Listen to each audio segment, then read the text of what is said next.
this. I don't really want to talk to Karen. Yeah. All right. We gave it our best shot. Here we are, though. All right. Let's get into the meat of it. Round one, baby. Let's go. Let's go. Round one. Game history. How much Moto have I played since the showcase? Okay, not that much. A little bit. Yeah, just a smidgen. So I played against Justin in round one. This is gonna kill my soul. Yo, what up, Joseph? Welcome to the stream, buddy. Hey, Joseph, what up? All right, so we got Justin in round one, and I was just like, why are you playing budget vintage today? So this hand, I don't know. In the blind, I'm just like, don't kill me. Pretty much. I'm just like, please don't be Reanimator. But like, honestly, like, It's kind of good. Yeah. Got a lot of Bowmasters. The main issue with it is that I'm on the draw, and it's kind of a slow hand. But like, if you're playing against Delver, like if Justin's like audible into Delver today, then you're just like, holy shit, this hand is beautiful. You know, you go like Island Cycle for Swamp, and then you play Orcish Bowmasters. Oh yeah, you're just living it. Yeah, the Delver didn't flip. The DRC is still a 1/1, and like if they daze it, you're like, okay, next one. Okay, now you're down a land, and I'm up a card. Sweet. Yeah, so a lot of good theoretics coming from this hand. Yeah, pretty much. You're just like dodge combo. Justin, please don't be playing combo. So this is pretty much a keep. Especially in game one. In game one, you don't really want to mulligan. Unless you have to. And I'm like, oh yeah, I played against this deck before. My boy, Justin. The homie. Important to play the Watery Grave here, because you have a Death Shadow in hand, and you have a good route to Death Shadow. If you played the Island, it's far too tempo negative, especially in this matchup that's not going to, where Wasteland isn't going to matter. If you play the Island, you're griefing. This ain't vintage. Playing budget format match. Oh yeah, sorry. I'm not going to move it, whatever. Chat will just have to trust me. Chat can trust. This isn't going to be a raffle stomp at all. Oh no. I have news. So no, okay, so like here I'm just like, okay, what are we doing? Oh my god. I'm alive. There's no like grist. There's like no artisan, like nothing. They must just be holding up Bowmasters here, right? Yeah, that's exactly what I'm thinking. Like our shit is really good against Bowmasters. What would you grab? Probably Underground Sea. Like, you're not a Wasteland deck. In terms of life loss, though, maybe I'd grab Grave here, actually. All right, Grave. I'm leaning towards Watery Grave. Yeah, I'm gonna go Grave because I want to kind of make my way to Shadow. Yeah, you got it. I like both of that. If I don't grab Grave here, I'm trolling. You're trolling so hard. I'm trolling. It's like Parker didn't even want to do well here. Yeah. He was like my first jump to, though. Like, I understand why you might have leaned on that as like just a general heuristic, but yeah. All right, Curran. Riddle me this. Why am I not killing the Noble Hierarch on the spot? Because if they play Fiend Artisan, it's a 1/1, or if they fetch Dryad Arbor, you get to like Bowmasters that, or if they end step Bowmasters, you get to Bowmasters that. It seems like you have better options waiting it out here. Strong agreement. You hear that, people? Why are we? So we're not killing this thing because exactly. What up, Sage?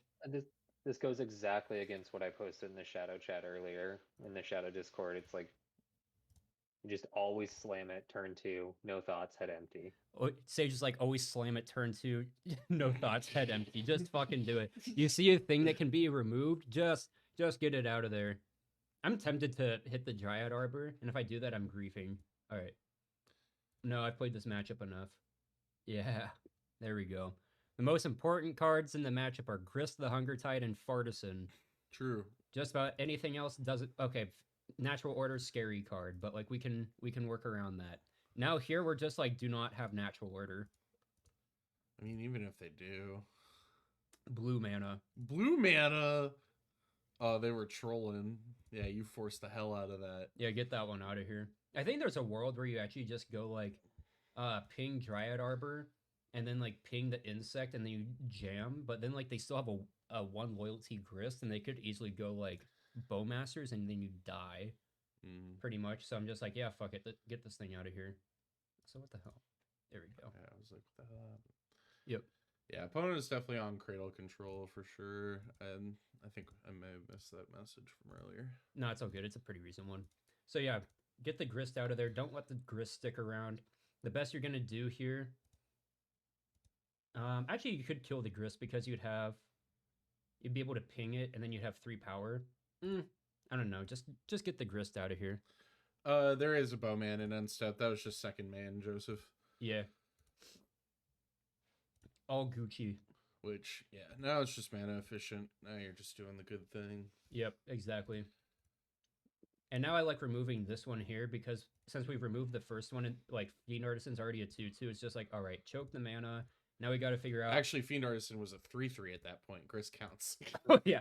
Okay, so like now it's a 4/4, so it's like, all right, you're not gonna Bowmans them, and like now they don't have mana, so Yeah, you fall on the back plan of like mana denial, which is very good too. Yep. I didn't play a land here because I'm hoping for a brainstorm since I really do not need that many lands.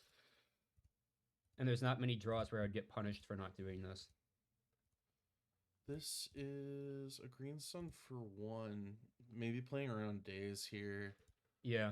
I normally like my gut is just like just get the Fiend Artisan since that's just such an S tier card in this matchup.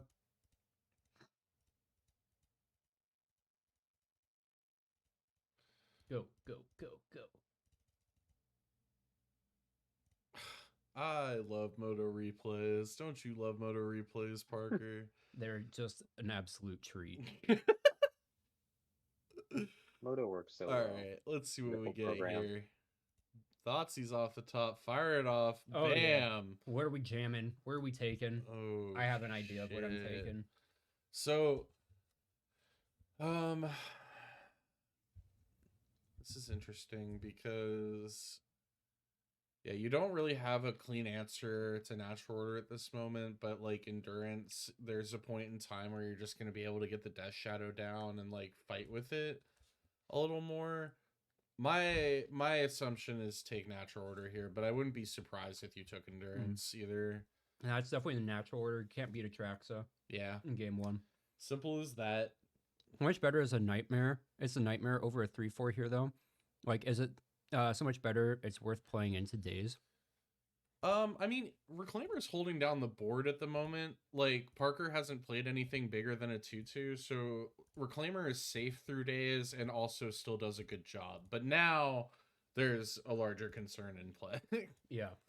Note that I could have played the Death Shadow last turn, but I didn't because it'd be a 1/1, and getting your Death Shadow pinged to death by a Bowmasters is fucking embarrassing. Yeah, it's gonna be one of the worst feels of all time. Can confirm, not fun. Whoa, what a rip. God. Yeah, we love that one. Especially, yeah, and they haven't even bogged. That's Yeah. so good. Especially, oh yeah, they didn't bog and they didn't endurance. So that felt like really good. I'm just like, no endurance? Pog? Yeah, we take those. That's a fat W right there. And then It is probably one of the hardest things to master on the cradle control side, but learning to preemptively launch endurance is like, it's really hard. It's one of the harder skills I've come to learn in the deck. yeah, just like trying like getting the feel for when like when's my opponent gonna develop this Murktide, or like how have they been playing? Have they been playing in such a way that they're trying to develop it? You know? Yeah, Getting a feel for that's really it's important. a hard read for sure. Ooh, mama. All right, Wow, are we jamming? brainstorm. Are we jamming this brainstorm? I'm not.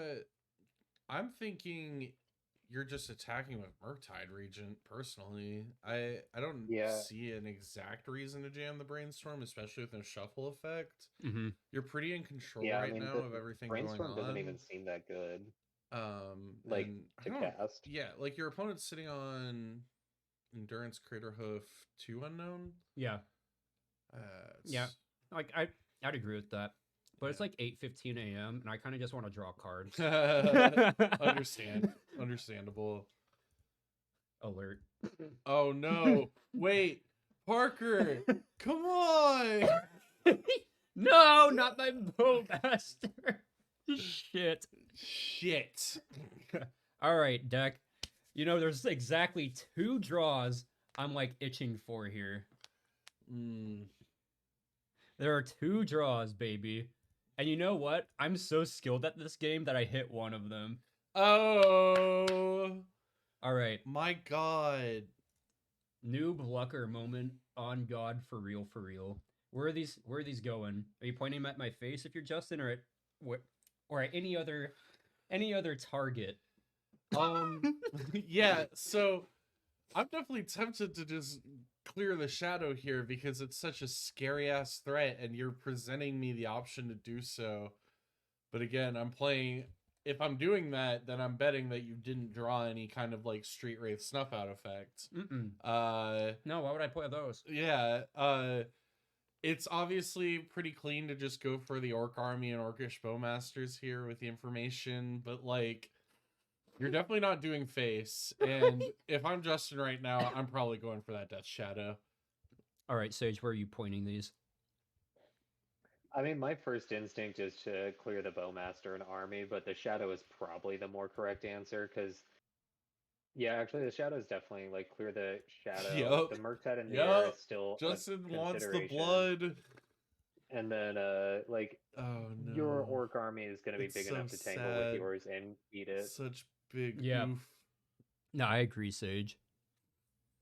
Play to win, not to not lose. Facts. Is there, Parker, any way that you can share your screen through Discord? Yeah, With me? Because I am mean, about 3 going for the seconds shadow behind. on Justin's end at the end of the day is the right call. Yeah, 1 sec, Sage. Oh, what's up?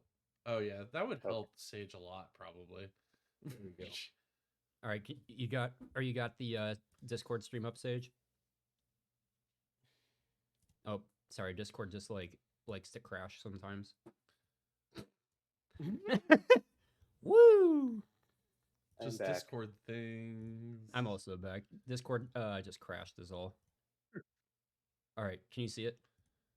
Nope, I see your very handsome Discord profile picture. Yeah.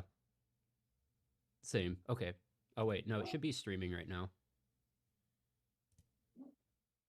Yeah, I mean, if we can't figure it out, it's not a huge deal. All right. When playing from behind, you have to kind of shoot for the stars. Yeah, Sean, complete agree. Yeah. Like, it just feels good to just skill gap people like this, though. And I mean that in the most sarcastic way, not the asshole way. Value. Justin typed, oof, you play 1 main. The list I googled was fraudulent. pain. Yeah, poor Justin. And then the unfortunate thing, too, is he didn't tap the cradle before no. snuff outing. So now we get to wasteland the cradle. It's literally just like the nightmare scenario. Nightmare for nightmare. Dome him for 5, get in there. And you know, I gotta say, one way that I like to evaluate if I'm winning a game or not is how many more permanents do I have than my opponent as like the deck that's trying to play a small game. Yeah, that's very true. And I mean, we're a deck that likes to put a lot of permanents in play. So, yeah, this is bad for us, for Team Cradle. Yeah, and I think Justin sees it too. It's just Alright. like, all right, the game is small, shit, balls. Yeah. I don't hate Justin's like play either of just like targeting the... No, targeting the shadow was right. I would have done the same in his position. It's just unfortunate that you drew a snuff out. Yep, I agree. Anyway, I'm gonna use the bathroom while you pull up game 2 because I know what this opener looks like Oh yeah. already. Because you've already given me nightmares, Parker. Yeah. Already. This is kind of like the God opener. You're like playing against this deck and you see this and you're just like, ooh. You feel a little tingle. You feel a little brain tingle as you see it. So like the sideboarding for this, so while I'm on the draw, I typically do this when I'm on the play too. I cut all the dazes and I shave Force of Wills and a Street Wraith. I brought in all of the removal. So let's just go to the deck list real quick for like what the sideboarding is. So like, yeah, you like shave Force of Wills because counter magic and like 2 for 1 yourself in this mid-range matchup isn't the best. and like you don't really need too much life loss in this matchup. Reanimate still sees play. It's pretty good at like hitting their grist or even getting your own Fate Artisan, and then like you sack an Orc Army token to go get a Death Shadow. Um, so like kind of this and just like be a little bit more ginger on the life total. And then I'll bring in stuff like the Plague Engineer is really good. All the removal is like S tier. Void Walker is honestly like one of the best cards in the matchup since it keeps Elvish Reclaimer and it keeps Fiend Artisan very small, and it actually dispatches Grist pretty nicely. Um, Borrower and Dress Down are also very strong here. Dress Down just being very good against creature centric strategies, and then Borrower being a reset Fiend Artisan and then make a flyer is just like solid enough as is. Plus, there's always just the dream of getting something cool off Voidwalker.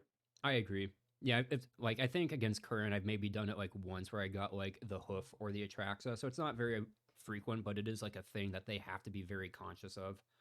Yeah, I mean, there's not too much that you really want from their deck. I mean, like, Grist would be sick.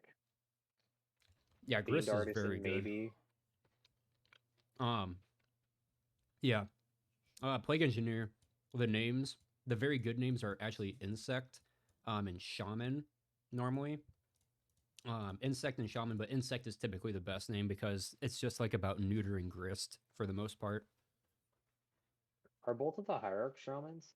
No, only Ignoble is a shaman, and then Noble Hierarch is a druid, if I recall correctly.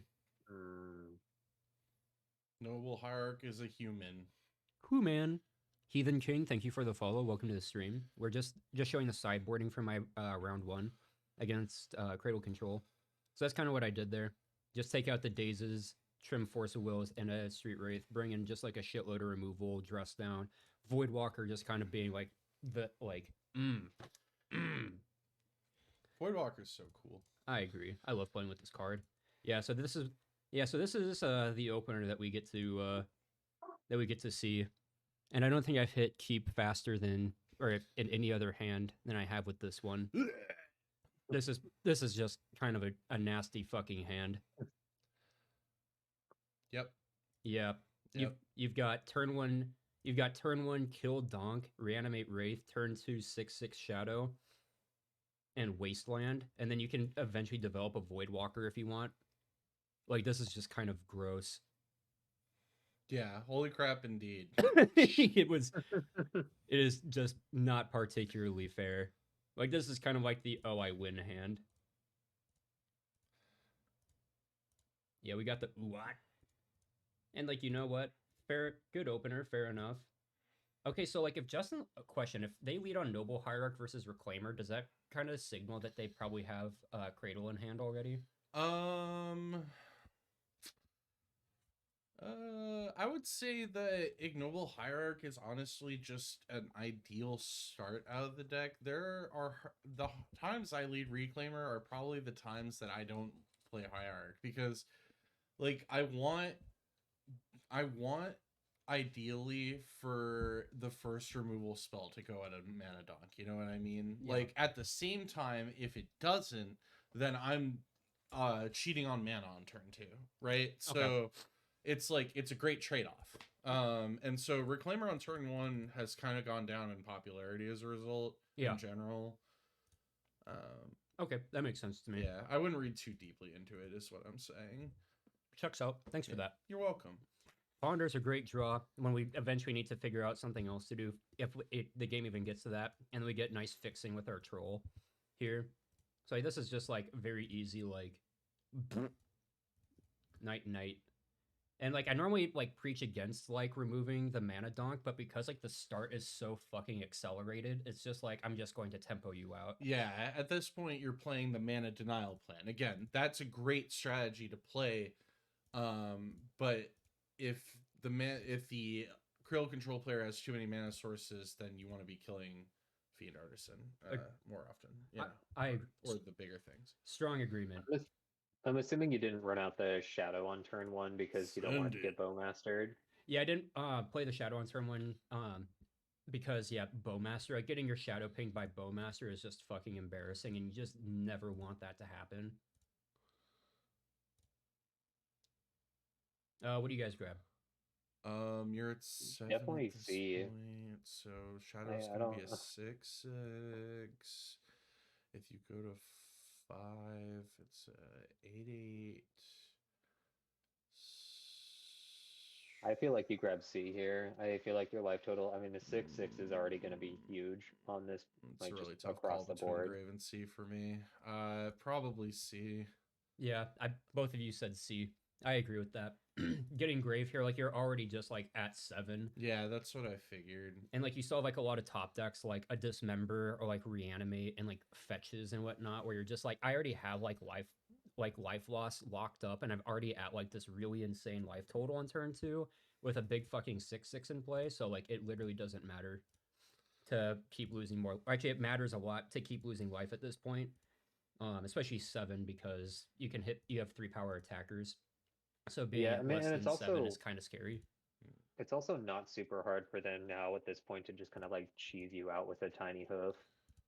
It's So a like bog against going too low you. is That's fine scary. at this point. You've already used the reanimate, so Yeah, I generally agree, Sage. Like Sage was saying, like a little mini hoof would probably just kill me, and you like more likely to kill me. So it's just like, So here's the thing: if Justin is following Newton's sideboard plan, hoof is not in the deck at this moment. oh my god. We cut hoof every time. Oh, gotcha. Oh, for game 2, game 2. Yeah. Gotcha. Yeah. Yeah. So we kind of get to. I mean, I definitely see the Elvish Reclaimer activation, but this is just kind of like, Yeah, it's. I probably should have. I definitely should play the Voidwalker here, because they're holding up Reclaimer activation, and I should like do my best to like not like feed the graveyard as much. So Right, I kind of like that as well, but I also like. I just generally like attacking first in these kinds of scenarios to see what they do. sure. Oh, interesting. Okay, yeah. Mm-hmm. Yeah. Sure. Yeah. And then I guess like maybe if they had like a fetch in play or something, then like But- for sure got to be more aware. But now you just get to waste the cradle. Yeah, grabbing Cradle here seems interesting. Yeah, I feel like maybe you're supposed to grab the like another forest or something. Like, I think the play here is Voidwalker waste cradle, right? Oh yeah. Yeah, then it's just like night. It's a 1/2 forever. And now we have 12 power in play on turn 3. And you're Harper at gets his 13 own life. Cradle. Oh, poor Justin. Jeez. The Okay. fart kind of came down pretty late though. Yeah, it did. I mean, yeah, your Shadow's already in a really scary place. Your Voidwalker's getting through. Oh boy. Oh. Yeah, just in case we need a little bit extra reach at some arbitrary point in the near future. Very cool. So they're gonna fetch Arbor here, right? Yeah, they should And then fetch you're Arbor. just gonna Bowmaster it. Okay, never mind. Maybe they're just like, okay, like can't play into Bowmaster, go get like a basic forest or something. They fetch and then they scoop. Yeah, I guess like maybe he was supposed to be like, I'm supposed to play into Bowmaster there. Yeah, I mean, I hope like you don't have again, it comes down to back up against the wall. Gotta shoot for the stars moment. If you have it, you have it. If you don't have it, I miraculously like walk back into this game, and that's Magic the Gathering, baby. You know? Like. Yeah, no, I fully agree with that. Like at some point, sometimes you just don't have the luxury to play around the thing that like kills you. Yeah. At some point, you're just like, okay, fuck it, just gotta shove and hope for the best. Honestly, from what I could see on this end, I think Justin played very well. I don't hate really any of the plays that he made or like anything like that. I think you just absolutely bodied him in your like second hand. Your second hand was insane, obviously, but like Yeah, the first game, I don't know. It felt like Justin's hand was pretty clunky with the hoof and everything, and so you just kind of got to get there eventually. So yeah, I agree. I think I got kind of lucky that on that, I think it was like turn 3, where he had like 4 mana, he didn't just go like natural order kill you or something like that. right. And so like there was a little bit of hopium there of just like, okay, Like if I get to untap, then I'm gonna be in a good spot. And I got to untap, and then I was in a better spot. Yeah. Well, Yeah, it was a good match. yeah, that was like that's one thing I really like about the rates right now is it's just like sometimes you now occasionally get freebie hands, and Wraith like perpetuates these freebie hands, Right. especially against like green decks in particular, where you're just like yeah, just Now what? now what? Where you're like you're putting these like just gargantuan threats into play like far ahead of schedule, and you're just like I'm just going to abyss you, you know? That's oof. Yeah, that was definitely an oof. All right, take us to the second match. This was Mono Black Helm. I think I might have been able to scout them, but Oh, yeah, I actually have played against them like a few times recently on Mono Black Helm. I probably could have even told you that. Smoge in the rain. Also on the Smoge in draw. the rain. On the draw. Woo! I mean, it's kind of a 5. Yeah, you're very much like this Ponder is just like, yo, Ponder, what are you doing? Yeah, like, are you gonna hook it up or because like you've got some great tempo play, but like, yeah, days at least days can be pitched to. Yeah, I agree. But like I still think like you don't want to mulligan this, especially when you're on the draw. Because like you're just like cool, I get a fresh draw step to like find like a Wraith, like a fetch land, like I don't know, something like that. If it's a Wraith is probably the best draw since it gets you deeper into the deck and it puts something in the bin that you can interact with. Oop. Oh shit, how do I stop? Okay. Yeah, so Yeah, they that works. okay, cool. Sorry. No, you're good, you're good. So they thought sees me, they know about the days now. So they're just like they're gonna be regularly playing around days and trying to find a way to leverage or get me to pitch cast this Force of Will. I'm for sure shocking here because I Yeah. did Death Shadow. We just need to get there quickly. Yeah, we just need to figure out something to do. Oh yeah. Oh yeah. Oh yeah, bud. Oh yeah. How are you stacking it? I think it's if I were to do this, I would go reanimate bottom, ponder middle, street wraith on top, draw street wraith. As long as the reanimation on the bottom, it pretty much doesn't matter. Okay, cool. Yeah. Hell yeah. Except I'm a dumbass and I think I just like nervous clicked that. No. Yeah, the reanimation in the middle. No, like the ponder for sure should have been either middle or top. Like that was definitely my mistake. I think I just like finger farted it or something. Piss man, thank you so much for sitting through a 30-second ad about the new pitch for Trolls Force movie in order and to see Days. us. What was that? I love Sage? you too.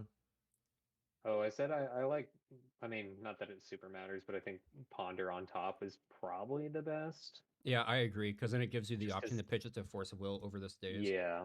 Yep. No, you're Then you have 2 layers of protection. important because they're holding up 2 mana. Hold up, like you need to play the Wasteland here. If you cycled with 1 land in hand, you get fucked by Bowmasters, giving them a little bit too much extra value. So this is when you're supposed to cycle now, after you played the Wasteland. Just control Z the ponder, Parker. It's so easy. Man, why didn't I think about that? Oh, why have I never thought about this? Just never occurred to me in my fucking life to control the Z the Ponder. You know, this shit that happens a lot less regularly in paper where I fuck up my ponders. Oh, I'm now Is reading there Pissman's a comment that you reason just that read out. Ponder- that Ponder works like that on Moto? I mean, does anyone know, or is it just that is a sign of love? I think. Yeah, Sage, you and me, like you and I both understand the pains of Ponder on Moto. It's just fucking Jesus Christ? piss. And then you just sit there and stare at your screen for a couple seconds, coping with the fact that you just messed up and there's no way to fix it. Yep, it's just like the Ponder pit of despair. Control Zing everything I've ever done. Wait, no, don't Control Z your visit here. The fuck? Yeah, that visit was sick. Can we actually relive that one? Can I get a replay of that? Yeah, run it back fast. All right, we're gonna cycle this Wraith. No Bowmaster. We're gonna get this Wraith in play because they have a swamp. Yeah, seems good. Swamp Walker beats Swamp easy. I kind of don't like Wastelanding here, just because like we have this Bowmaster already that we might want to play. And if we top deck a land, then we're rewarded for holding up the Wasteland. And also, like, they tend to play Urza Saga, so like you can like assign. This is what I love about reviewing, because I do this same shit too. I go on this track, I think I sound so smart with my reasoning, and then I make the play that I said I wasn't gonna make. Yeah, I'm just like, what am I doing? Like, this is like, honestly, this is probably fine because you have a threat in play now, and like you have a Death Shadow that's gonna come off here, and then it's just like, look, I'm sorry, it's so relatable. It's such a relatable oh, moment. absolutely. Like, this is just like, why am I like this sometimes?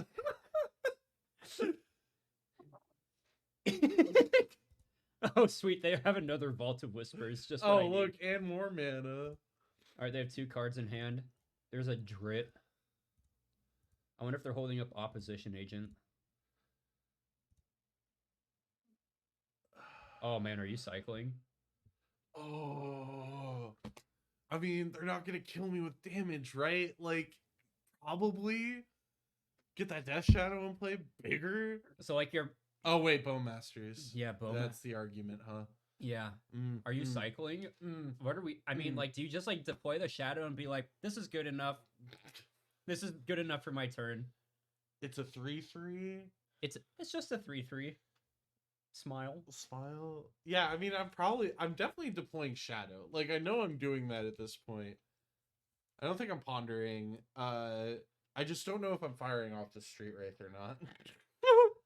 I might, like, try to bait them into... I might fire it off, like, after my end of turn, when they're, like, priced into using their mana end of turn to cast the Bowmasters. Yeah, I agree. Try to catch it on the back end. Yeah, like on like their turn, like you do the cycling and shit. I like that. What about you, Sage? Are you cycling right now, or are you just dropping the Shadow? Oh no, absolutely not. You just drop the Shadow. Yeah, I agree with that. All right, we're gonna go to attacks first and see how they respond. They're gonna block this for sure. Yep, blocked. Oh, yep, they blocked it. They blocked you on Twitter. All right, cool. Yep, here it comes. Here comes the thing. And now you respond and you're like, I'm so smart. Value. So good. Oh, excellent. Brainstorm into this fucking Bowmasters. I'm so glad that I wastelanded them earlier. Hey, the good news is that Brainstorm is really easy to pitch to Force of Will. Great. I'm really glad I fucking wastelanded them earlier. I'm so That happy. Vault of Whispers mattered so much, dude. It's okay, Parker. You have Brainstorm to They find just another give you a wasteland. free days target? So, like, the issue, though, with Days here is that, like, you are playing a Watery Grave, and they have an onboard Urza Saga. So are you just hard forcing then because they have 0 cards in hand? Oh, you're waiting to see what they get? They didn't bargain it. They're just, like, Mastermind's acquisition. Alright, land is the best draw. Good old legacy staple. Mama's moppins. Diabolic Tutor. As they say. How do you feel about Diabolic Tutor and Legacy? It looks really good there. I think it's fantastic. Deploy Shadow, hold Wraith, bait the Bowmaster. Fuck yeah, bud. Fuck yeah. Yeah. Now, Diabolic Tutor looks great. I agree. Sage was bringing up discourse about Diabolic Tutor. Oh yeah, get both of them in there. Lava Spike you. I'm also a Dover player. Smile.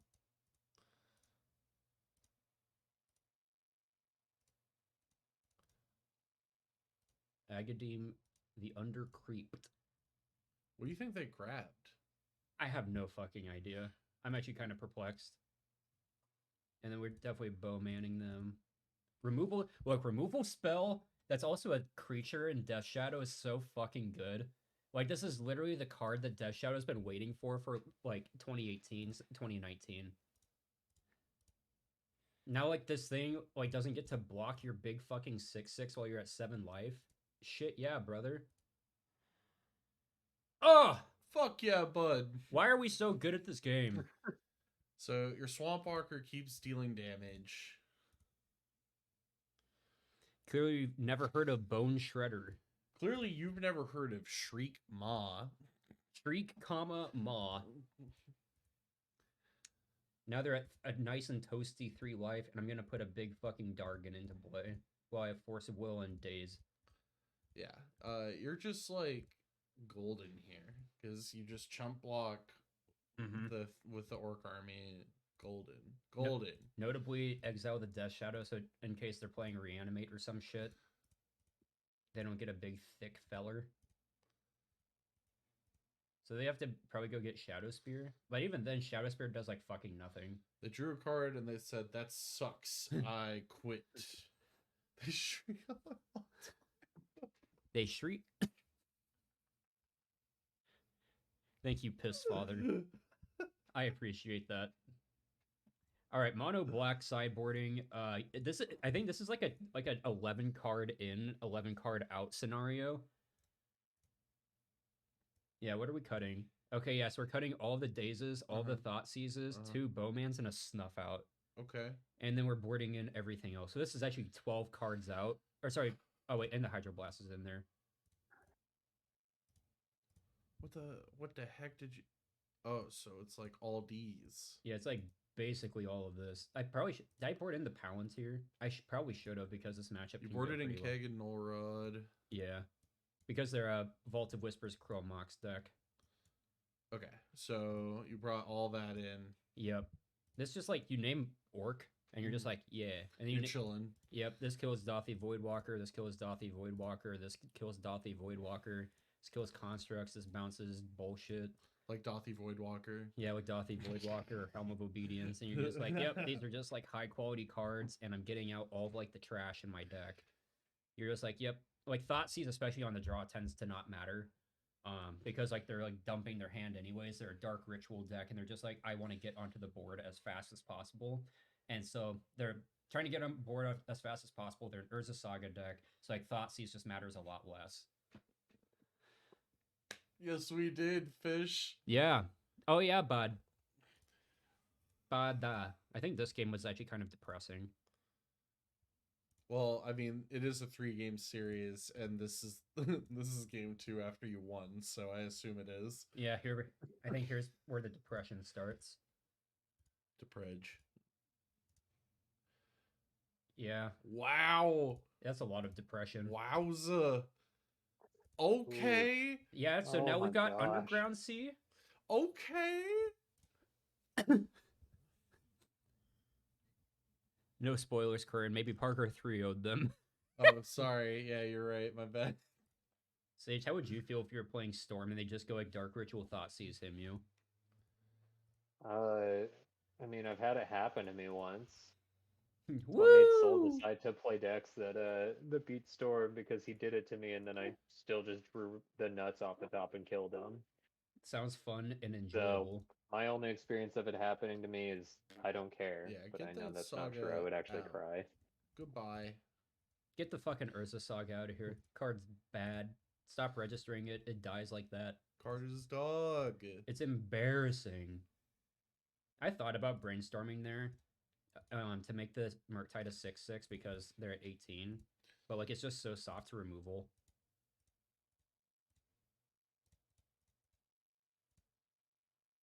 Oh my god. The little interface keeps moving as I'm just trying to like click through.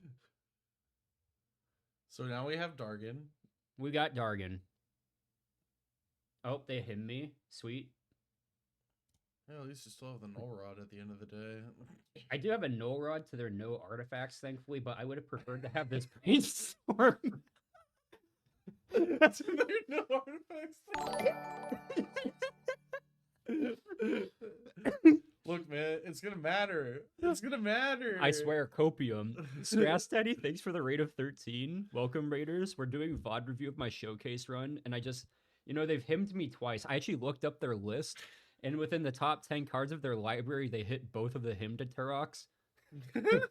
Woo! 60 cards, by the way. So now I'm down 2 cards to them. Yeah, now I got this sick-ass null rod in play to their no artifacts. Yeah, they're going to play a helmet. It's going to be set. Oh, no, dog. You lost your dragon. Yeah. What do you do now? I'm pretty sure I just lose. Oh yeah, Oh. yeah, we're super fucked at this point. Wasteland off the top, go. Nora or Powder Keg? Let's go. Okay, lose some life. Put a dragon into play. Oh, absolutely fucking not. No, not allowed. No, I can't have fucking anything in my life. At least you're gonna deal with the first construct token. Yes, perfect top deck. Okay, okay, it's happening. At least we have no Warlock of the Saga. You know, I definitely should have edicted here, but I was so fucking checked out. I was just like, yeah, you got me. Yep, okay, you got the Thoughtseize. I'm dead. I got it. I got it. Yeah, I'm fucking Shadow. dead. Woo!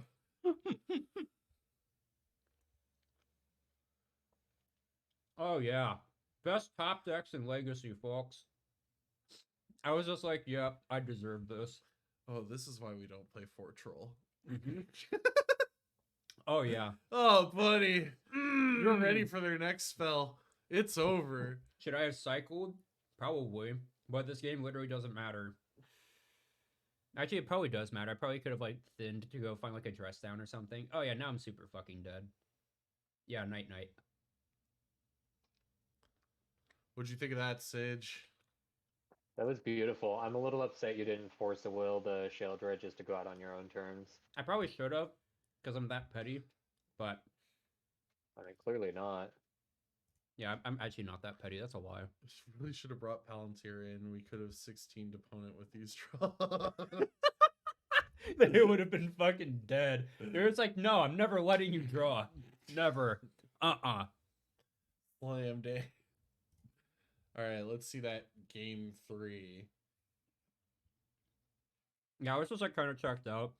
For sure. Should have edicted the first construct. Probably would have bought me a draw step. Would have bought me that force of will. But, like, I just kind of skipped through it. It's also, like, 9 a.m. at this point, and, like, I am not a morning person at all.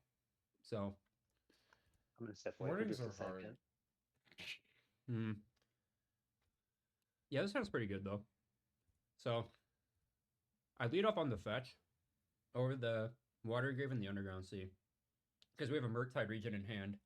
And so, you're giving yourself the best odds to build this on turn 3 by playing the fetch. If you play the Underground Sea, it's one less card for Delve. So, should probably get the Underground Sea here. Yep. It's like a very questionable ponder.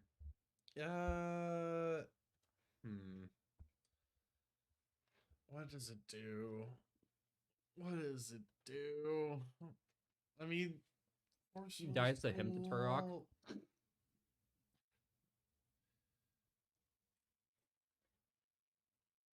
I don't love it. Not in love. But did you end up keeping it? Let's see. Oh, fuck, no. I was like, shuffle that shit. Yeah. Alright, hell yeah. Now we got Dothy Voidwalker instead. Yeah, I'm happy with this one. Voidwalker's a good card here. Especially, like, you, like, counter the 4-drop and you're like, Voidwalker. Or, like, you Thoughtseize them, and then they're just, like, pissing, sobbing, and crying. But they don't, you don't have Thoughtseize in right now. Anyways. Anyway. Actually, a pretty good draw. Because it sets up a reanimate. Yeah. It's pretty good. Pretty good. Yeah, we didn't port out the reanimates though, did we? Nope. Reanimate is oddly good in this matchup. Oh, it looks like you did some reboarding. Yo, oh yeah, it looks like I did. Okay, I forgot about that because I'm on the play here. Oh yeah, so I brought in a couple of the I brought back in a couple of the Thoughtseizes, a couple of the Dazes. Pulled a troll, pulled a street wraith, pulled a reanimate. Interesting. Brought back out the Plague Engineer. Yeah. I was like, nah, fuck that card. Interesting choices. Yeah. I guess like Thoughtseize, I was just like, okay, if I'm on the play, I kind of want these spells. When I'm I on the mean, play I here. can see cutting like into your reanimate package too because of the chance that they just start Leyline of the Void, right? Like it's entirely possible that you just don't get to play a good reanimate game. And maybe like that occurred to me during the sideboarding where I was like, yeah, I'm playing against Helmline. Like I should probably be like being less greedy about my reanimate options here. This is a great example of boarding on vibes, everybody. This is boarding on vibes, honestly. No spreadsheet used here this time. Damn it. They just had to have the Thoughtseize. Okay. So they pull out your dress down. Yeah, because that's just the cleanest answer to Saga. Mm-hmm. Now they know about the Brazen Borrower, though. It's okay, you'll top deck Wasteland. Yeah. Oh. Probably worth cycling. Oh, yeah, actually a very good one, because it lets you play the Murktide Regent this turn. So you can just go like cycle, slam Murktide, night. I'm back. Hello, back. So I'm cycling here. I probably should have not cycled. No, I'm cycling there to be mana efficient with my hand. Definitely do not grab the swamp here.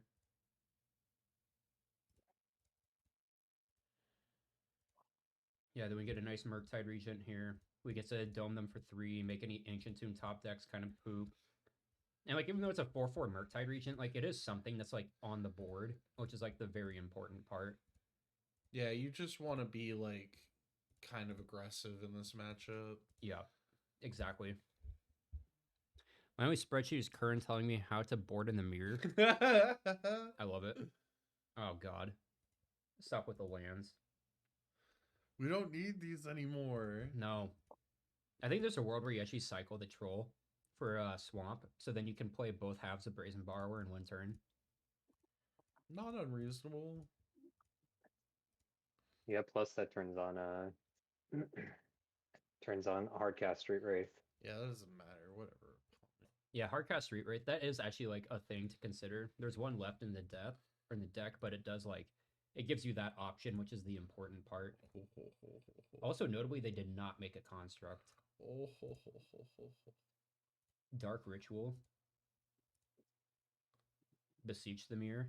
Sack the construct after getting Shadow Spear. Okay. Oh my god. Oh wow. Yeah, I'm like depressed. Wow. I actually had to think about like when I'm playing this Brazen Borrower, and like I'm about to cast it too. I did not have damnation on my list there. Would have there, but that's just me. It would play into Bowmasters. Oh, would play into Bowmasters. Very clever. Yeah, but they won't have it. Oh shit! Your boy is on his way. We're at a nice and comfy 13 life. Woo! Good read on the Bowman. Yeah, get him out of here.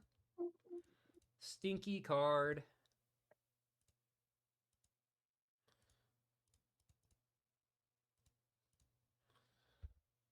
Yeah, kind of awkward. And they also didn't equip, notably, so I'm just like, What's going on with that mana over there, friend? Concerned. Hey, wait a minute.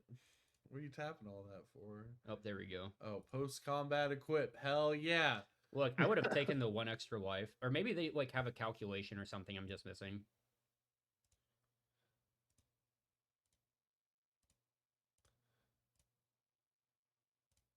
Bait. Bowmans. God damn it, stop. But I mean, like, that's why I didn't play the Shadow out until they spent their mana. Now they targeted me. And now I have a Shadow that beats their Orc army.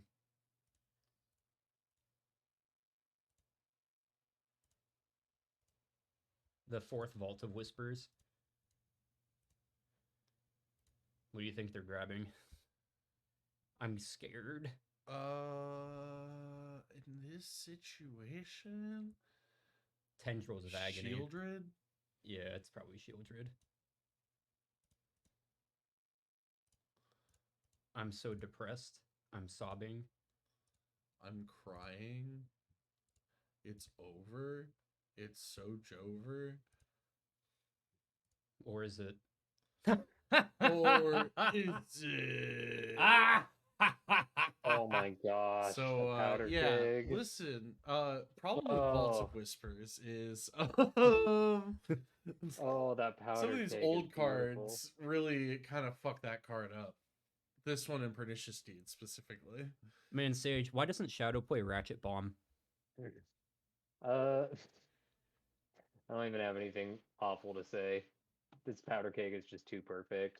Powder Keg is too perfect. I agree. This is why we don't play Ratchet Bomb, folks. That card sucks. So Is there any anyway, reason you Powder would play Cake showed Ratchet up Bomb right over on powder time. keg? What was that, Sage? Is there any reason you would play Ratchet Bomb over powder keg? Absolutely fucking not. I'd play Engineered Okay. Explosives over Keg. I I remember have no idea asking what Parker Ratchet Bomb about this does. at F&M one time, and he literally said this card because it hits artifact lands. Oh yeah, and Ratchet Bomb doesn't hit, or it only hits non-lands. Yeah. Like the only time you consider Ratchet Bomb is if enchantments are like really huge, but like even then, like Engineered Explosives handles like the important ones, and like the real argument is like, do you choose Engineered Explosives or Powder Keg? And you only choose Engineered Explosives when there's like a lot of creature decks in the format, and like things are like very cheap, like 1/2 drop creatures fucking everywhere. And then you choose Powder Keg when there's like a lot of artifact lands, so like 8 cast, Vault of Whispers, etc., etc. It was related to not having null rods. Yeah, I mean, just like Powder Keg is so good, and like the miniature non-bow that you have between 2 singleton sideboard cards, sure it will pop up once in a while, but like they're so fucking good with respect to this deck that it's worth it to have some of this non-bow that happens. Like that just it's fine. But like right here, that's the power of Powder Keg. You just blow up their mana base after they just sacked a land too. I mean, like it wouldn't have mattered if they didn't sack a land. They like sacked a different token or something. But yeah, now they're just fucking dead. Yep. Yeah. GG Oppo. So Powder Keg basically just won the game right there because it just blew up 2 lands. Yeah. Powerful stuff. Which one of the 3 can kill Merit Lage though?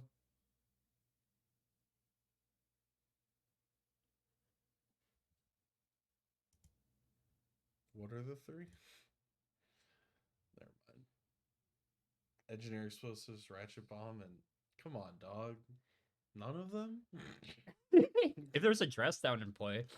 I remember one time I was playing against D&T, and like it was like pretty late in the game, as like the game tends to go against mono white, and it was just like they put in Cauldra. I bounced it, and then later in the game they flicker wisp the Cauldra, put it back into play, and I went dress down, pop Powder Keg. It was just good, clean living. Yeah, so Powder Keg basically just like single-handedly like just closing the game right there, like annihilating the orc army, and then just like cleaning up their mana after they're just like help. Like they basically they have 1 card in hand, and then you get to start attacking with the shadow, eat the other bowmasters, and then you have this 3-powered attacker in the air, and you're just like, yeah, sick, thank you, night night. It's a really good card for keeping the game small, which is exactly where you want to be. So this is in the blind. This is a pretty okay hand here in the blind. And we're on the play too, so we can just kind of like go under see pass. It also might be correct to just do Wasteland Pass in case you're playing against Delver with this kind of hand. But you're representing Days at least, so.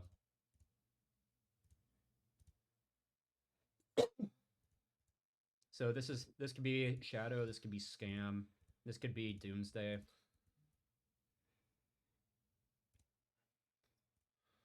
Watery Grave because we got this Death Shadow in hand. So I kind of just want to jam the Voidwalker, I think. Yeah. Just because, like, this card is so annoying. Nice.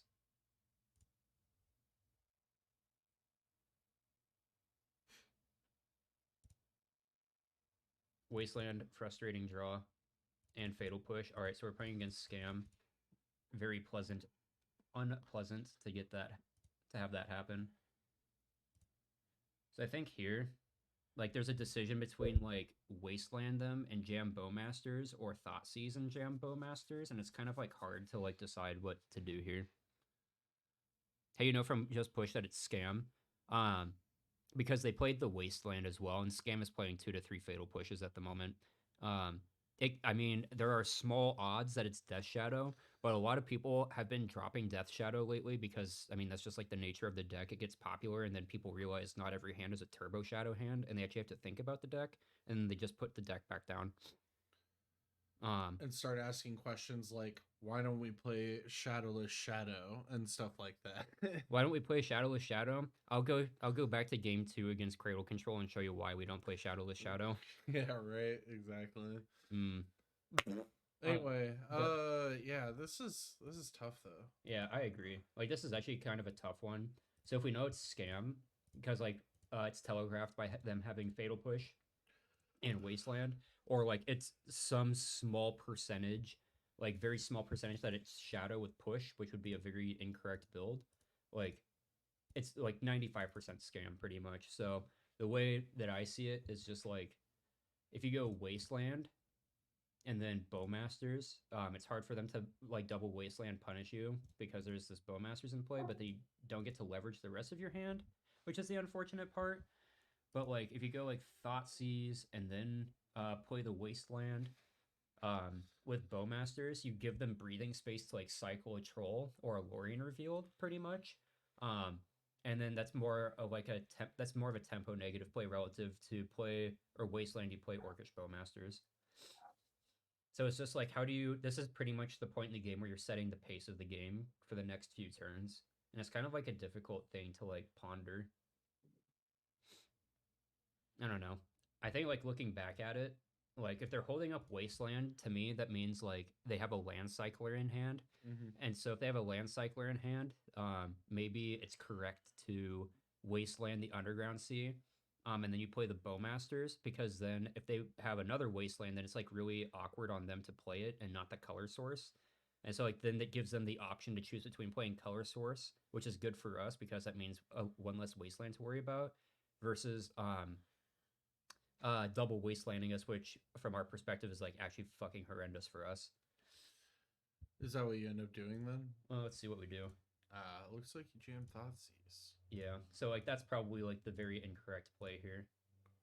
And I definitely played this pretty fast. So thankfully they don't have another Wasteland in hand, so we don't get like turbo punished. I kind of like taking the Orcish Bowmasters though. Yeah, I mean it's probably their most threatening card. Yeah, because like the cantrips get turned off by Bowmasters, and then Ransom is like kind of like you have to play into Daze, which makes it Yeah. really awkward. So Yeah. I think it's OBM here. yeah, get him out of here. Parker agrees with you. Parker, big agree. So this is actually kind of good. We get to spend all of our mana this turn, and so we get to empty more of our hand. And so we're kind of happy about that, especially with how our hand lines up against them. I kind of want to force a will this. Yeah, I mean they're so strapped up on cantrips that it makes sense to me to force it. I agree. Perfect. That makes 2 of us who are big agreeers. And now we get to get a ping going, and we get to make one benefit here. One thing that's like pretty big in the matchup is trying to make Reanimate as dead as possible. Oh! Yeah, that's a pretty good draw. Oh! Yeah. Put him in the dirt? Night? Hello? Yeah, that's a pretty fucking good draw.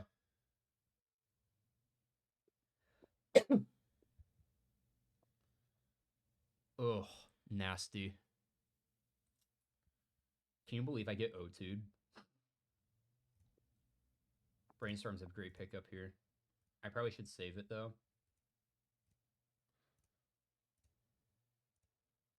Probably didn't need to shuffle the shadows. But we get a Murktide region, so as long as they don't double Wasteland us, we're kind of chilling.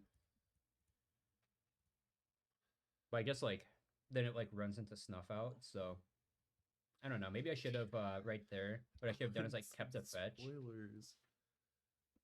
Can't believe you did spoil it. Yeah, now we're just kind of fucking dead here, I think. Unlucky. Yeah, we draw a land, and we're Yeah. just kind of sad and depressed and angry. So it's actually kind of good for us that they traded off the Orc Army token. So I think I just played it up pretty fast there. I probably should have kept the Shadow in hand, because that like is a threat eventually, even if it doesn't just come down immediately. So another Bowmasters kind of sucks for us, but Hopefully we don't hit a draw spell. Good thing we didn't hit a draw spell. true. But I mean, it's still like the whole thing of just like, man, I really wish like I did not shuffle away those shadows. Yeah, that's so unfortunate. GTA sound wasted. Does it, truth, but does it really matter with the cyclers? What's the reason on hitting the wasteland there? Could you explain what you mean by hitting the wasteland? Also, that was like a complete miss sequence. Definitely. I guess like I could have talked about that Thoughtseize a little bit. So they have.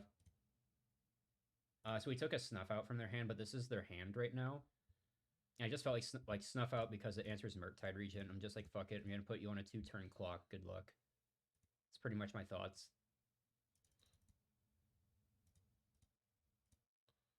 But yeah, I mean, I know, dude. It just like I'm just like so sad, and they also have like this Bowmaster here, and I'm just like, dude, can we just like make it stop, please? I actually hate it here. Yeah, I actually kind of hate it here, and we're required to take the Murktide Regent over the Sauron's Ransom. They're gonna start burying us, and they're just gonna be really sad about the entire thing. I'm gonna pause this real quick while we read this. Cyclers are replacing fetch lands for the most part. You would have made that play before the cycles existed. Barely any change in total land count.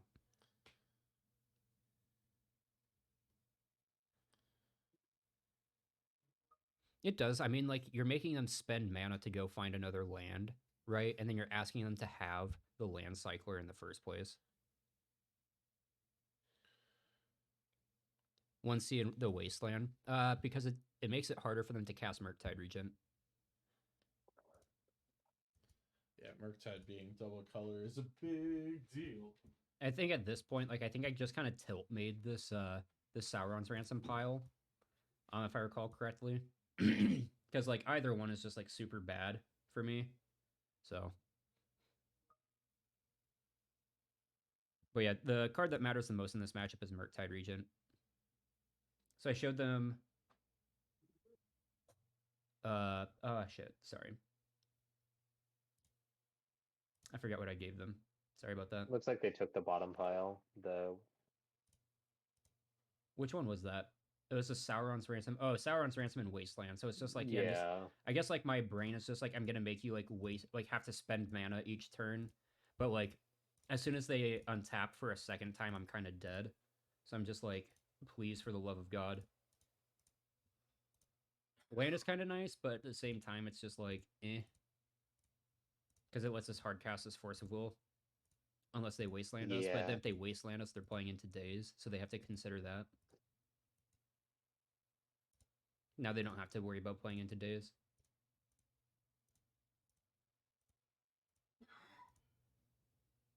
And I guess they're waiting to see if I block or not.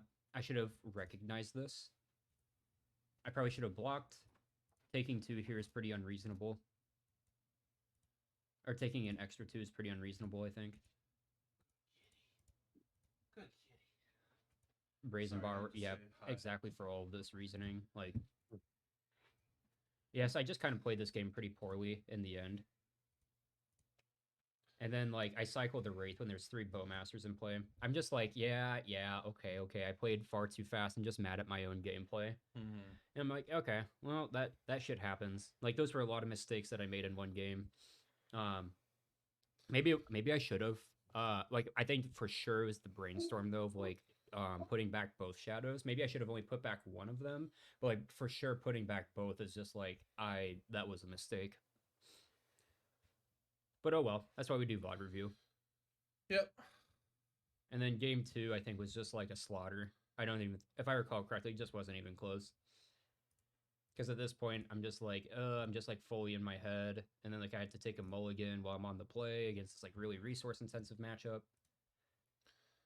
And a one lander too. Not, I mean, obviously the cantrips, but God, like, Yeah.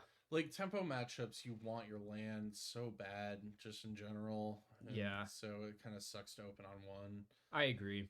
And like my boarding here was 2 Force Will out, 2 Thought Seize out. Looks like I brought in 1 Fatal Push, a Shieldred's Edict, um, Palantir, and Brazen Borrower. And I was just like trying to go off the idea of like maybe I don't need that much removal while I'm on the play. Maybe I just need a little bit more while I'm on the draw. Especially because like as the game goes along and they like get to cast Sauron's Ransom, like they get to have higher quality cards. And so maybe I need to like find angles to close the game sooner rather than later. Mm-hmm.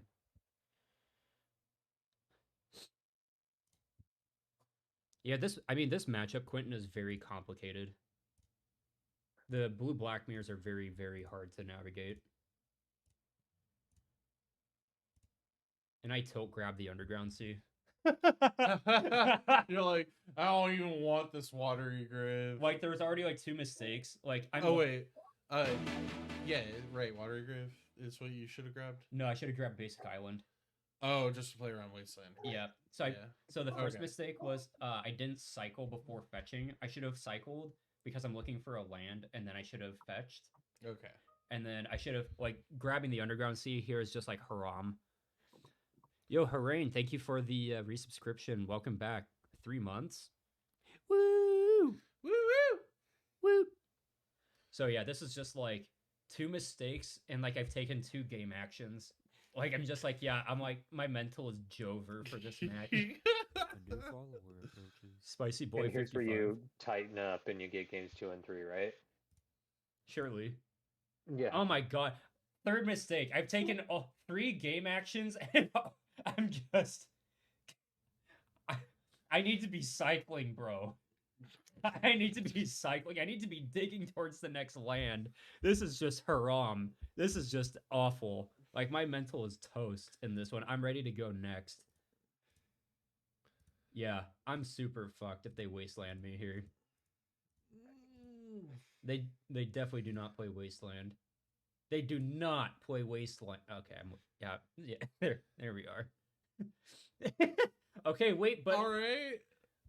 it's happening. But I'm imagining a world where I got Basic Island and I can cast these Orcish Bowmasters right now. Picturing a world where I grab the island and I have these Bowmasters. Like I'm just like access to Bowmasters. Go play it on your turn. Cast it, and if you daze me, I daze back the Underground Sea, and it's safe from Wasteland for another turn. Cast the next Bowmasters, And you're it in it. You're in it all of a sudden. Yeah, then we're cooking. Then we're Gucci Mama. Yeah. If I just get the basic, if I A, cycle first, B, get the basic island, and then C, well, I mean, like, or just like cycle before the fucking ponder. Just cycle before taking these game actions if I'm looking for the second land. Yeah. Yeah. Then we're Gucci Mama. This game is significantly easier. Hoo-wee. Unfortunate. I'm saving Brainstorm for their turn. Fun. And I'm gonna get Skamazed.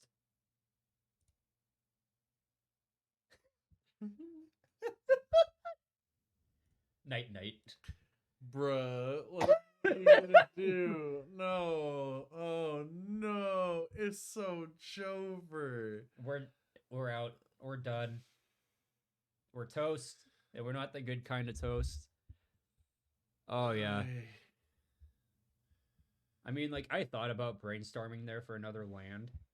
Maybe it was correct because I'm 2 cards deeper. Or I get to go 2 cards deeper. Woo! Yeah, if I brainstormed for a land there, I get to play the basic island and daze this reanimate instead of having to force a will. Oh my god, just like, this was easy. Like, this is just like a masterclass on how to fuck up a game. Like, this is a It's really masterclass. crazy, like, oh, go ahead. it's really crazy how much of a difference like that turn 1 made, because like for the rest of the game it has just felt like you are 1 step behind your opponent. Like it feels like you are so close, and if like the first turn had been handled properly, you would be leading this game. Yeah, like, I would have absolutely better odds of like being able to actually play this game, but like I flubbed it. Like, this is just a masterclass on how to fuck up the game. And like after like missing this land drop, it's like kind of like okay, night night. They're probably gonna cast a Sauron's Ransom. I'm gonna die, you know. So this all just stemmed from the fact that I like the whole turn one, like the first 3 game actions I took were just like the most incorrect game actions I possibly could have taken. And then they started delving, and I'm like, yeah, okay, I'm dead. Okay. So Yeah. yep, fetch the basic island, motherfuckers. Cycle when you're looking for that land. The correct sequencing was cycle, fetch basic island, ponder. It really is like that. Game is like that sideshow Bob scene. Where he walks into all the rakes. It's like, Oh, no, ugh. yeah, it's just literally that. It's just like how do you just like fuck up a game? Here you go. This is just like how you misplay Shadow to the biggest extent. Man, why am I so bad in the tempo matchups? Because I just made 3 mistakes in a row Yeah. in the first 3 game actions I took. So Gotta be very, very mindful. exactly. So yeah, I was a big fucking ding dong that one. But I know in some of these other games I felt like a fucking big brain. So let's just fucking do it. Let's do this match. Oh yeah, it's fucking Doomwake. Good old Doomwake. Let's do this match and then let's take like a 5-minute breather or something. Sure. Yeah, we can go stretch, get some water. Am I doing all of them? Oh fuck yeah, this is a full VOD review. Yeah, we're going through the full thing. Oh yeah, bud.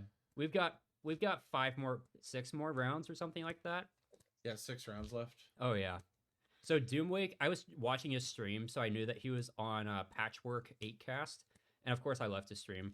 But I'm gonna say you should clarify you were watching his stream before As your you match. should. yeah, to clarify, yes, I was watching his stream in between rounds, and then he got in his round, and like I saw him playing Patchwork Patchwork 8cast, and then I left his stream to play my match. Yeah, Patchwork 8cast is actually like really good because it's Patchwork is really good at against the blue black decks in particular because Ward 2 is a real ward in Legacy, and it gets to pressure Reanimate really early, and Reanimate is like one of the most played sorceries right now. And so when you're able to pressure one of the best sorceries in the format or the most played, you're in a pretty good spot.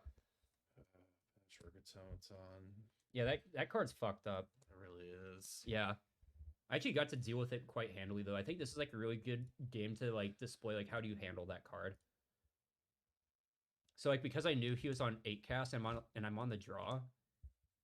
If you know your opponent is playing 8cast and this is your opener. This looks like you lose to Chalice on one. I What do you agree. mean? This hand, every card fuels Murktide. That every card does feel Murktide. And then they play Urza Saga, get Ether Spellbomb, and you fucking die. Okay, they won't see the line. True. It's funny that you mentioned that, Jolson. That is the context I hate Patchwork in. I lost to it in the quarterfinals of that RCQ this weekend. I thought she is one of my Scales opponents, and I saw the Patchwork, and I audibly said, I've played against this in Legacy, and I know what fucked up shit this does, and I took it. Yeah, no thank you. Night, get this one out of here. Before I played Scales, I thought it was the most cuttable card, and then I played the deck a bunch, and now it's like one of the least cuttable cards. Yeah, I mean, like the card just like is so impressive, but like imagine like you're in Legacy land and you just got it souped up like 5/5 Patchwork on turn 1, and then you just like draw 2 fresh ones after you just like put some 1/1 counters on this bad boy. Quentin, it's not that. It's just in game 1, Nick had 3 Patchworks in the first 4 turns of the game. God, that's so nasty. Like, it literally just dumpstered night me. Anyway. Yeah, I just said, glad I just tuned out your stream, Gio. HF, yo. He said, yo, GL. And this is a fucking mulligan. Man, this hand looks even better. That's a lie. We're so dead to Chalice, but I'm not mulling to 5. Against, like, this matchup. That's pretty resource intensive. And I think, like, the reason, like, one of the things that drove me to mulligan, actually, was because Doomwake took a mulligan, and I'm just like, huh. So I can actually take a safe mulligan here and not get, like, 2 buried in cards. Ugh. That's big. She's his criminy, that's unfortunate. Yeah. Let's finish the match where Ops board after 12. After turn 2 is 5/5 and 6/6 Automaton. Night. Yeah, night night. Hard to beat. Yeah, so because he took a mulligan, I felt good taking a mulligan, and he kept 6. So I'm just like, you know what? I'll keep 6 with you. I'm actually pretty comfortable in general when my opponent's mulligan. I'll take a mulligan as well, as long as I'm matching their material, kind of thing. That's like kind of the mindset I take against a lot of decks that are pretty interactive, like 8 cast interactive, and the fact of like Force of Will and like Chalice, and then like Ether Spell Bomb kind of thing. So. How much does that philosophy apply when you're on the or in the blind though? Velocity of what? I know that philosophy. How Oh, much does philosophy that applies. apply Um, in the blind? in the blind, I will keep as many 7s as humanly possible in game 1,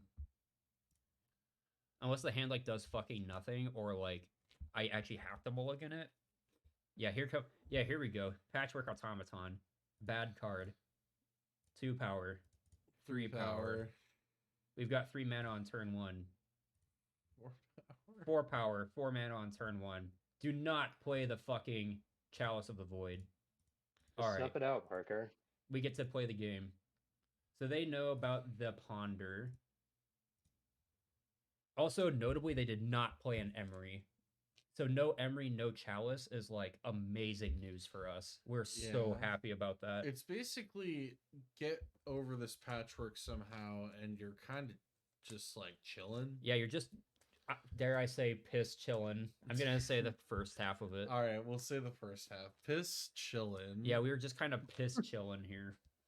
So Reanimate kind of looking like booty. So we're gonna try and find an angle to like make Reanimate a live card in our hand. But like that's just something to consider. No, not you, piss man. Not to be confused. Sorry. There's just a saying. Oh yeah, I see a card in here that I really like. Oh yeah, is it the 0 mana removal spell that you can maybe pay 2 ward for and get rid of the prevailing issue on the table? Oh yeah, and Interesting. when Gate pitched the snuff out to me originally, I'm like, this looks fucking terrible. And the black money's just like, okay, but imagine you're on the draw against 8 cast.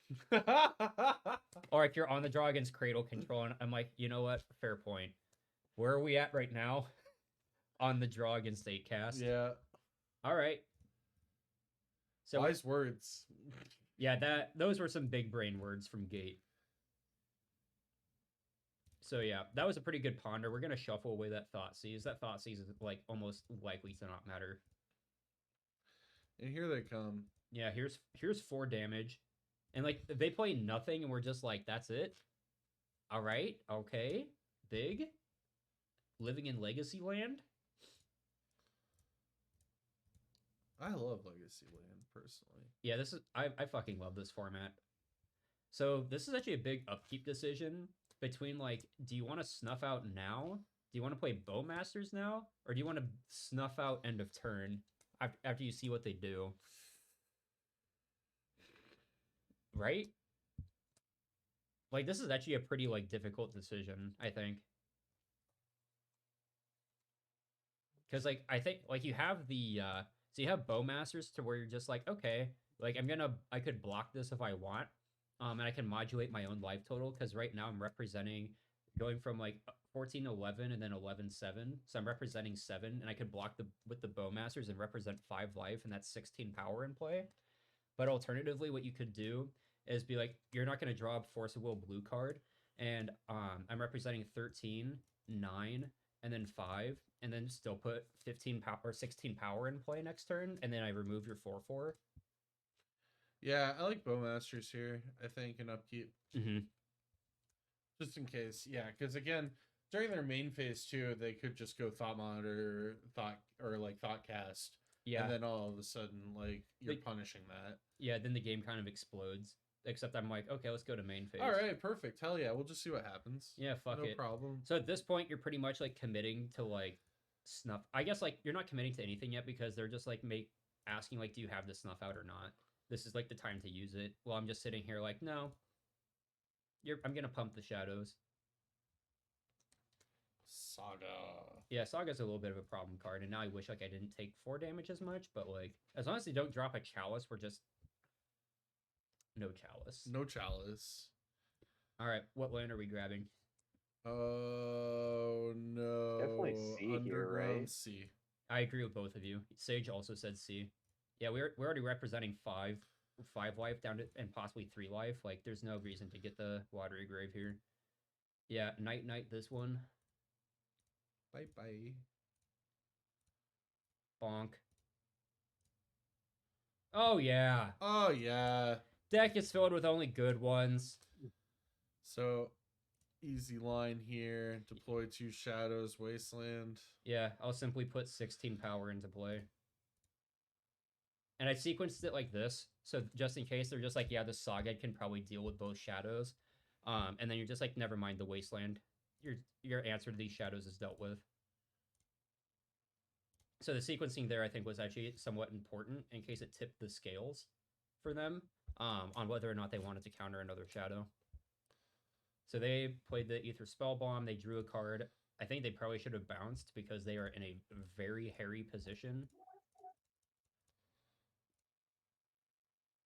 And I for sure, it's like here I just like ping myself. I should have done this after going to combat. I think my brain had it like they had 2 cards in hand. I'm like, I'm playing around Force of Will. When Wait, why didn't you ping them? we got 2 shadows in play.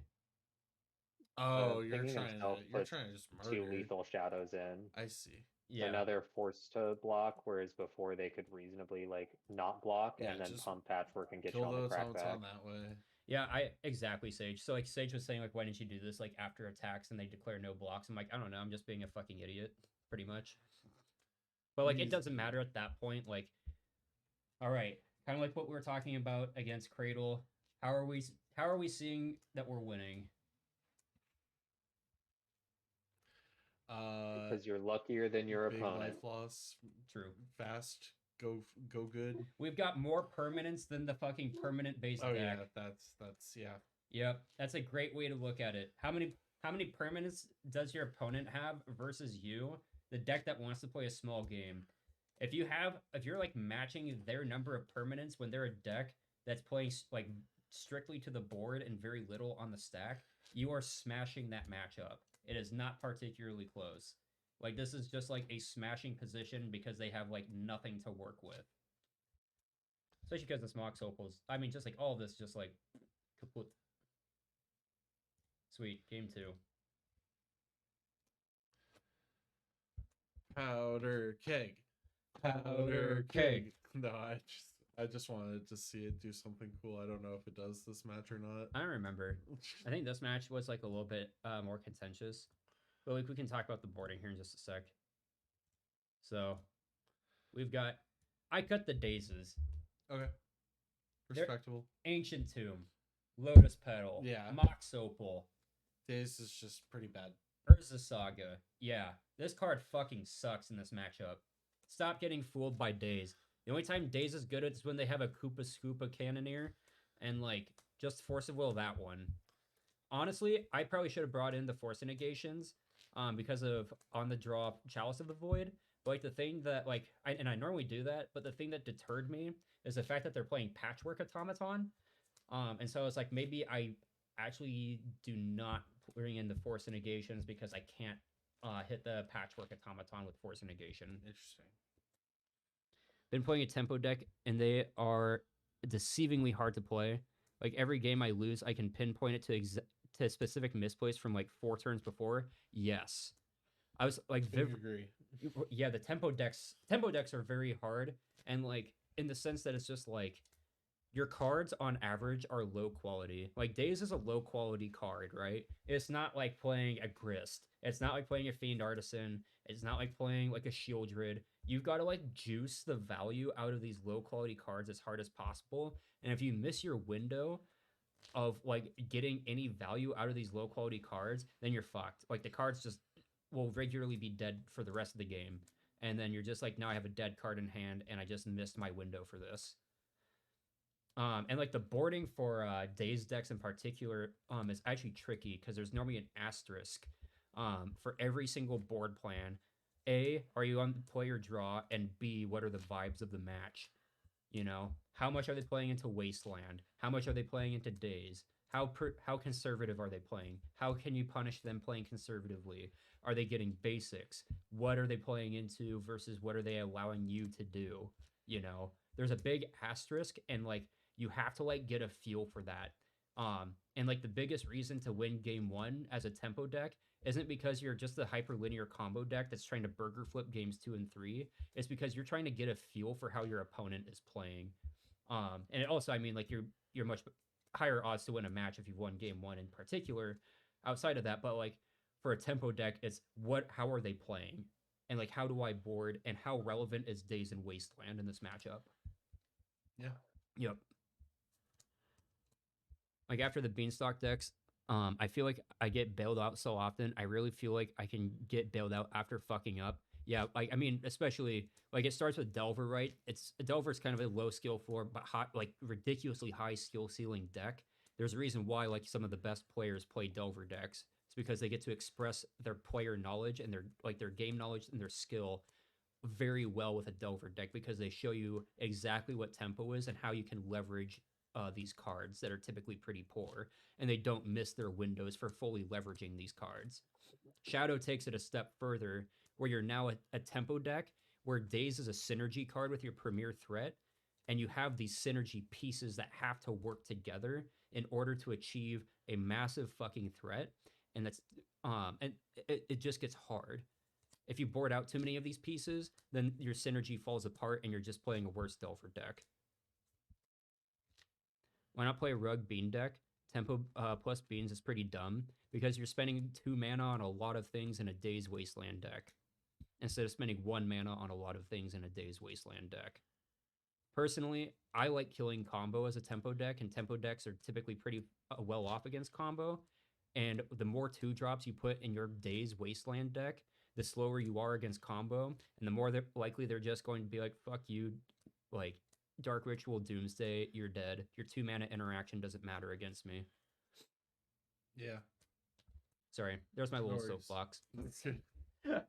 So yeah, get these Dazes out of here. Thoughtseize is on the draw, not so hot. They're a stompy deck at the end of the day with Patchwork Automaton, and they're playing Chalice of the Void.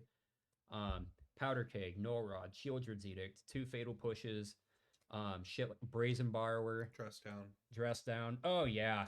Yeah. You know what's fun?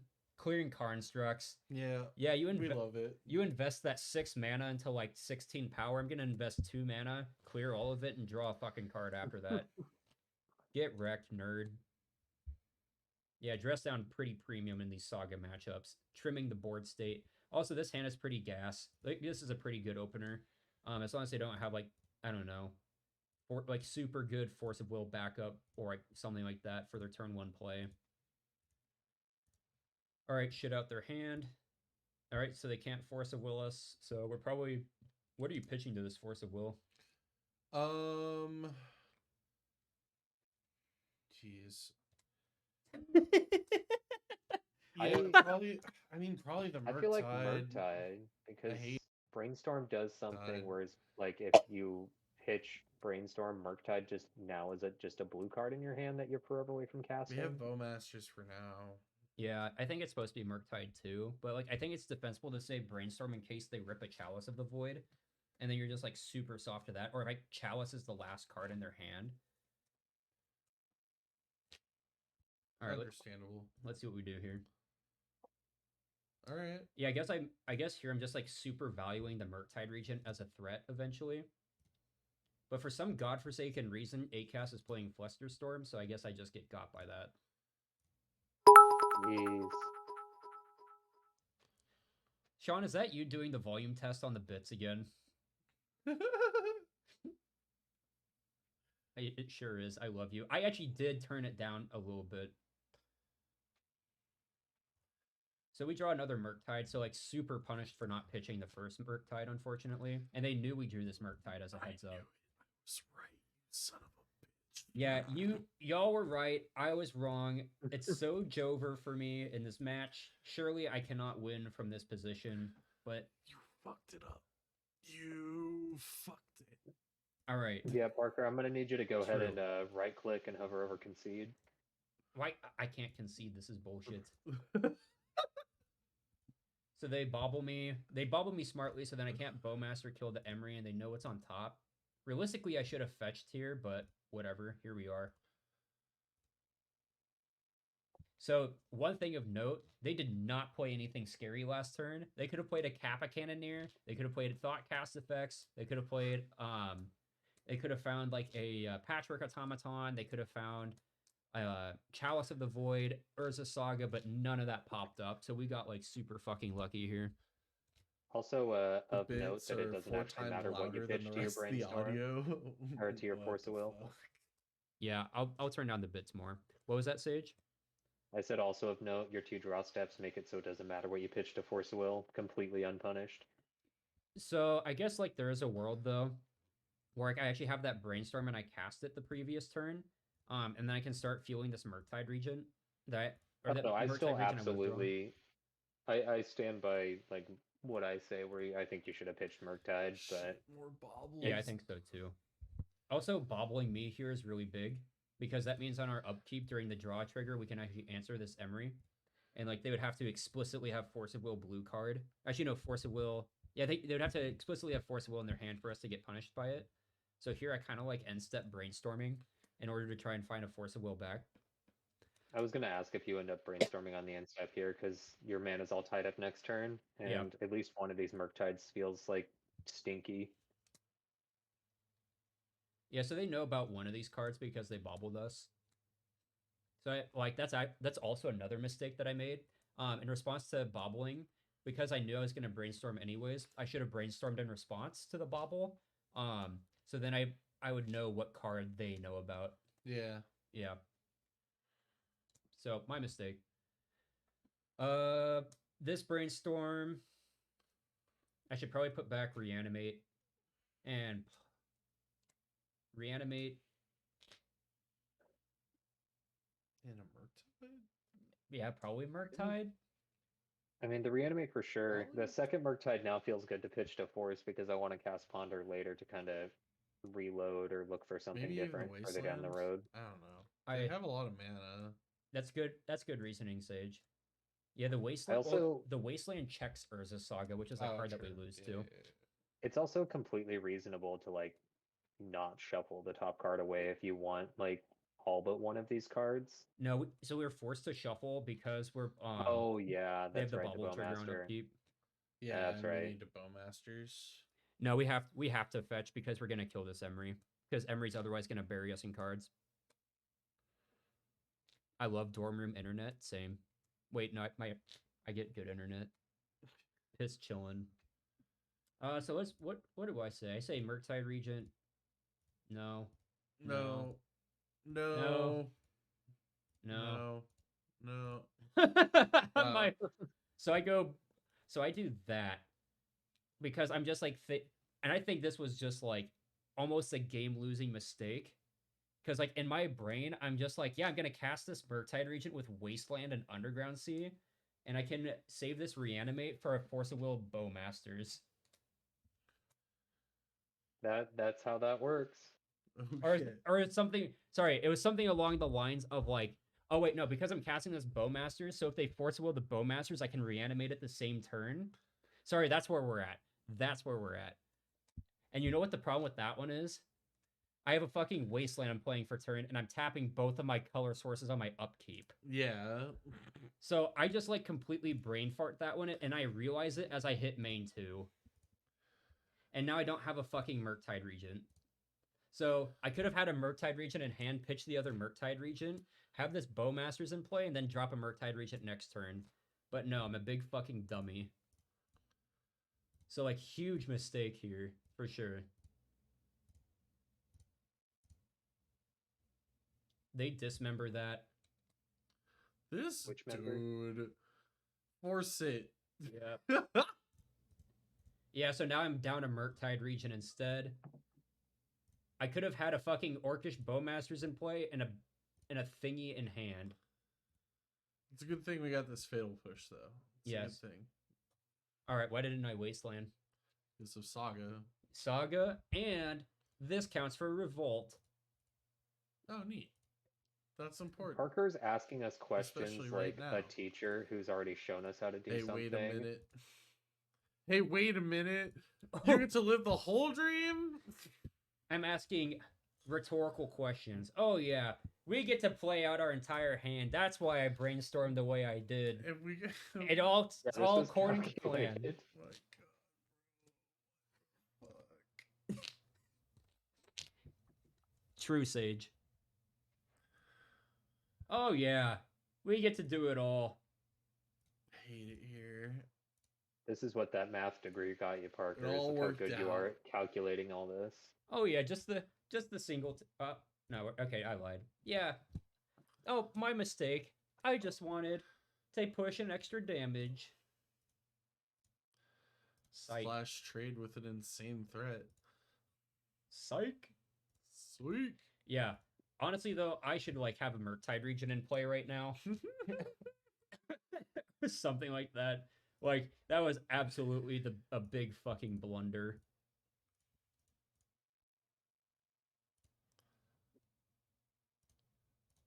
That's pretty attractive. That's actually a weird one.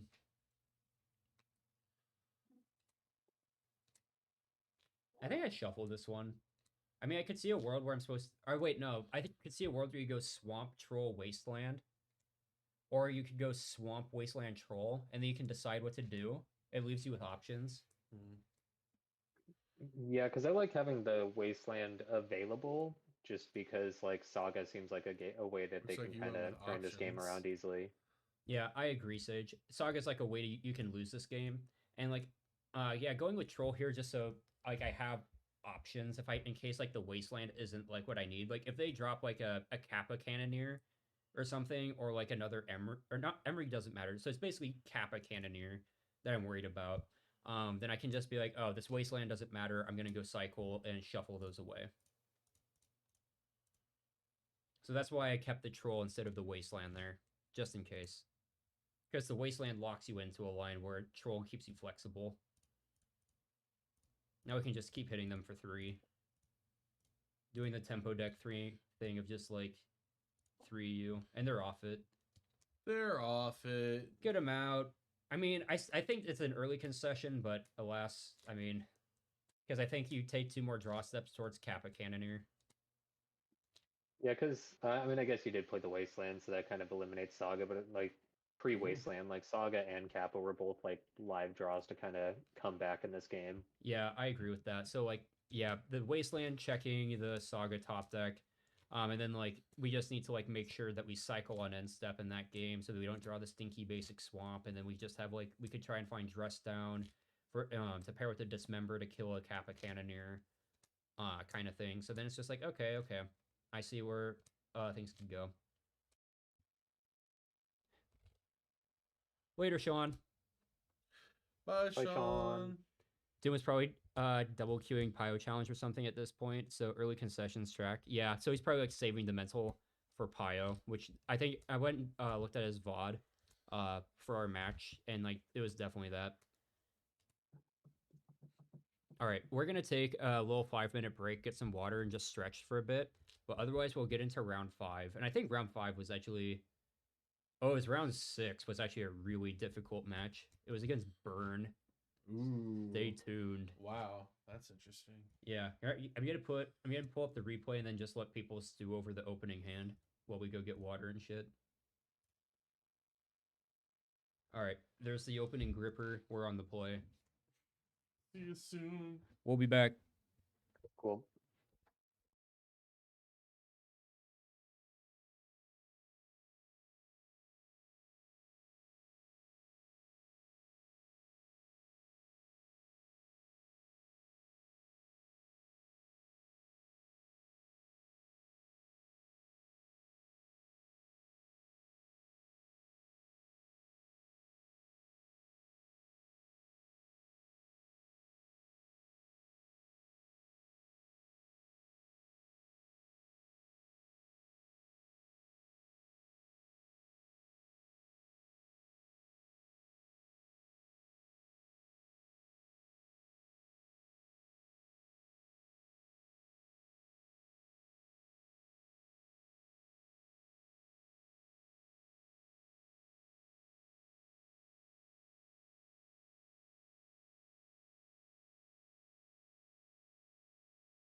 We've got some Simon action. Come here, my little wolf. Oh. Oh. Say hello to chat. Hey, sweet girl.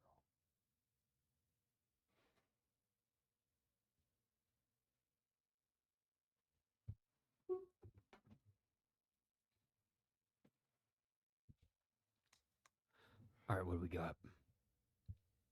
Me, Handshake Parker, burn killers in this event. Facts. God, it was such a sweaty game too. Holy shit.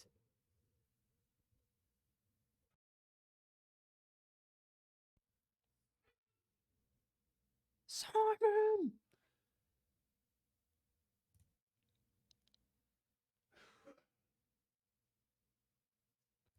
Oh shit, XJ, did you do a VOD review? Let me link it. Or did you and Jarvis do a VOD review? Let's see. I'll gladly link that.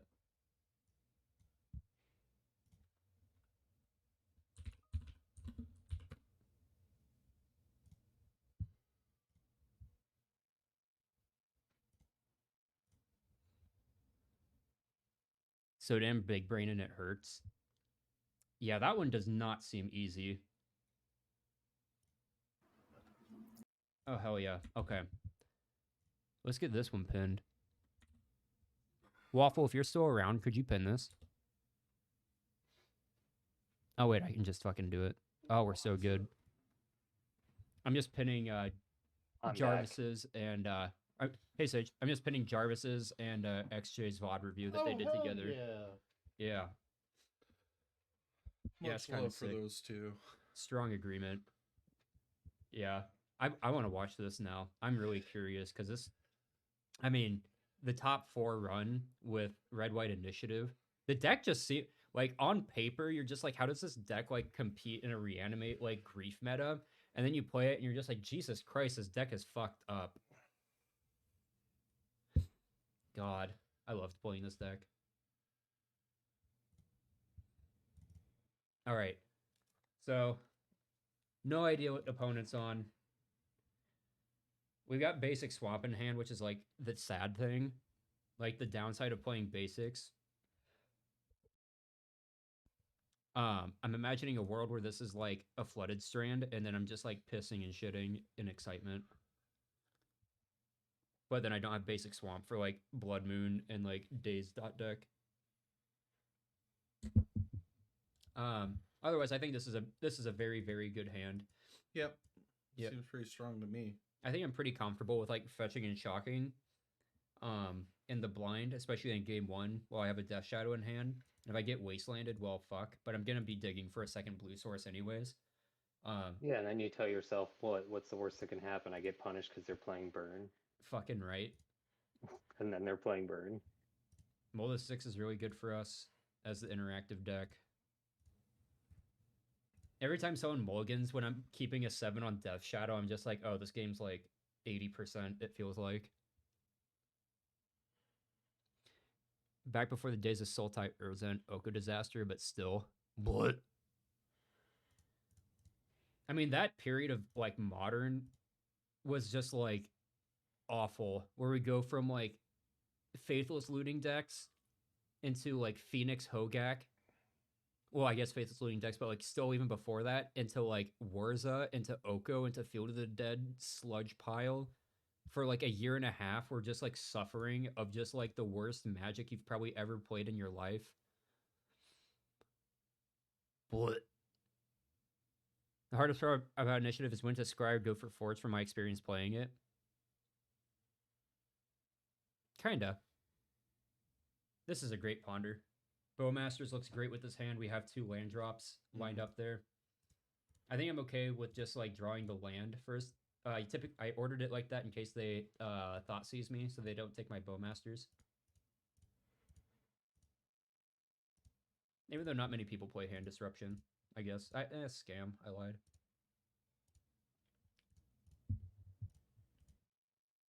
This could be just about anything, but like shuffling like that means they're either missing a land or they're digging for a combo piece. So you can kind of take that however you want. I pretty much am just like slamming this Bowmasters. What are we playing here? I thought you said we were playing Burn this round. No, burn is next round.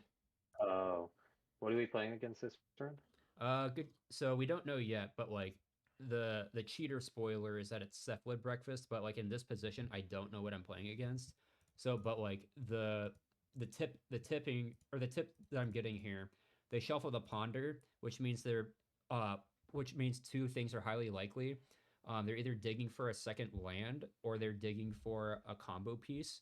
Um, and so I kind of want to like play basic swamp, I think, and just like hold up Bowmaster because if they go like Ancient Tomb Show and Tell, I don't want to play into Days. And like even if I miss a Yeah. little bit of Bowmaster value here, I think that's fine.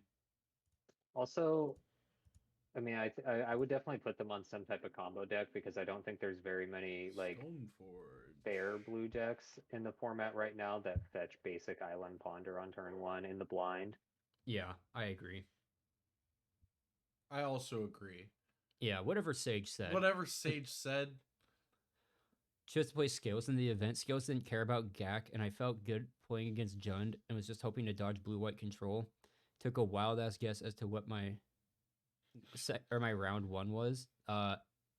Me playing Esper Shadow. I'm forcing it. here. I'm gonna pitch the Murktide Regent because we already have two threats in hand, and the Brainstorm will let us dig for other things.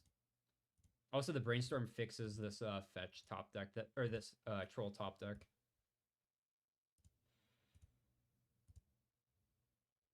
So Stoneforge Mystic, like it's very high odds that it's just Jeskai. Was it Jeskai Stoneforge? But there's also like some percentage of odds that it's also cephalid breakfast, and so you got to be like, well, I feel like the brainstorm's pretty clear cut here. You like bin troll and you bin floated strand, but like both of them, you're just like, I want to go fucking fast, like right now. Yeah, I mean, is there even like a dedicated Stoneblade deck in the format right now?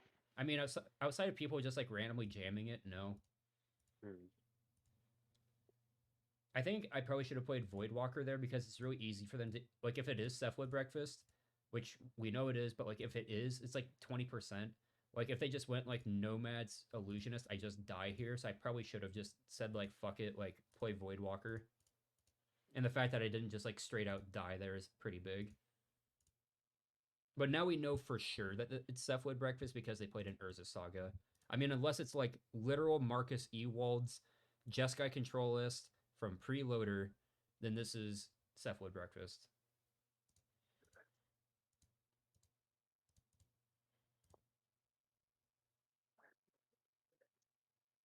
Oh my god, Moto. I'm gonna have a fit. Let's go. In game one against breakfast, you generally don't have to worry about swords to plowshares, so you can actually like overdevelop into swords. And if they play it, it's weird. Interesting. Mm-hmm. So that's actually one thing to note. Because then that means you don't have to drop velocity here. I attack first to see if they're gonna plow anything.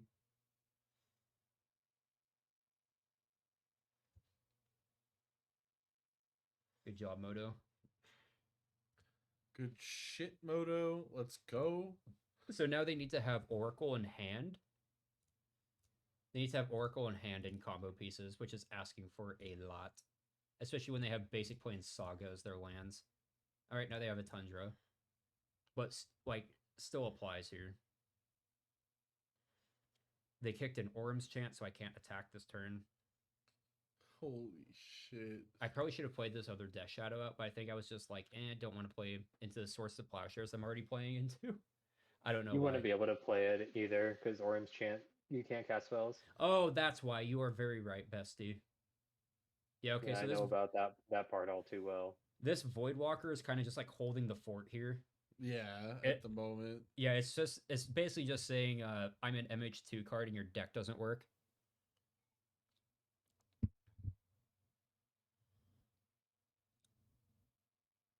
There isn't really one. Mainboarding swords and breakfast. I don't know. I'm not a breakfast player. I just randomly see it in lists. For not mainboarding swords. Not mainboarding combo pieces. If you look at Aegis's lists, Aegis goes for like Pact of Negation and Days for interaction and just say you're gonna fucking die to combo and you can never interact on the stack with me. So combo and control just kind of die to it. Whereas shit like it will die to like shit like Helm and like other pieces of permanent based hate, but it just accepts that. Swords is usually in the side. Yeah, strong agreement. That's where I normally see it as well whenever I look at breakfast lists, especially from high level players like Igus. I don't think I think you just take the ponder, so then Yeah. yeah, so they can't dig for Oracle as easily. Illusionist is just repetition at this point. Yeah, literally doesn't matter. Or the illusionist doesn't matter. You should take the ponder. So that I guess I'm just like, fuck it, whatever. Oh, because if they ponder, then they just pew pew pew. Oh right, yeah, Bowmaster is just ping ping. Yep. And I think they realize that. Dead. I still want to ping this anyways because it's fun. Oh. Still Dedge. All right, so game one, that was kind of a raffle stomp. And like it was honestly one because of the singleton Voidwalker in the main deck. Like if we didn't have the Voidwalker, night. Yeah, good card to have. This card is Gucci Mama. Yet another game where it kind of just like hard carries. Was it game one against Justin where it hard carried? I forgot. But Voidwalk? Yeah. There was like another game where it did like a lot of work, didn't it? I don't know. Maybe I'm misremembering. I don't know. I think I'm being a ding dong. Maybe being a ding dong, bro. On That happens. On the draw. All the dazes. Yep. Stop trying to beat them on the stack. Bye. Stop. Stuffwood breakfast. They're gonna beat you on the stack. Stop it. Put permanent based hate into play, and they struggle with that. Now for the sideboarding, let's see. So this was also kind of vibes based sideboarding, so take it with a grain of salt if you'd like. But this is like my general thought about Cephwood breakfast is that they're going to try and assume the control role in the matchup, and so like trying to match them with control, as the aggressor in the matchup is very much a losing proposition because they're going to have Orm's Chant, Daze, sometimes Pact of Negation, or they'll drop it to Fury, and then you just fucking die. They are happy to take draw steps, and they are happy to like just like take their sweet time. It's such a heavily utilized zone right now. Strong agreement. Splash green for Pernicious Deed, Copium. I mean, I think that's what Max Torsion does for Scam. He'll splash green for like 1 or 2 Pernicious Deed in the sideboard. And it makes sense to him. And I mean, like, it's a good card in the meta. I fucking love Pernicious Deed. Yeah, that card fucks. That's an adult card. So 4 days, Troll, 2 reanimate. Shave the reanimates because they don't really have good things to reanimate. But I honestly think I probably only should have shaved 1 because I have 3 wraiths and then 2 trolls to reanimate still. Yeah. It's kind of hard. But so we did that, and then we brought in 1 fatal push on the draw. The Voidwalker, S tier, permanent based hate. Plague Engineer, S tier, permanent based hate. Shieldred's Edict, because they showed us Stoneforge Mystic, which means the presence of Cauldra, so you need a way to answer that. Yep. 1 fatal push, not both. Dress down, good. Borrower, good. Did I bring in Palantir? Brought in Palantir because sometimes when you're just playing draw go, you just need a Palantir. Yep. Yep. Just need a Palantir. Yep. You just need one of these bad boys. So that's how I boarded. Just put the hate pieces into play and kill them that way. Because they're just gonna cast Orm's Chant and then you lose. Nice removal spells, idiot. Board is clean, and I cast a chant, and now you cannot cast spells this turn. I took a mulligan, I guess. Oh yeah, there it is. Okay. Yeah, this hand's sick. This is a hate piece, turns off their cantrips. This hits Urza Saga. I think you bottom a Force of Will, maybe? Looks like you agree with yourself. Perfect. Yeah, don't pitch cast your hand into Oblivion. You still need to figure out a way to win the game. Turn 1 Nomads is pretty scary.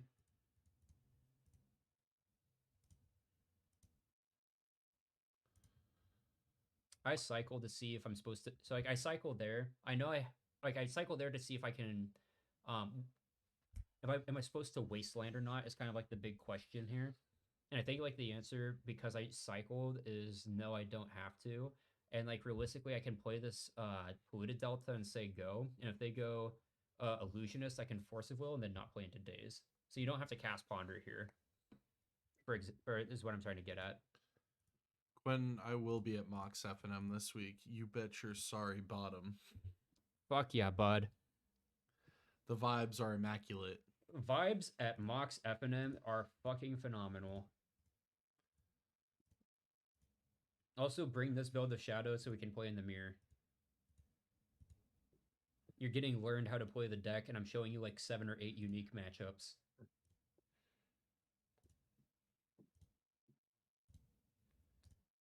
I think it was Quentin the first time that I ever played against him. He cast Shadow of Doubt against me, and I wanted to cry. Get wrecked, nerd. Are you forcing this? Because they can either get Kaldra or Shuko. No, I don't think Calder's so because scary, they've already right? got Like, the. you don't have a direct answer to it at the moment. You could waste their. Oh, right, creature. Yeah.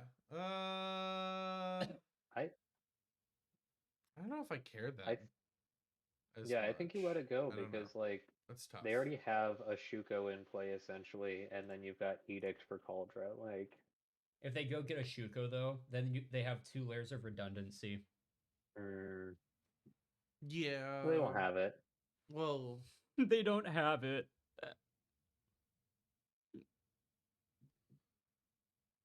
Who's he? Oh yeah, Heathen King is Damon. Right. yep. Oh yeah, brother. Oh hey, Damon.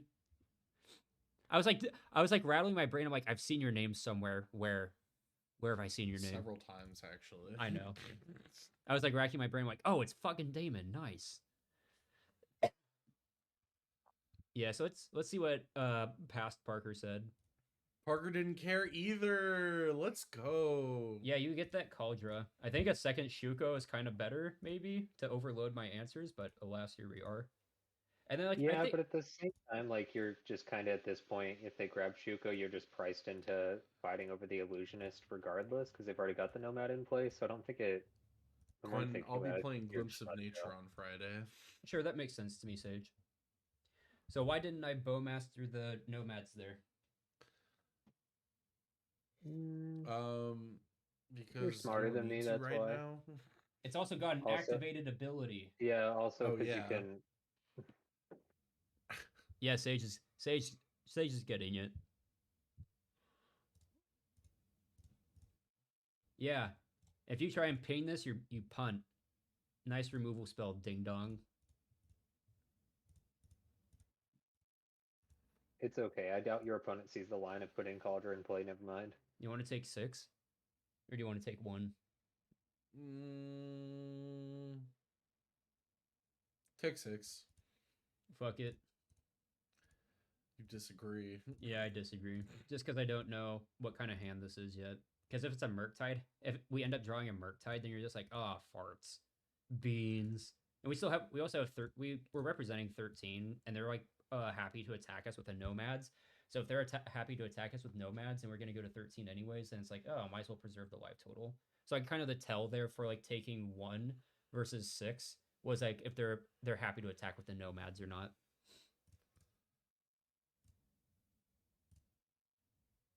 Nice. This Ponder is Z tier. Except I want literally all of this. But I think I can only Actually, I only want 2 pieces of it. Because I really want the Voidwalker. But I also really want to cast this Thought Seize this turn. Fuck. That's tough. I mean, the Force of Will is like got you on the back end, though. You're probably fine just taking like Land Voidwalker. Yeah, and they didn't like You... have days Yeah. for your See? removal spell. It's like you knew. It's like you fucking knew. Sorry, what was that, Sage? Oh, I said like I feel fine like letting Force Will hold things up because they didn't interact with your edict at all. So I'm like inclined to believe they don't have removal right or counter magic right now. Oh yeah, that's pretty smart. So Sage was saying, okay to just hold up Force of Will for now because if they probably would have had it when I edicted. Oh yeah. They probably would have used it. So one other thing of note is that we bottomed that Street Wraith on the Ponder because I can tell you right now, this game is going to go to the wire based on the texture of how they're attacking us and the fact that we now have a thing that cannot block. Right. Yeah. So that extra 2 life will matter a lot because we're at an effective 10 right now.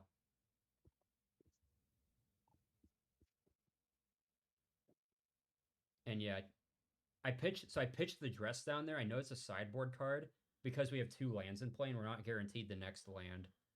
So it makes, like, if you pitch the brainstorm instead, your hand is a little bit too heavy. So now we're at an effective 9. So taking the extra 2 there would have been like super sus. All right, now we're kind of diversifying. We're diversifying our onboard hate, and now we can block if we so choose to. Saga's not going to make any tokens. Big dub. Yeah, big W there.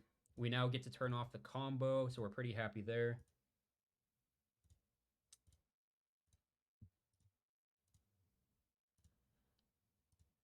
All right, we've got another Narcomoeba. So like this is how like the games can actually go, where they will just be like, I'm not gonna combo. I'm just gonna like attack you dead because like you eat your life total so much. So like it's actually like it is very much a fine balancing act of them calling your bluff and being like, okay, I'm gonna eat your life total, and then also them just like like randomly comboing you.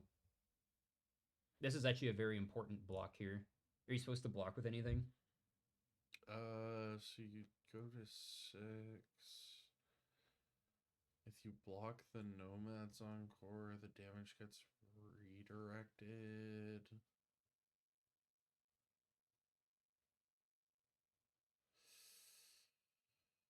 Oh, I'm not sure, honestly. Yeah, right. So I think you're actually supposed to block the 2-1 because the 2 damage will matter quite a bit in the race. So I see it like we're gonna attack them for 13, then we have 6 in play.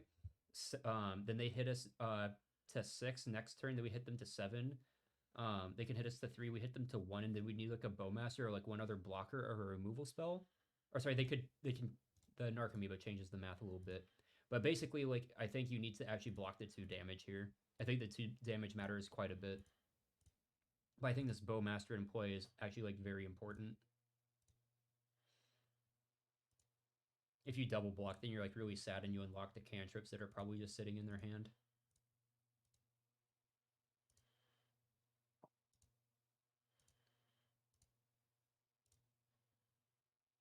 Go, Bodo, go. So I basically say, okay, race is on. I'm going to get this bad boy into play here. I'll take 4. And we're pretty much just like, all right, give me a removal spell or like Murktide Region or something. Otherwise, I've got to block next turn. So like land this turn actually isn't so bad. Brazen Borrower, Murktide, Death Shadow. Yeah, and I ordered it like that because Murktide pretty much doesn't matter because then that could get to fear, like that could get like they could go like land and then you play a Murktide Regent next turn, they go land again to Fury it. Well, if you have a removal spell instead, then you can bounce the Narcomoeba, go to 2, and then you're just fine. Yeah. So blocking the 2 damage there actually mattered quite a bit. If we did not block the 2 damage, we were super fucked. And then here we're praying they don't have days. So now they can't attack with either of those ground attackers, and then we have a removal spell. And even if they have Force of Will, they die. So they'd have to go island double days for it to not work out for us. And they showed us they didn't have days.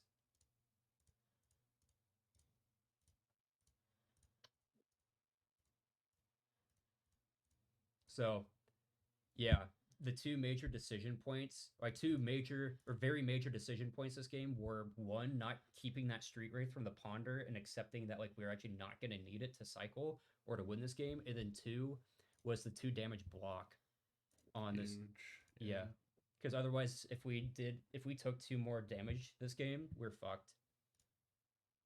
Yeah, then you just it feels weird, but you bounce a Narcomoeba and you go nuts whenever Moto wants to go. Legacy powerhouse Narcomoeba. Hardcast Narcomoeba. Honestly, I've lost to so many Narcomoebas with Shukos equipped to them. It is absurd. So like I've kind of learned my lesson in this matchup where it's just like you have to respect the fact that they can just be like, okay, attack you, instead of like try and dig for combo or like answers to your answers kind of thing. But like yeah, I like respect your. oh Go go ahead. ahead. What up? Oh no, I'm just being obnoxious. You're Nice. actually saying important stuff. And then also not taking the extra 5 from Cauldra was really important. So we basically decided to avoid taking 9 extra damage this game. So It worked out. it worked out. That's crazy. Death Shadow doesn't need to just plummet its fucking life total all the time, even in Swords to Plowshares matchups. Swords to Plowshares combo matchups, you don't need to just tank your life total. Oh, Get learned. I am learning. All right, sweet. Now we get a nice and easy matchup in Shadow versus Burn. Yeah, I've been told this matchup is easy. Yeah, it's easy for 2 of the players. I'm joking. This matchup is fucking atrocious. See you Friday, Damon. Good night. Have a good night, Damon. Night, Damon. See you Friday. The first time I did play Shadow versus Burn, it was incredibly easy. For who? For Shadow. Did they just TBR you out of the game? I don't know what this guy is playing. We're going in the blind. Oh my god. I mean, Oh. this is a keeper in the blind, right? Oh no. Yeah. Yeah. All right, we learned our lesson from the scam game where we're just like, we need another land, cycle before we fetch. Yeah. Your opponent's salivating already.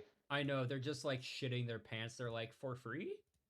They're looking at these 7 bolts in their hand and they're like, "Oh, this is good. This is good." Okay, this is actual Gucci Mama though. We love Brainstorm and Fetch Land. Best combo in Legacy. Have you ever tried that before, Curran? Yep. I hate it. It's hard. It's hard, and Brainstorm Do you feels know how many really, really possible good ways there until are you to get resolve Brainstorm Brainstorm? locked. It's usually a lot. There are a lot of wrong ways to resolve a brainstorm. So I think that was like the easiest put back fucking Street Wraith and some other bullshit card that I just drew of my life. Also, Sage, what were you saying? Oh, I said Brainstorm's really a lot of fun and great until you cast Brainstorm and then end up Brainstorm locked. Yeah, fun, And then exhilarating, you lose the game exciting. because you skipped 2 draw steps, essentially.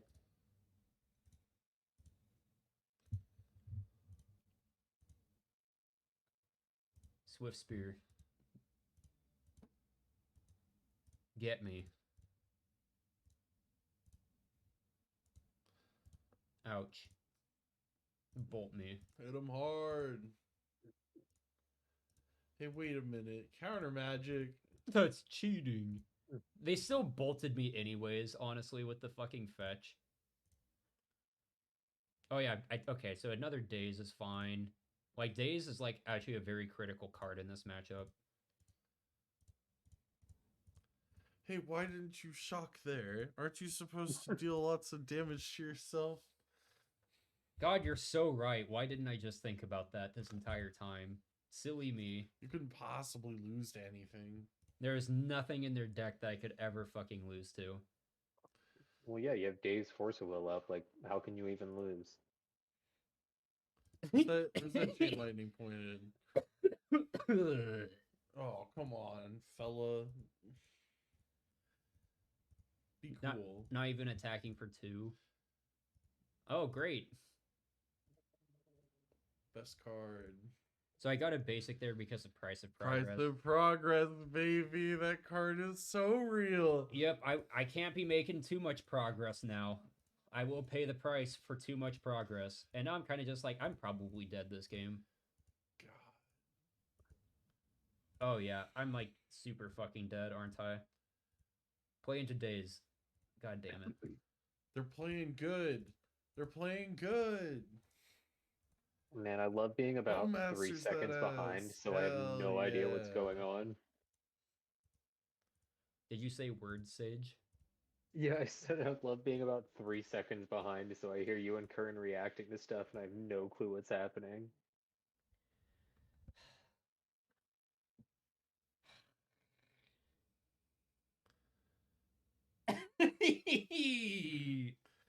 That's a fourth. We're Ugh. gonna get fire blasted anyway. Just fucking take it on the chin. The caricature of shadow players bit is pretty funny, not gonna lie. But look at all this life loss. I could go to 2. Oh shit! It resolved. Wait, no. How do we win now? Woo! Oh, you can cast that and it won't trigger Eidolon. I get it. Woo!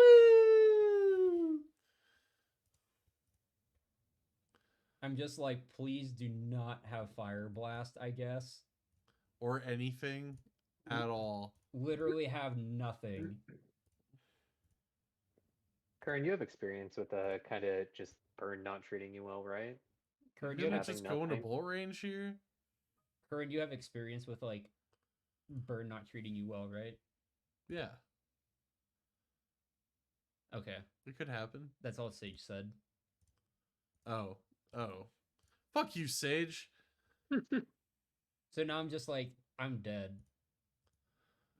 Every time you beat me in a match of Magic, Kern, I go out and sit in my car and watch that game, and it makes me feel better. The only way I win is if they try and go for it right now. I have to like, what I should have done is like gone faster and just like bluffed the Bowmasters, but I sat there for 15 seconds and thought about it.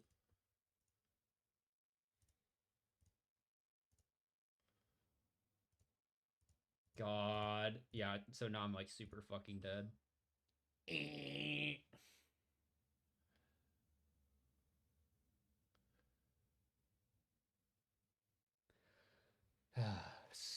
Smooge in the rain. Damn, dude. That was brutal. Alright, what do you think the cuts are? Watery Grave. Snuff out? No. I want to look at. Dothy Voidwalker. Good. Street Wraith. I'm just thinking. Watery Grave, yes. True. Thoughtseize. Oh yeah, we got one of those out. One? Yeah. What? Bro, we gotta cut those fucking street rates. Are you kidding me? These cards are abysmal in this matchup. Oh yeah, so, okay. You know what looks good to me? Whenever I'm playing against Burn, I'm just like, yo, give me this shit. That one. That one. These ones. Some of this. Sure, yeah. Yeah, I like that. So we got Street Wraith, Wraiths. Thoughtseize, Voidwalker. There's Snuff Out. We did, But yes. Parker, they can't bolt Street Wraith.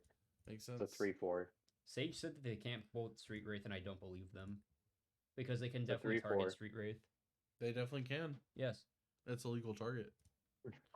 Alright, we've got a very interesting hand. Oh, Whoa. Whoa! Slow down there, Speed Racer. So we've got 3 mountains. There was Goblin Guide, 2 Exquisite Firecraft, and Rift Bolt. Wow, 2 exquisite firecraft. Wow. I know. They're This just like, guy just wants to fuck you up. because I don't have the removal spell, I've learned my lesson about Goblin Guide. Alright, good job. And I figured that also just like, so their hand is like really heavy with 3-drops. So you're just like, okay, I need to find like methods to tempo them then, if their hand is this heavy.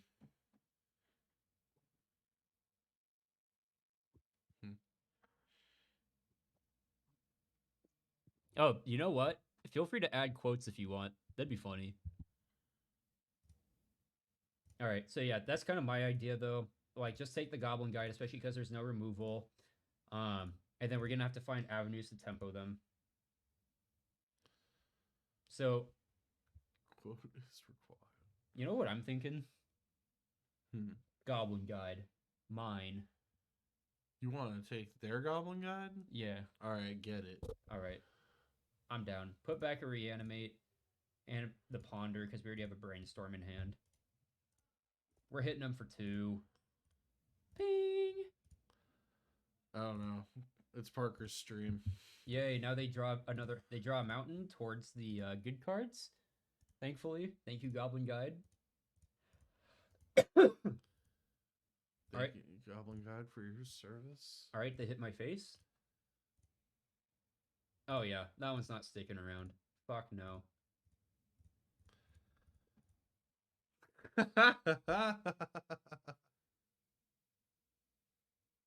Why can randos add quotes? Okay, it's Parker's stream. That's what I said. I don't know. Fuck it. If it gets too rancid, then I'll put a stop on it. Let's see how it plays out. All right, paying them for 1. All right, they're drawing a Skewer the Critics.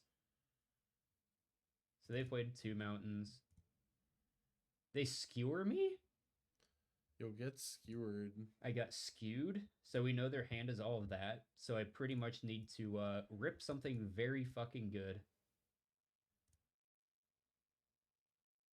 You're doing it. Am I? I think it's like you put back reanimate.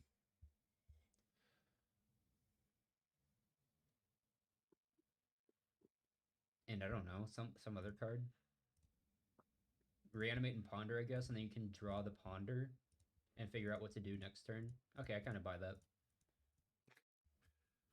Sweet. Parker's like judging his own play over here, like dubious, but it'll probably work. They're gonna exquisite my nuts. Okay. What? What? Okay, so they exquisite firecraft targeting shadow, so now I'm forced to go get the watery grave to save it. And I'm just like, please do not fire blast the death shadow. Or you at this rate. Jesus. Do not fear. So we have 8, 9, 10, 11. So assuming like all the attacks go through, we're pretty Gucci mama. Do not cast the Murktide Regent, would not recommend. All right. And you love giving them mountains. You're like, here. They're not drawing anything else. In the damage step, we kill them. Yeah, so that was kind of a take the Goblin Guide and have it deal 6 points of damage. Was it 6 points or 8? That thing went fucking far. Yeah, it gave him a mountain like 3 out of 4 times. Look, I never had a like a 1-mana burn spell deal 8 points of damage. That was kind of sick. Imagine play burn. God, that's so true. Imagine dying in the damage step. Sage can't relate. What? Maybe we consider adding a red splash to Shadow. God, Where's the sun? where it's so smart. Unban Ragavan? True. I have the sudden urge to tap a sign. Where is it? Where's the sign?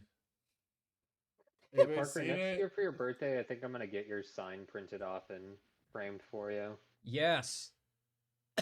Sage is gonna get my sign printed off and or printed off for me Good. for my birthday in May. Man, I turned 27 5 months ago. I feel ancient. A new follower approaches. Tim1, thanks This for the follow. fucking clown. Man, I'm ancient as hell, fella. Yeah, you're so ancient. You certainly are approaching 30, aren't you? Why is someone else in this room approaching 30? Maybe a little bit faster than you, unfortunately. Omega. Well, wait, nobody else in that room is approaching 30. Kern already like hit and went past it. 1 month older than Parker. You're a Taurus? Parker, you are a literal baby. That's so true, Betsy. I've been called short and I've been called a baby all of my life. This is nothing new to me, piss fucker. I'm sorry. Short baby Sorry, that was mean. king, our little short I'm baby sorry. king. Short baby king. I feel so emasculated. My chest hair is falling out as we speak. I'm approaching 40. You don't even look that old. You're a rigatoni? That's kind of sick. I love being pasta. All right, we keep this Pasta. grip because Murktide Regent wins games. They suspend. Okay, no Goblin Guide. Okay. Okay, no threat. Pogging out of my gourd. Ah, shit. That Ponder had Force of Negation, Force of Will, and something else. Yeah, I don't know. Some good. Yeah, sorry about that. But, like, basically, all we need to know is that Ponder was fucking amazing. Yeah. So we picked up 2 really good spells. We keep the Force of Will just in case they try and play a creature. And we could pitch a Murktide Region if we really want to.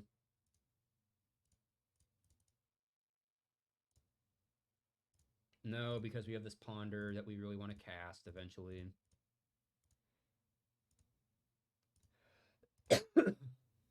We're going to play this Bowmasters, and we can start getting a clock going. Lava Spike you. Rift Bolt suspended. Man, that's 3 burn spells just coming up. I'm anxious.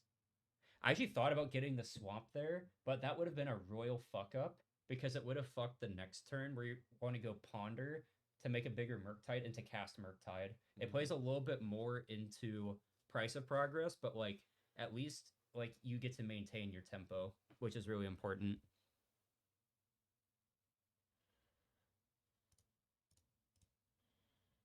So we get the Bowmasters rolling here. We just gotta find like points here and there.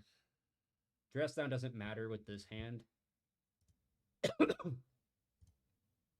So I made a big fuck up here. What's the card that you want to draw, Curran? Force of Negation. Yeah, I kind of want to draw that one too. Cool. Yeah, I agree. Let's draw Force of Negation. Let's do it. Hey, wait a minute. Let's draw Force of Negation. Sage, we drew Force of Negation, right? Yeah, I see it right there. It's the second card in the hand. I love not being able to control Zia Ponder. Feels good, man. Every time you fuck up a ponder, you should be able to submit a bug report and get your league refunded. Yep, I agree. I want my league refunded every time I can't control Z my Ponders.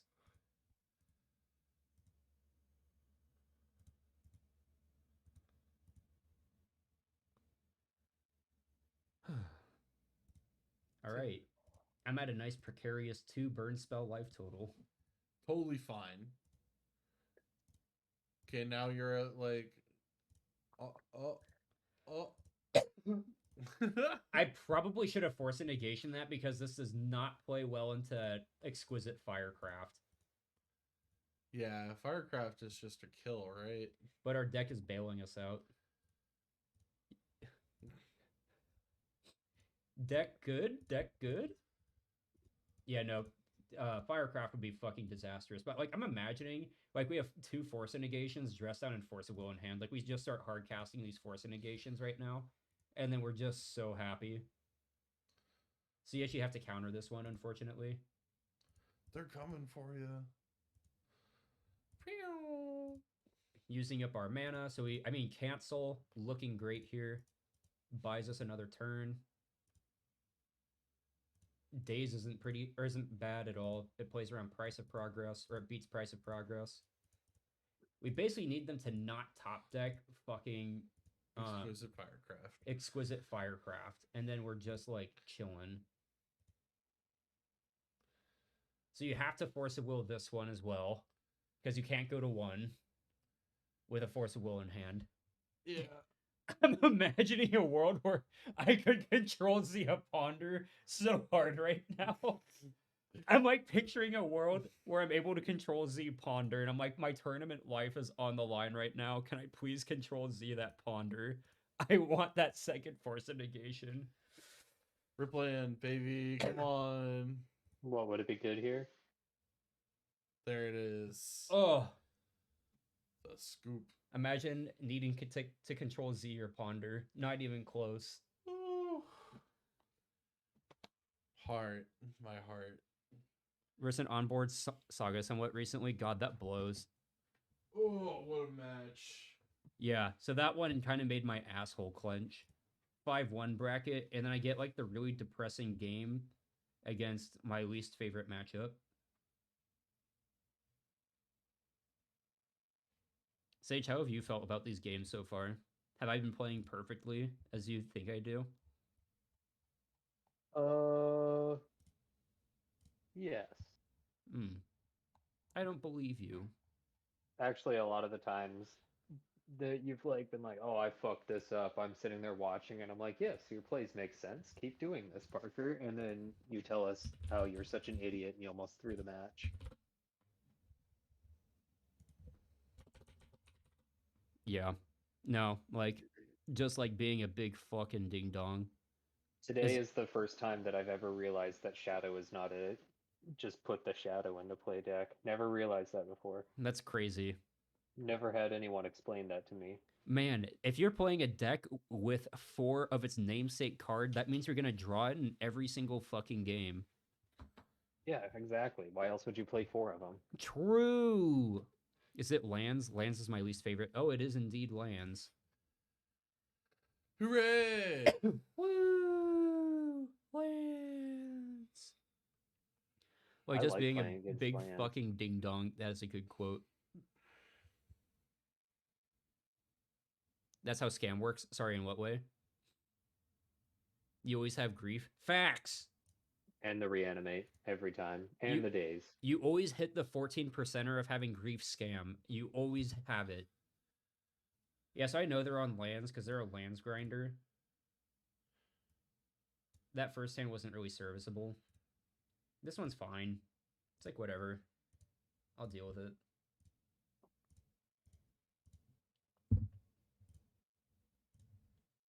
And a lot of worlds I actually force a will the Mox Diamond, but because they showed us a green source, it doesn't really make sense to force a will the Mox Diamond here.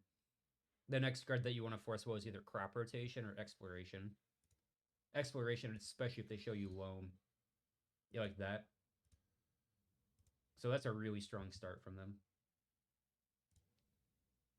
Definitely play the island because we don't want to get wastelanded out of the game, and it's really the way you lose games against lands are when you can't get your mana under you. So just getting your foothold in the game with the basic island start is completely fine. You kind of have to do calculations, but if you can ever hit a Murktide region in a reasonable time, so that's kind of a hard one to figure out. I don't know. I'd probably keep this. Just like the vibe check is keep it. If they play Urza Saga, you have a dress down to beat it, and then you can draw another Force of Will to stop like a crop rotation or something like that. So, and then this Ponder also has a threat in it, which is something I really like.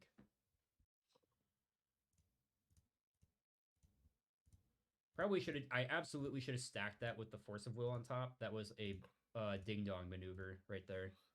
Because you want to be dinging and donging. Yeah, that was silly. Yeah, for exactly this purpose, I would have Force of Willed that crop rotation if I put the fucking Force of Will in my hand. There is no reason to put the Murktide region in hand. Note that they did it on their draw step, so they get the immediate chapter 2.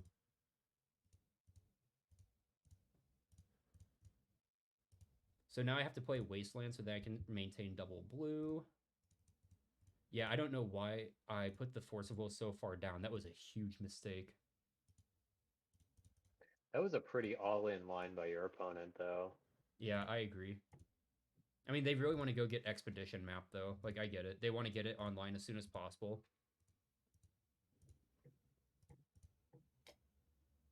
Or that. Okay.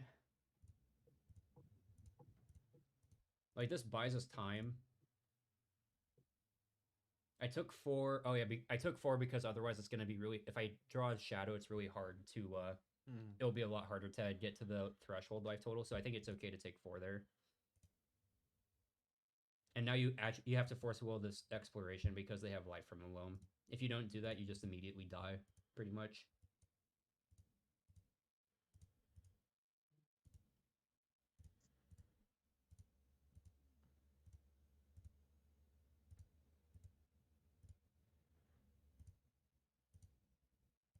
It kind of sucks that we can't play this Murktide Regent this turn because this is like a very good turn to play Murktide Regent. We just didn't have enough free interaction to play it, basically.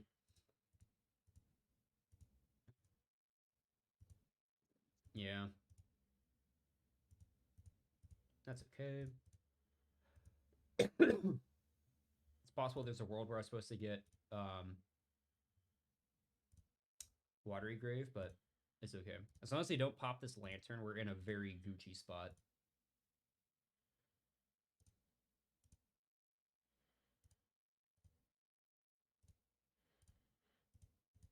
just immediately. I feel like because you grabbed Underground Sea off the Troll instead of Swamp, that should have been a big sign to them that you were going for Murktide that turn.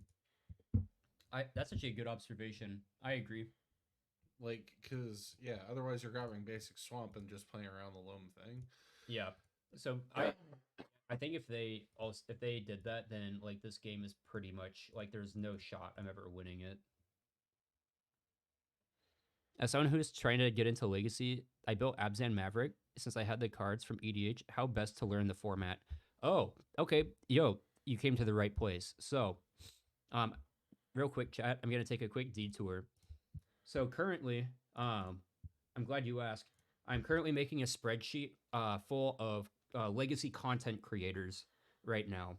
I'll post the link to this in the chat. This is absolutely not complete whatsoever. I literally just started it tonight. And so this is a list to legacy content creators, the decks that they play, and like their socials and all that, like their Twitter links, their YouTube links, etc., etc. I would strongly recommend checking these people out. So since you said that you like playing Maverick, Douges plays a lot of Maverick. Like that's his main squeeze, is just like putting a Savannah in his deck, or like 2 or 3 of them, and then figuring it out from there. So this is probably the guy that you want to go look at first. Let me go drop this in the chat real quick.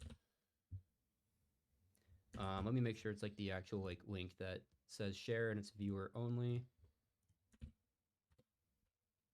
Check this link out. Go check out the links that are there.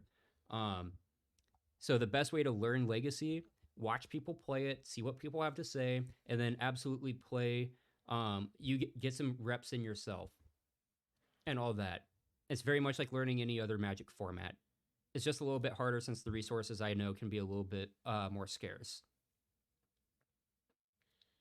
Is Douche's website greensunzenith.com in there? It is not. Could you send me, or could you post the link in here?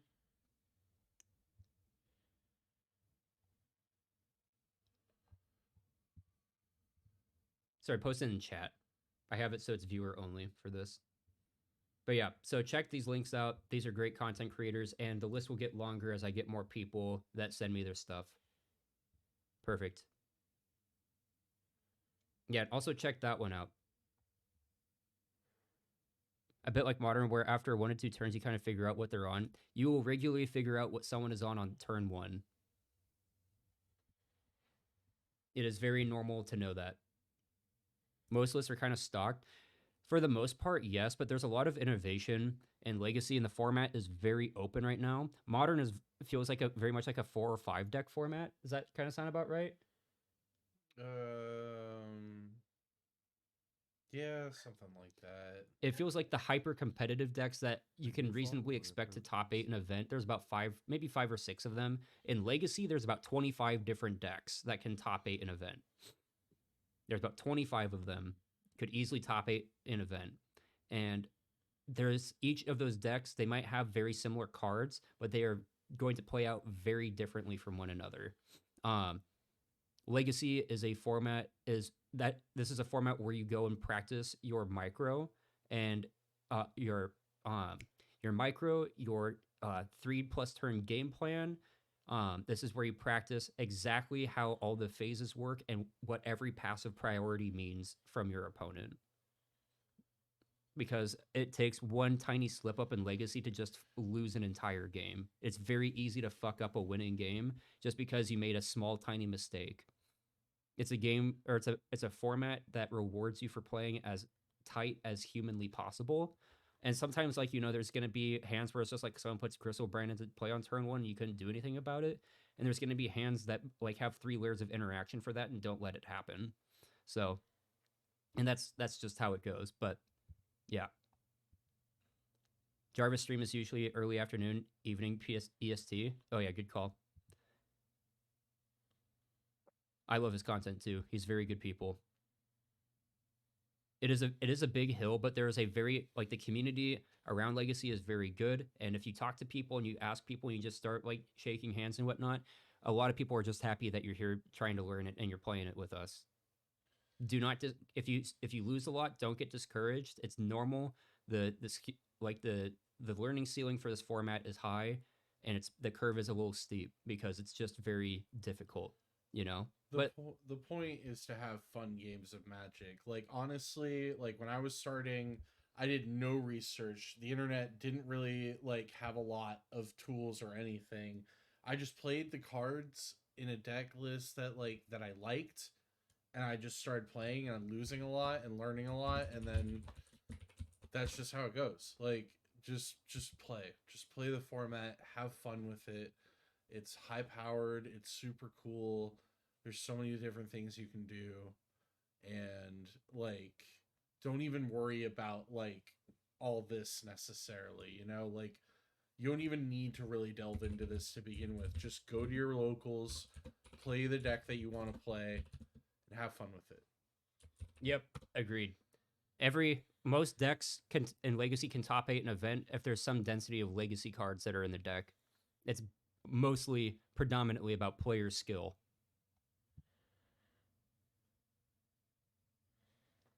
He plays lands, so I'm kind of tired of just losing games to his Tabernacle.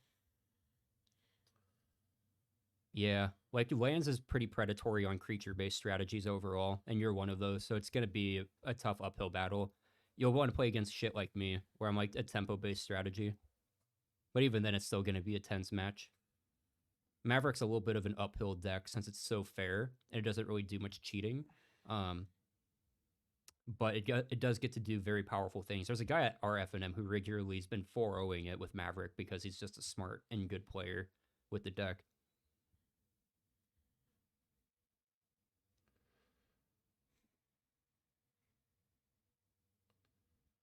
Start branching out. This is assuming you want to be competitive early. Otherwise, play whatever you want and keep playing. Yep, strong agreement.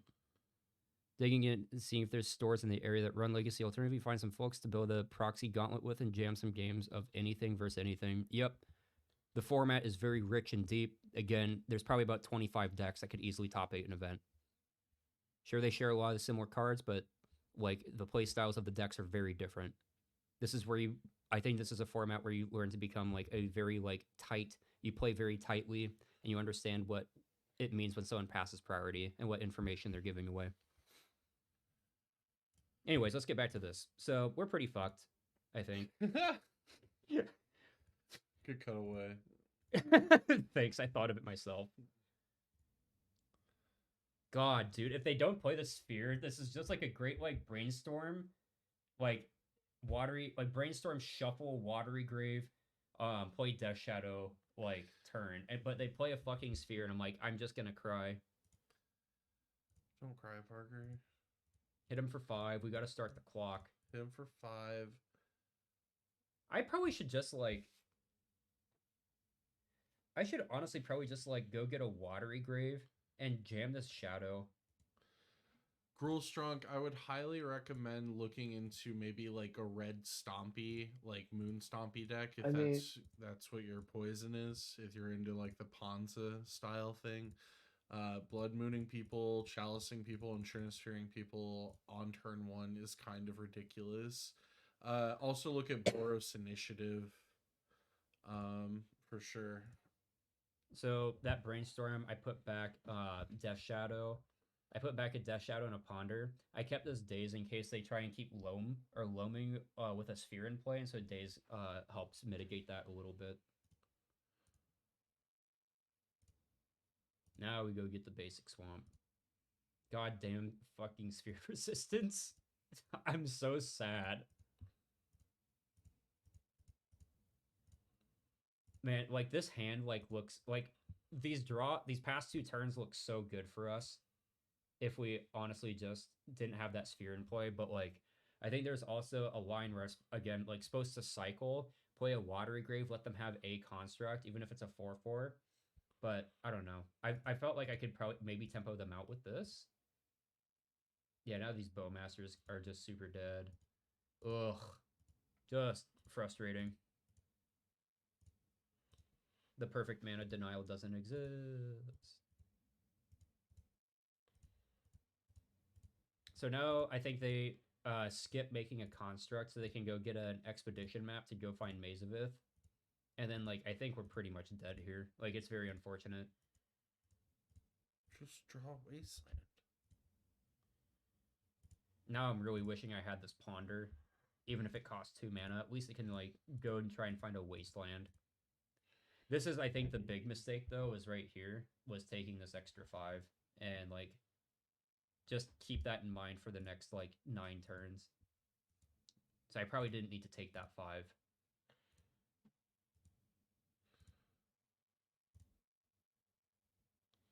All right, I'm just gonna play fast forward here because we pretty much know where this is going. So Hey, wait a minute. one thing I want to point out, I'm at 18 or 19-ish minutes. They're at 12 minutes. Yeah, that's pretty. They're at 12 minutes. So, Oh, I think I've heard about this one, Parker. oh yeah. Yeah, I was not happy about this one. All right, Elvish Reclaimer, got it. And a Tabernacle. So now they're like really putting the squeeze on my mana. So they're taking the 5 there actually makes things awkward. Because now I can't like ever let this Elvish Reclaimer get me. I let both of the Bowmans die, which I think was a huge mistake actually, because if I tapped out and I attacked with both, then I can put them to 1 and make another Bowmaster top deck lethal, or it gives me more outs. And so I think that's another one. So basically taking the 5 and then not paying all of my mana because I just want to like try and cash in this daze for some godforsaken reason. Yeah, it's just like way too late for that. Yeah, exactly. And so like if I oh yeah, and then they draw Ghost Quarter, so Ugh. Oh, yeah. So they draw the Ghost Quarter right as I draw this Death Shadow, and I'm just like I'm just reeling. So like if I didn't take the 5, then I'd be at 6 right now. I could fetch, I could play this Death Shadow, and then everything is Gucci Mama. But Ugh. I know. So yeah, it's because I took the extra 5 when I didn't need to. So if I'm at 6 life right now, like I have so many more outs and like everything is fine. But at this point, I'm just like, you know what? You've eaten so much of the clock. I think they were also 4 minutes late to this match, which like really ticked me off. And so it's just like I'm just gonna play for the clock for game 1. So I'm just gonna fast forward it. This is gonna happen for like the next like 5 or 6 turns. Simone, Simon, what are you doing back there? is it good? It's good to own because Chrome Mox and City of Traders are both great cards to own. Yeah, I mean like outside of like Ancient Tomb sees more play than City of Traders, but like yeah, Chrome Mox is a really good card right now.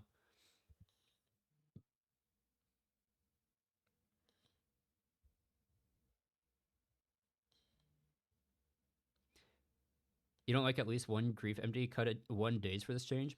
So why do you want to cut New days? follower approaches. Especially with this configuration of Shadow. D Batterskull, welcome to the stream. Speaking of Death Shadow stuff, D Batterskull's been working on a list for the sideboard guide just to like get an idea of like kind of like a different approach, a little bit like of a different approach to the deck building.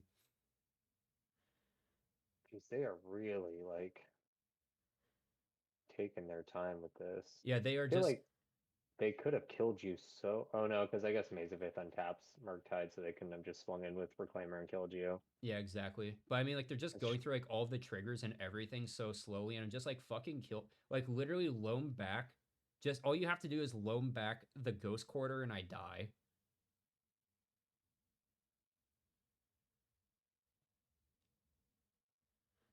Disrupt for disrupt and both free.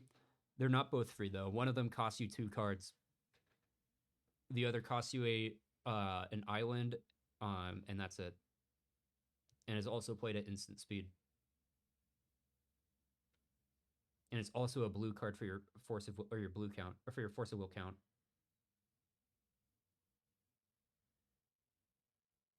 Yeah, so by the end of this, I was honestly maulding. Yes, I can concede, but they were super late to the match, and Now they have 6 minutes left. yes, and so like this is a showcase, and I'm going to ask them to pick up the pace, or like you can run your clock if you want. I think that's completely fine in a showcase to do that. Maybe he was playing around Fawn. No, because I would have fawned a very long time ago. So then we go to game 2. So the boarding, this is like, I think this is like another matchup where it's like 11 cards out, like 11 cards in. Hi, sorry, I don't mean to be so dismissive. Sorry about grief, but like, I feel like a broken record whenever I talk about grief because I regularly say that like I really do not like the card in Death Shadow at all. Death Shadow already takes up a lot of space in terms of A, deck building, and B, gameplay decisions. And it's a deck that wants to have, or it's a card that wants to have a lot of like options and breathing room because you don't know, like, unless you're sure about how you want to modulate your life total, right? You don't want to take guesses on it. You want to have as many options as humanly possible to you. And Grief linearizes the deck and takes away a lot of the options that you might want to have with Death Shadow.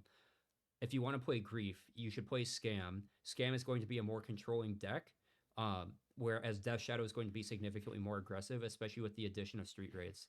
Cutting a Daze in your deck that has one, like you're reanimating a Street Wraith on turn 1, and you're putting pressure on the board as early as turn 1, or you're putting like a 6/6 Shadow into play on turn 2. Cutting Daze when you're doing that doesn't make sense to me. The reason why Scam plays only 3 days is because they're playing 2 3-drops, or they're playing 2 Brazen Borrower, 2 Sauron's Ransom. They're playing Shieldred's Edict main deck, right? Like they're playing very heavy cards, whereas Death Shadow is very much more lean and efficient and good at murdering people, which makes Days a lot better. Grieve is not needed. Your combo matchups are already so strong and it's overkill. Agreed. Scam is a lot easier to play. Oh yeah, absolutely. It's totally different deck in Legacy. It's basically mid-range reanimator. Yeah. So like Scam and Legacy, like my opinion is just like it's not that good. I think it sees results because it utilizes legacy cards like Days, Wasteland, Brainstorm, Force of Will, and because there's a massive density of people that play it. And so there's going to be a very high conversion of X2 and top 8 because of this, or because of those two things. And so if you have a very strong player playing with very powerful cards on a deck, they're of course going to do incredibly well with it. And I think that contributes to the win rate quite a bit. Whereas Death Shadow does not see as much play. It's a deck that like, okay, cool. Did you put in your 500 hours? Then you can start having fun with it. And like, this is not me shitting on people that don't want to do that. I don't think it's like reasonable to say you need to wait 500 hours or what, that's an exaggeration, that you need to wait 500 hours to start having fun. Not everyone wants to do that, and that's okay. But like when people tell me that Death Shadow is bad, the card is bad, and the deck is bad, I'm just like, are you stupid or something? That doesn't make sense to me. The card in the deck is not bad. The deck is very good right now. I played the deck when it was bad, and I'm having to work for a lot less of my wins at the moment. So they go 6 and 5. This hand is pretty solid. Cycle. We're gonna do the thing. Cycle and then ponder, right? Dig for the land. Surely we're gonna do that. I trust myself. We did it. And I'm just jamming this. If they wasteland me while they have 5 cards in hand, I have a 3. You know what? Fuck it. Fine. Yeah. I'm just gonna do the high rolling thing.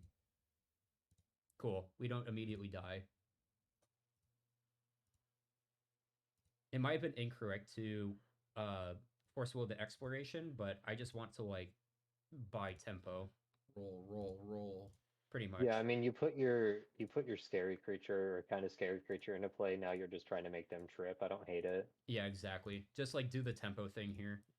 I agree, Sage. Yeah. I know you heard Sage say. Big agree. Now look at this. Okay, so like this is like a big difference between Scam and Death Shadow. I now have 9 power in play on turn 2 against a very glacially paced deck. Like this is one of the benefits of Shadow is that like sometimes you just like even against like very fair strategies, like or sorry, not very fair, very controlling strategies, I should say, that because lands is not a fair strategy. Like you get to have like these like sometimes you just get to have the fuck you like absurd start like this. So I have to ask because they used so much of their clock and they kill so slow. Was there ever a plan or a thought in your head to not board so much correctly for the matchup, but board to just drag the matchup or the second game two on A as new long as follower physically approaches. possible to make that just time themselves? Because this is such a rough matchup for you. I should have. I thought about all this after the match ended. Also, I should have gone over my sideboarding. I'm sorry. So, days against the deck that plays like no spells. Yeah. Terrible. Orcish Bowmasters. It's like actually like as just like your okay, my 1 or 2 points of reach, fine. Right. Thoughtseize, garbage. Ish. You can take like a Swords to Plowshares or something once in a while, but whatever. I shaved 1 reanimate. I probably should have kept it in, but alas, here we are. On the play, I shaved a Force of Will and I cut the Dismember, but because they showed us Elvish Reclaimer, I kept the Snuff Out in. And then I was just like, okay, I'm boarding in all the 2 drops known to mankind. So, like, they're an Urza Saga deck. So, Dress Down looks great. They're playing Life from the Loam. Force of Negation and Surgical Extraction look great. They're playing 0 mana artifacts. Keg is great. They're playing artifacts in general. Null Rod is great. They can Maze of Ith lock us. That looks great. They're dipping into their graveyard a lot. Voidwalker is premium at shutting off Loam. Borrower bounces Merit Lage. So basically, it's literally like 10 cards. Edict if you really want to hit hammer on Merit Lage. Like, you have so many good cards to bring in this matchup, and you're just like, yeah, get like all of this in there, and you're just trading off like all of your very low quality cards like Daze and like Thoughtseize. You never want to top deck this shit. You want to top deck a lot of this though.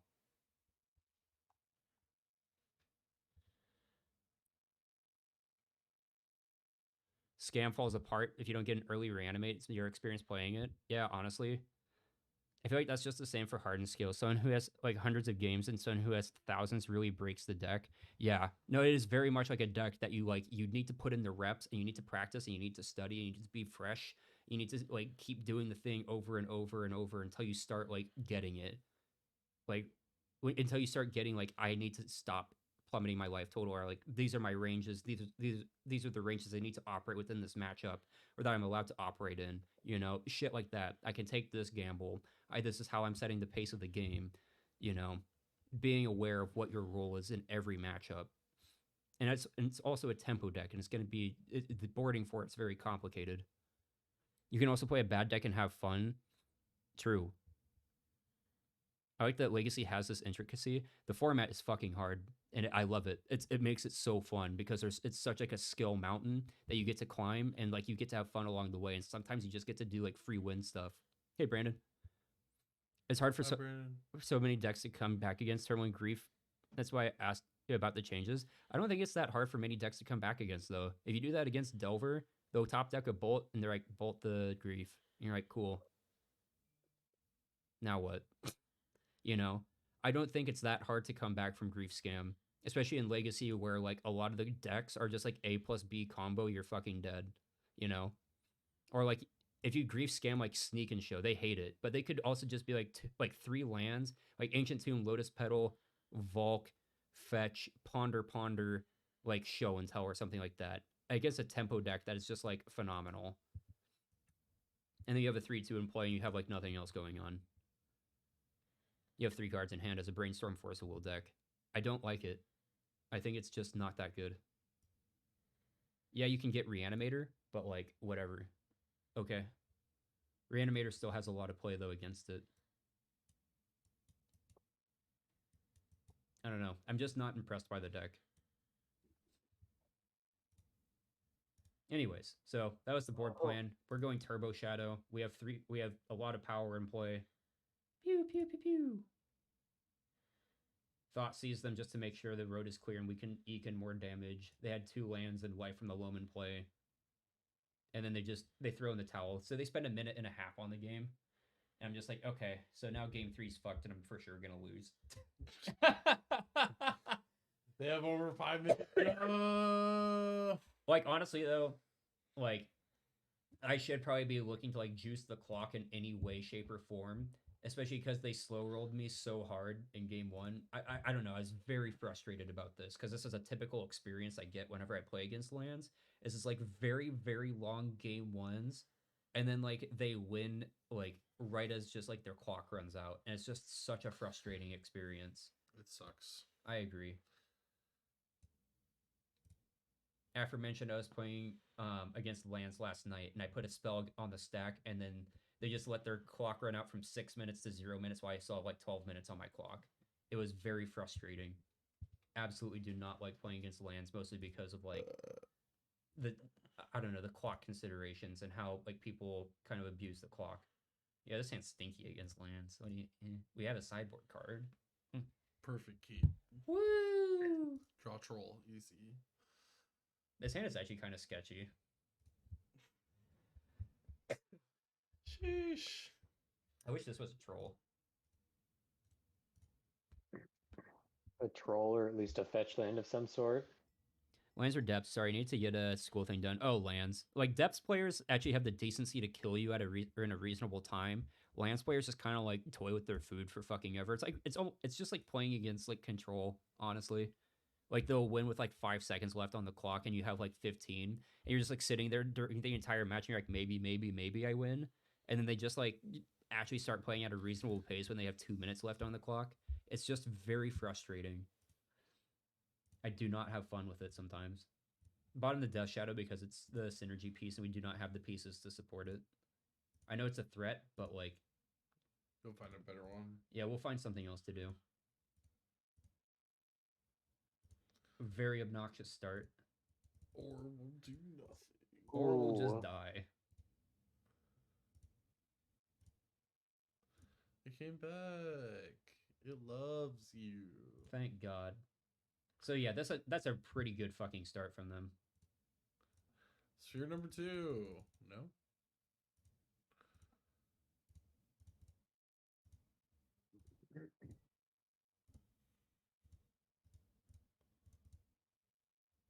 Yeah, this one kind of killed me. I'm not gonna lie. Oh.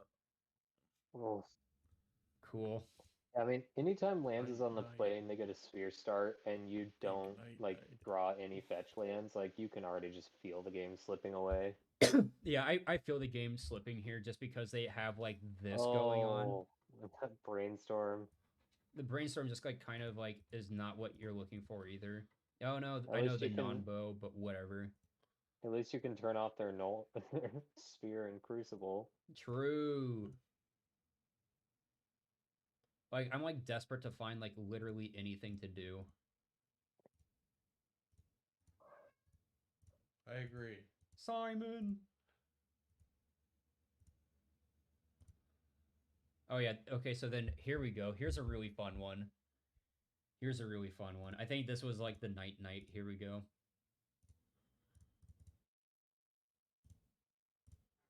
No. No. Oh. Oh no. I sleep. You know, see, this is exactly why I was so fucking mad after this match. Sleeper hold. Good night. Yeah. Like, this was why I was so peeved. I'm just like, I got slow rolled for 19 minutes in game 1. I mean, thank God I have my blitzing start in game 2. Like, okay, I can pick up a game. But then this is the game 3, and like you're actually playing quickly, and then this is your start. I was molding. This is why the matchup is so abysmal for Shadow. Yeah. This is just like, just now I understand why Arkan's just like bomba after bomba.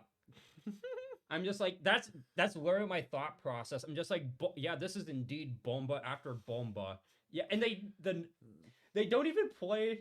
Okay, wait, no, the wasteland comes from the bin, but like, I'm just like, come on, bro, please.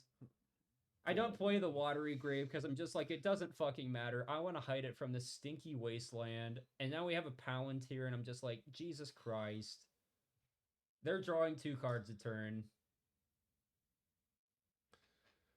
It's so Jover. Yeah, night. I can't wait to see how low their clock is. My kingdom for a reanimate.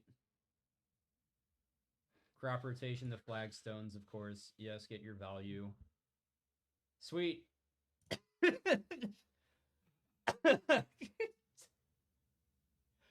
Pepe hands, bro. Pepe hands. What do? Yeah, so pretty much this was just a play draw diffie and a clock diffie as it currently stands.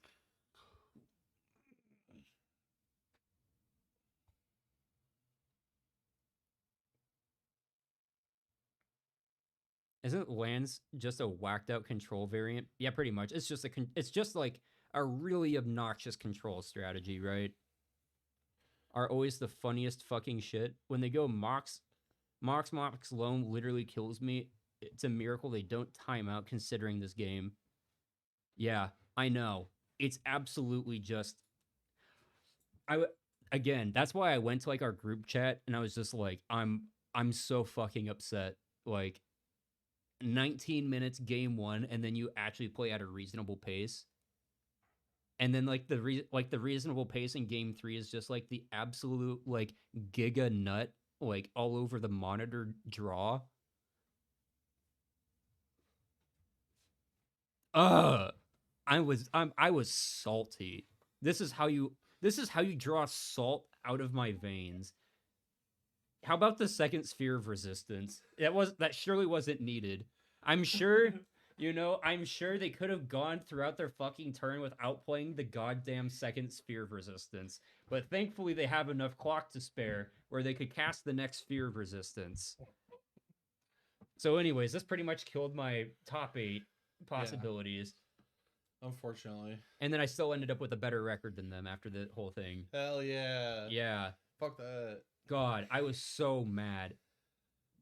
I'm not actually mad at the person now, but like I was mauling during this match. I was absolutely mauling. I'm sure they are a fine and decent person, but Jesus Christ, I did not like this match.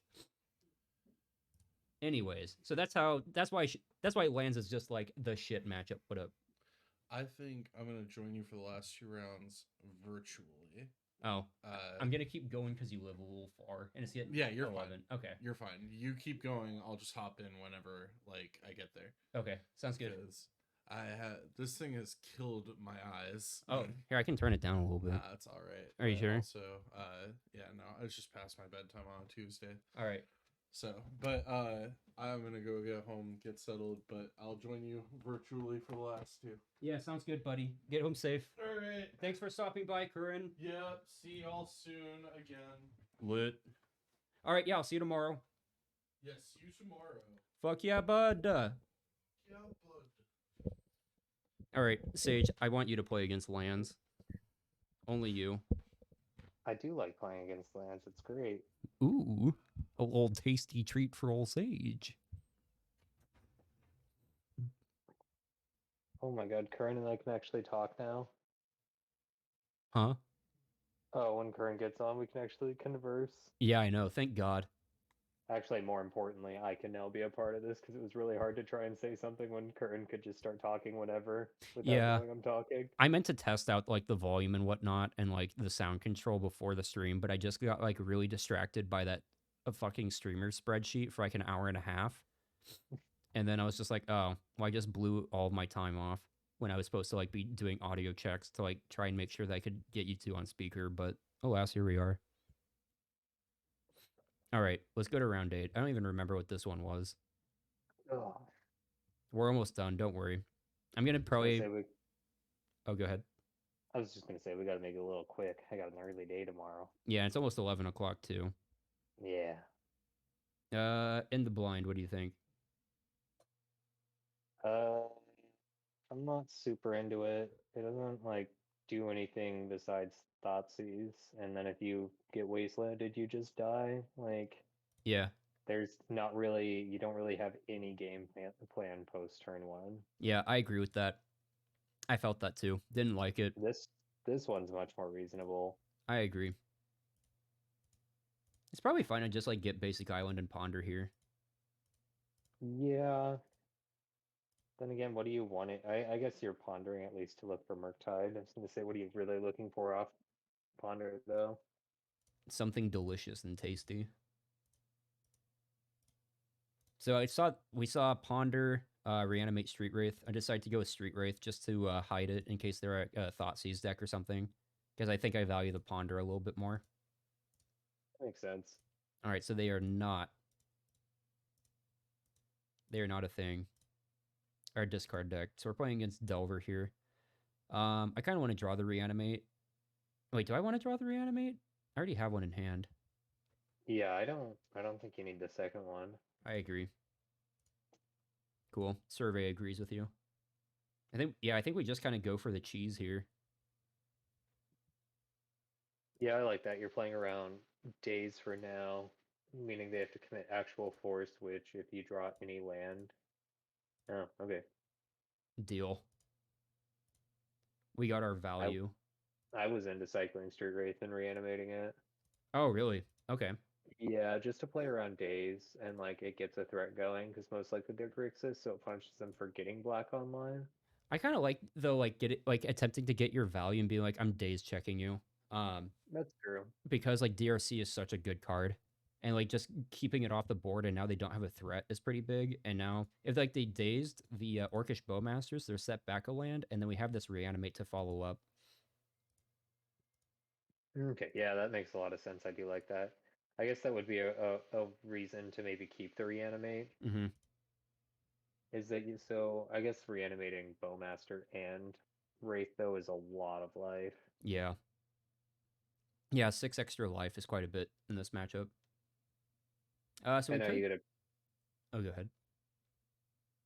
I was gonna say you get to pretty freely just reanimate Bowmaster again Yeah, I think so and too. start working towards Shadow. Especially like in this kind of matchup. Oh my god. The main deck spell pierce. Oh, um, is there a world though where you would want to ponder there first? I think yeah, you're supposed to ponder there first and look for days, I guess. Or I don't know. Now that we know about the spell pierce, but like maybe you need to look for like another land, or maybe like a spell pierce or something, or like you're looking for like wasteland in particular, so then they can't spell pierce that. And then because we know they don't have days unless they literally just top decked it, so that was probably a misstep for me, right there. Just wasn't considering it. Oh, I guess. Oh, Yeah, I mean, Spell Pierce is usually like at most like a 2 of in these decks. yeah. So I don't blame you for like not having it super on your radar. So we're hoping to dodge a fetch here, which we do, because if they had a fetch, they could Merc Man.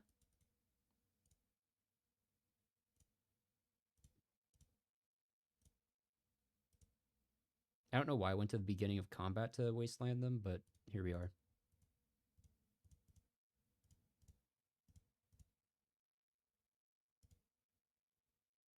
Cool. So I do it now rather than later, just to play around Bowmaster. Hmm.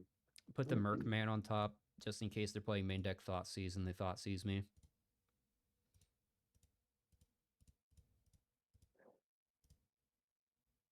I personally don't think you would have to worry too much about Thoughtseize here. I feel like the consideration would be you play either Thoughtseize or Spell Pierce. Hmm. I feel like those would occupy the same slot in the main deck. I don't know though. I don't play these decks. No, that's fair. That's pretty true though in the interactive slots. I also probably should have played the Murktide Regent here because if they go like Bowmaster, then I can't daze. So that was also a mistake, not playing Underground Sea and delving the Murktide before attacking.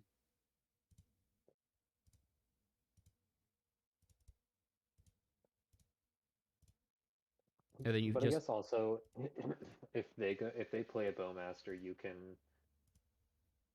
can play yours and protect it with days, and then have Regent on the follow-up turn as an 8/8 because Mhm. you have one more instant sorcery. So like it probably would have been fine because I, you can Bowmaster their Bowmaster from there, and then days to protect your Bowmaster, and then follow up with a 8/8 Murktide. I think just getting this thing online though, like a big honker, just like hanging out on the battlefield is a pretty important thing.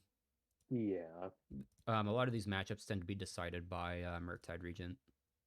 and now you're in a position where you don't even care that much about uh their Bowmaster. Exactly. Yeah, now like this fetch is like pressure, like these But if once they fetch, like they are full committed to this turn.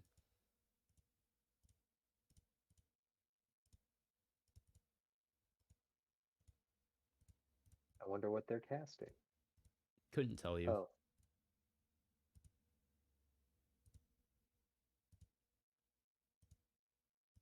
So oddly enough, they can't attack unless they explicitly have something like Brazen Borrower. I think I held on to the Watery Grave in case I top decked the Murktide Regent.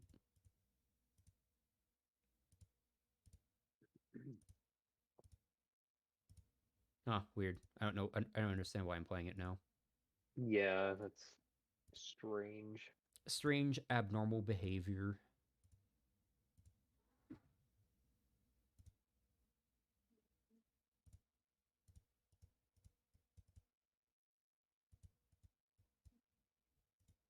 We're honestly looking for like Dismember Snuff out here. Oh, even a Dismember would be so hot. Right? So I should probably cast Brainstorm here. Do this while Wasteland is on the stack in case they go Bowmasters, then I can daze the Bowmasters and pick up the Watery Grave. But like they're not gonna fall for it.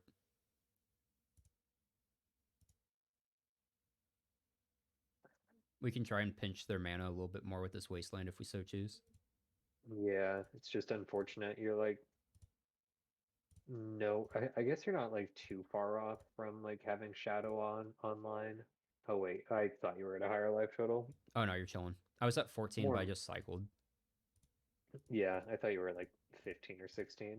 I was gonna say if they end up getting like Delirium, you know, you're at a high enough life total that you could just take a hit from DRC and play that, but doesn't matter. Yeah.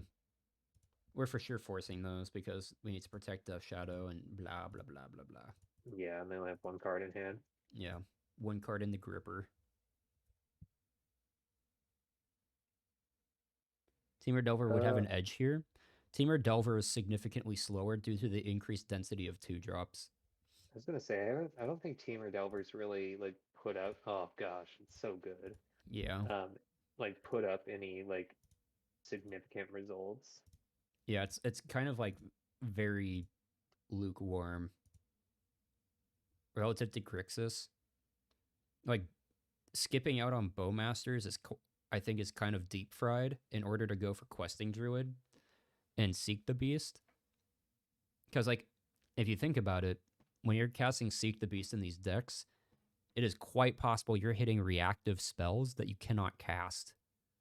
And so you just spent 2 mana and maybe you cast one of the cards. You spent 2 mana to draw a card, which Yeah, is I mean, a 2 mana terrible to rate in Legacy. flip a daze over is not very impressive. Yeah. I just think like people are really interested in cutting Delver secrets from Delver because I mean that's what people have been trying to do for quite some time, and like the only time it was like fully correct was when Ragavan was legal. And like when you're cutting Delver for more 2-drops, you're making Daze a worse card. You're trying to find value in a deck that is built to play with cards that produce tempo rather than value. The value that you get out of a tempo deck is being able to operate on as few lands as possible while being able to interact with your opponent. The virtual card advantage of being able to operate off of 2, maximum 3 lands is significant, or tends to be significantly better than decks that can start operating when they're on 5 lands, 4 or 5 lands. So, Questing Druid does not typically play super well into the Delver shell because it asks that you put more lands into play, and then it starts violating the idea of why even play tempo? Why are you playing a tempo strategy when you're trying to play a value strategy? Yeah, and at that point, there's better 2-drops like Beans to play. Yes. I'm just not really impressed by Teamer Delver whatsoever. All right, game 2. There's a game 3 as well, so we all know what happens this game. I forgot what actually happens. Oh, I remember this. I actually got skill gapped in this one. No, you just get so far ahead that you realize you're just so much better than them that you concede game two just to really beat them down a third time. Yeah, Quentin, like from my limited experience, it's just like, why do you want to like find a value card when your deck just says, I'm going to murder you? I don't understand why you'd want to have a game, why you'd want to have cards that prolong the game and drop tempo in your deck that sets the pace of the game uh as early as opening mulligans. At least in terms of modern scam.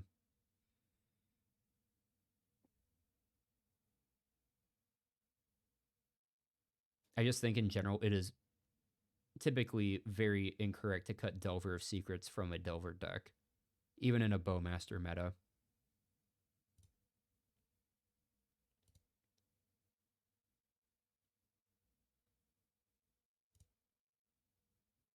So we're getting a little fucked on lands here. We're going to have to hope this Brainstorm does a lot of heavy lifting. And so it's likely that I Brainstorm on upkeep, assuming they don't spend their mana.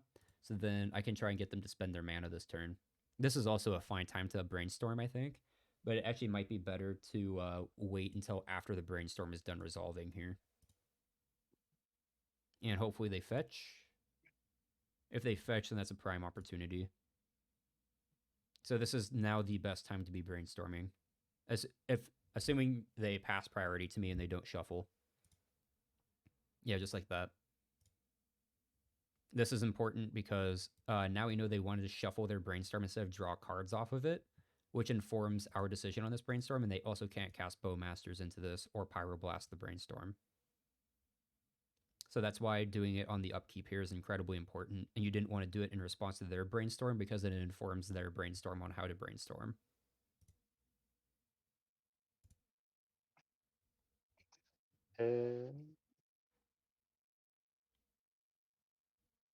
If you're playing Goyf and not Druid, yeah. I mean, like, again, though, like, Team or Delver is playing a density of legacy cards. It's part of, like, that whole shtick I was saying, or my whole shtick previously, where it's just, like, if you're playing a deck with a bunch of legacy cards, like Wasteland Days, Force of Will, or something like that, then, like, and you're a very good player, then you can top 8 an event. If you can leverage those cards, then you're going to be just fine. Also, I probably should have countered that counterbalance. Oh yeah, what are you doing, Parker? I think that was a brain fart because that should have been like Force of Will pitch ponder right there. Yeah, absolutely. Yeah, that was pretty egregious to not do that. What do you play to deal with counterbalance? I think I know what happened in this game, Parker. Brazen Borrower.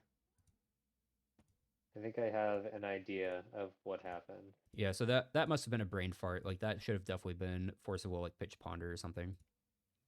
Is there a world where you tap Wasteland instead of like basic island so you can follow up cantrip after seeing that like the counterbalance is clear? I tap Wasteland instead of basic island. Oh, To cast Bowmaster? why did I there might have been an idea to the idea was that I was going to wasteland them as soon as the Bowmasters resolved, but I didn't do it because they showed a flooded strand, meaning that they were going to be fine on their mana. Okay. So that was the idea there. I guess they did miss a land drop the turn that Ugh. they played counterbalance. This game's looking pretty Jover. Pyroblasting my Force of Will just absolutely abysmal. So I guess I still should have wastelanded here, maybe. But I was also kind of looking at this Murktide region and playing around Days.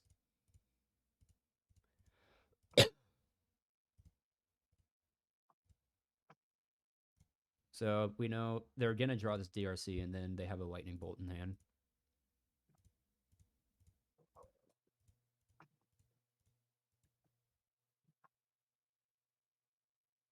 Brain too small, didn't understand. Don't worry, the VOD will be posted if you want to review this part.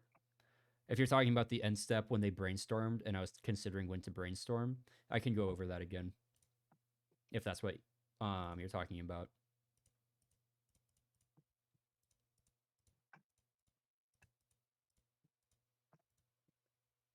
Brazen Borrower is an S tier draw. Except he gets countered. Yeah, I definitely should have forced a will this counterbalance.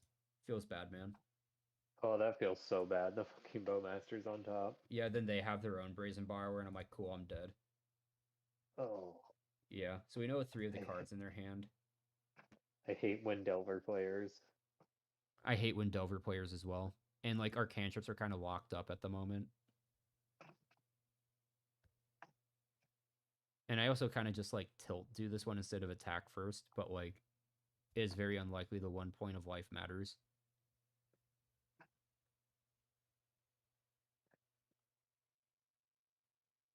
I forget that they have lightning bolt in hand. Pretty much I'm pretty much just dead here. You're just, yeah. Yeah, kind of toast and not the good kind. It's one of those like you mean to do something, as in like force the counterbalance. You don't for some reason, and then you just check out. Yep. I'm gonna go back to that one brainstorm real quick just so I can explain it to Gruel Strong real quick, and then I'm gonna go to the next Okay. game. I will be right back. Will you do that? Yeah, take your time. So this Ponder's looking for lands. None of those are lands. And now we're just hoping that we don't get wastelanded here, because if we get wastelanded, it's kind of over. So we didn't get wastelanded, which is kind of big.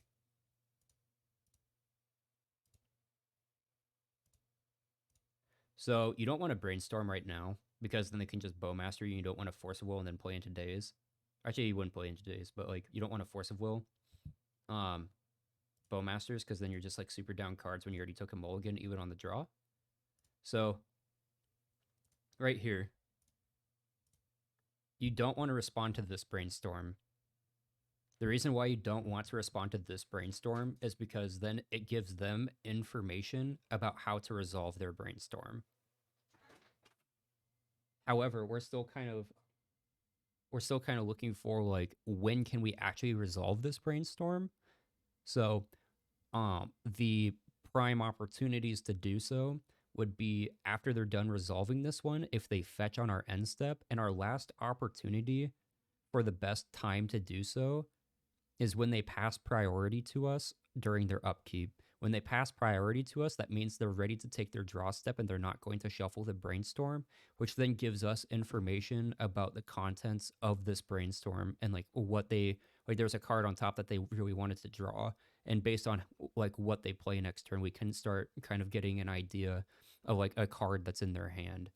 So don't cast your brainstorm right now, because you don't want to give them information about how to resolve this one. I think one of the most important things to and ways to explain this is it's like you want to sequence your instant speed stuff in a way that gives your opponent as little information as possible. Exactly. Like, and then so right here, they fetched. If they passed priority to us, that means they were going to draw a card off of their brainstorm. But because they're fetching now and they have an Underground Sea in play, this means several things for us. This means that 1, they've now committed to shuffling away their cards. 2, they can't bowmaster our brainstorm. And 3, they can't pyroblast the brainstorm. And we need this brainstorm to resolve in order to dig for lands. So, us holding this brainstorm until them passing priority from fetching is the most correct thing to do. We would have been forced to brainstorm as soon as they passed priority to us, regardless of if they're fetching or not. But them fetching right now means that we get to play around. Like we got those 3 pieces. We solved those 3 pieces of the puzzle. And like those are 3 very key things to like consider and be aware of, especially in these tempo mirrors, because one small little mistake, like, you know, you respond to their brainstorm with your brainstorm, like a mistake like that can cost you a game, because now they have better information about how to resolve their brainstorm, and like it will give them a better idea of how they want to sequence their turn too. Don't you assume they are digging for some sort of interaction? No. What if they're digging for another land? Because they're we now know they're playing counterbalance. What if they're digging for a 3rd land? or they could be digging for a threat in the first place. They didn't play a turn 1 threat, so they could be digging for DRC, Bowmasters, Murktide Regent, or something like that. Their hand could be very reactive. Their hand could be very cantrip heavy. Their hand could be, we don't really know the texture of their hand outside of they did not have a 1-drop. Also, I think it's important to hear, or like to think about, like, there's not a lot of context here where even if they are digging for interaction, that they would spend said interaction on a random brainstorm on turn 3 or turn 2. Yeah. Like, it's not late enough in the game where you're like, oh, I need to interact with whatever my opponent does just so I can close the door, and you're not tripped up enough at this stage of the game to be like, oh, I can get him. Like, this is there's no real reason to interact with the brainstorm past trying to bowmaster it. Exactly. It's exactly that. And so like a lot of like Delver style mirrors come down to how much information can you hide and how can you make it so they have to guess as to what they're supposed to keep with their cantrips. Sometimes when you don't reveal too much information, they might keep that extra land, right? They might keep that extra days without knowing that like you have the lands in your hand to play around days, or like they might not keep that land off their cantrip when you haven't wastelanded them for the first couple turns.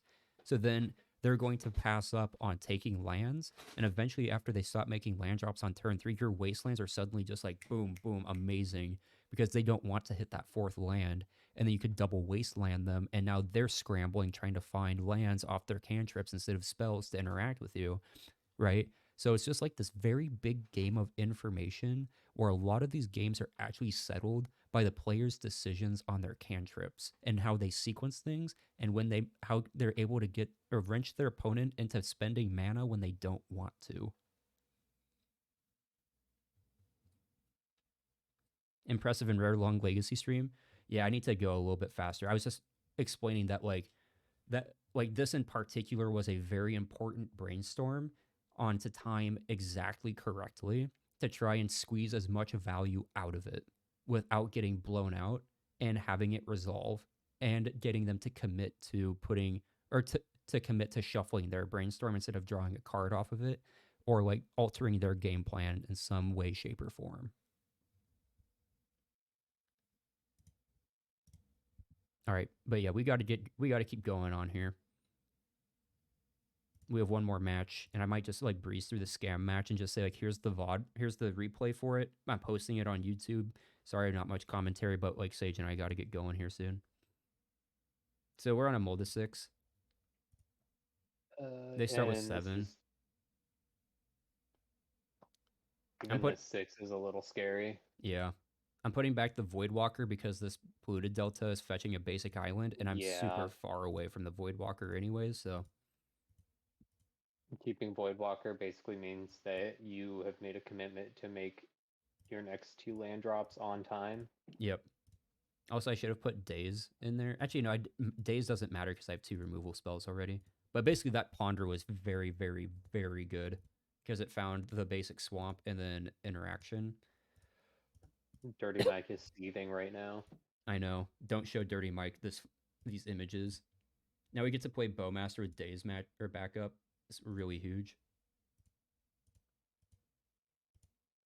Oh, them surveilling a lightning bolt's really big for us because that's one less lightning bolt we have to worry about in the late game. And we're also getting a Force of Will out of their hand. That's also really big money. Yeah, I'm surprised that they're willing to commit to getting rid of Bolt. Yeah, right. And now they have 3 instants in the bin, notably, so like this DRC is still pretty far off from flipping. Meanwhile, you just juiced up a future Murktide really well. Yeah. Now we just have to dodge Ponder, and then we're chilling.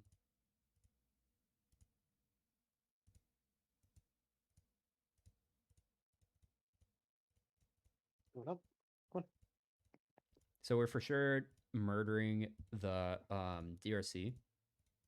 Yeah, absolutely. I should probably be doing this like right now. It's probably a mistake to not just fatal push the DRC. But I guess I was kind of curious, like, what the Delver flips and how I'm supposed to interact here. So then I get more Yeah. information, but because I guess like you have the lines of like you could dismember, like you could, so like you have like a few ways to spend your removal if you want. So they've spent 2 dazes already, pitch cast one and cast the other. You could think about like spending 2 life and casting this dismember. You could also think about just like pushing and then dismembering or something like that. But because we know they're not drawing a daze, we could cast both of these and be pretty okay with it. Yeah, and I mean, you've got this. Are we drawing new cards off the top now? Or are we through Yeah. the brainstorm? Yeah, we'll Or be drawing ponder new or ones. whatever? Mm-hmm. Okay, I was gonna say because we're like pretty far off from the shadow, so I like pushing the DRC, of course, and then taking a hit or maybe 2 from Delver just to kind of get shadow in range because we're kind of far off from it right now, and we don't have a hand that really does anything to get it online. Yeah, it looks like I agreed with you there too.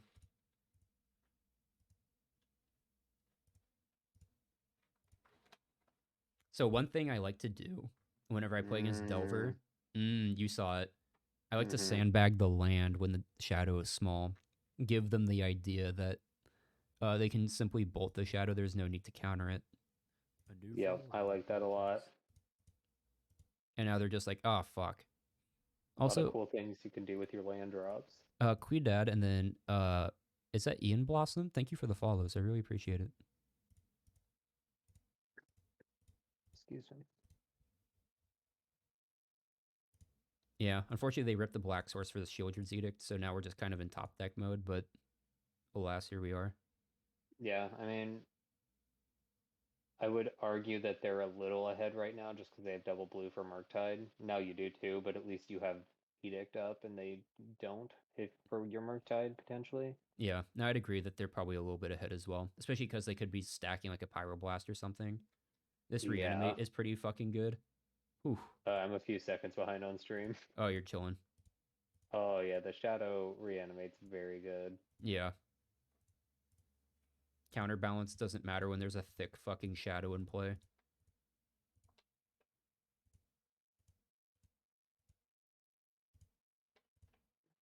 I actually thought about this one. Like, are you supposed to fetch and fetch shock or not?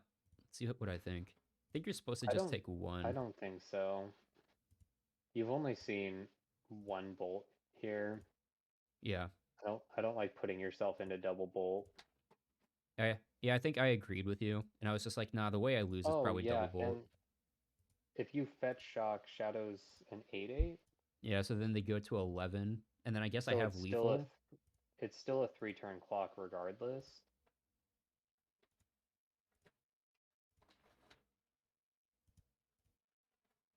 So they're drawing a Delver next turn. Who cares? Who cares?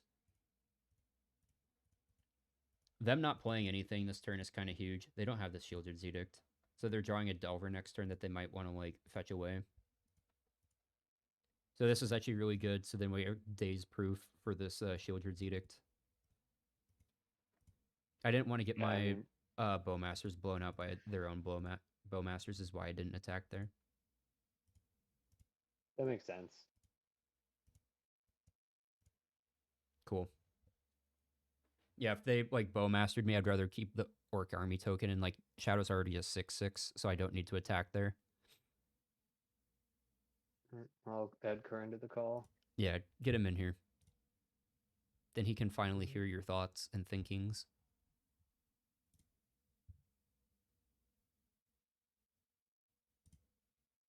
Testacular.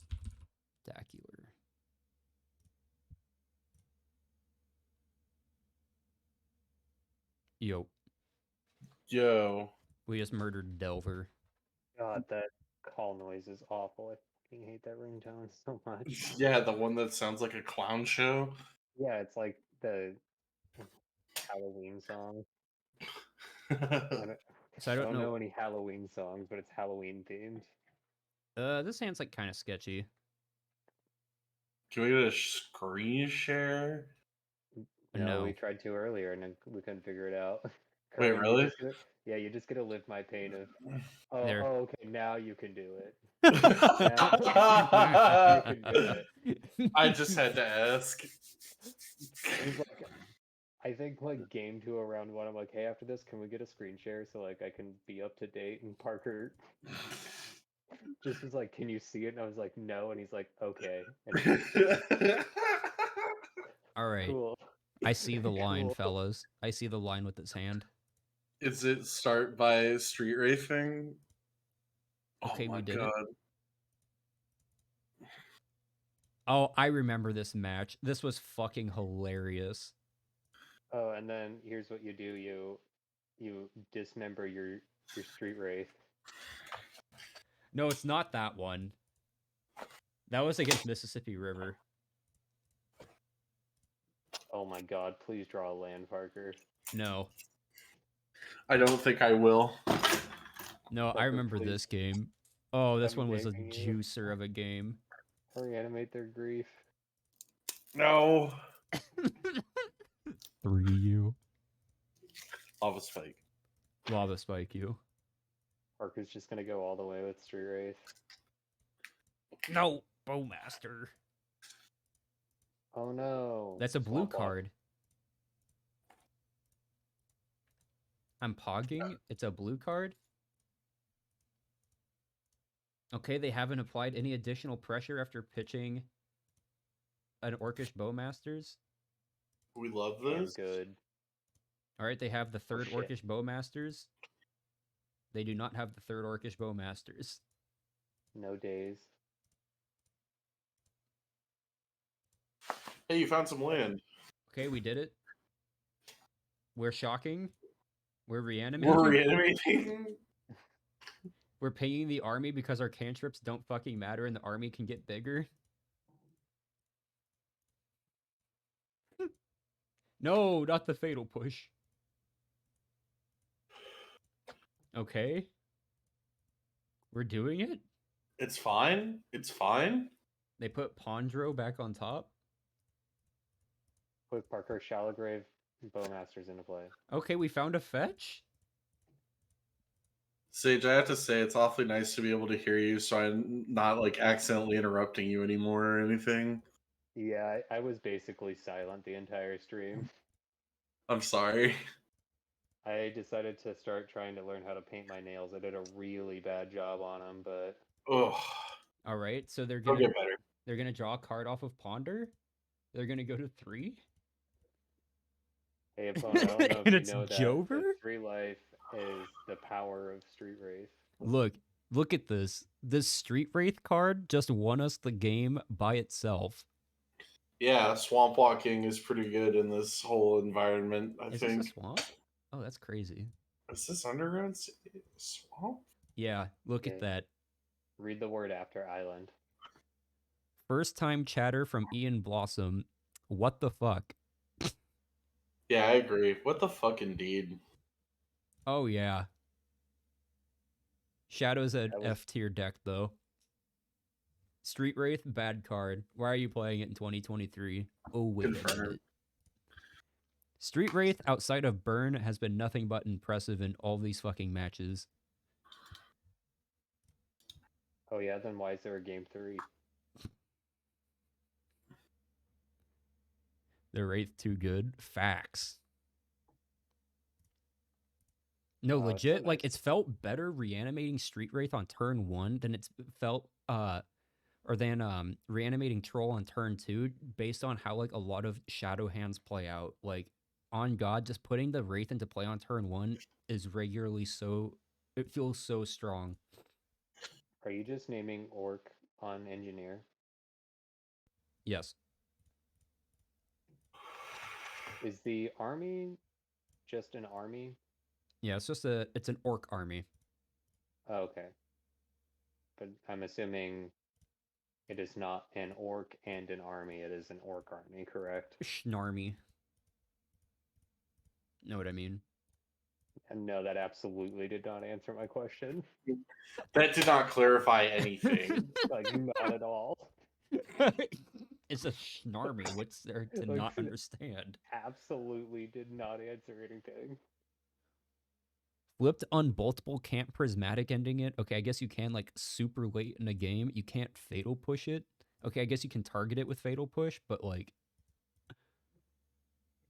It's just very good.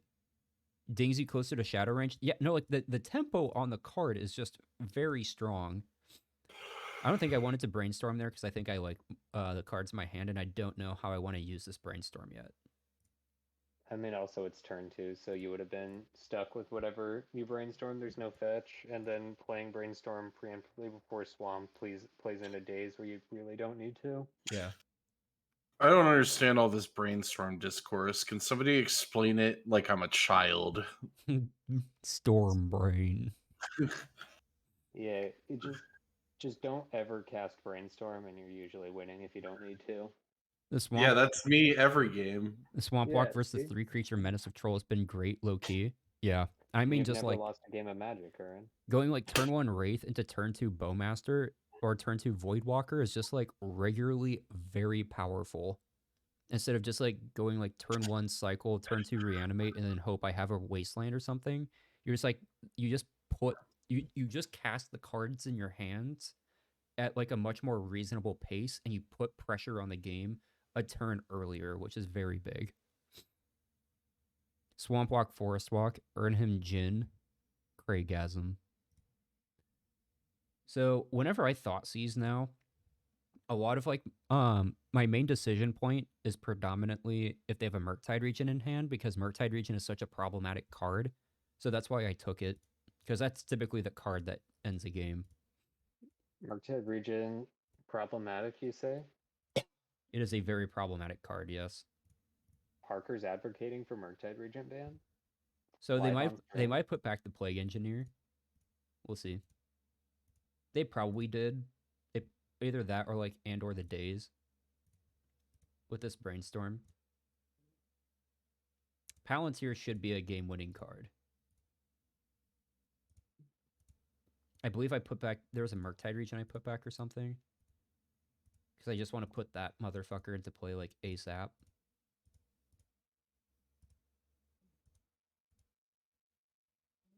It is quite possible I should have dazed that Voidwalker. I was gonna ask if you should have.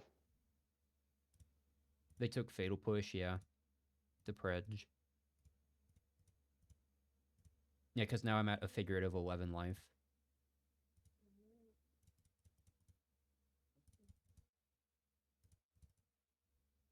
And so like they have good tempo on me, but I do have this Death Shadow that hopefully I can leverage at some point. But now they have to play around days. So like next turn I have Palantir. I have Palantir into Wasteland Underground Sea with days, which is like pretty huge. Or alternatively, I could drop Plague Engineer named Orc. It's like I have quite a few options here.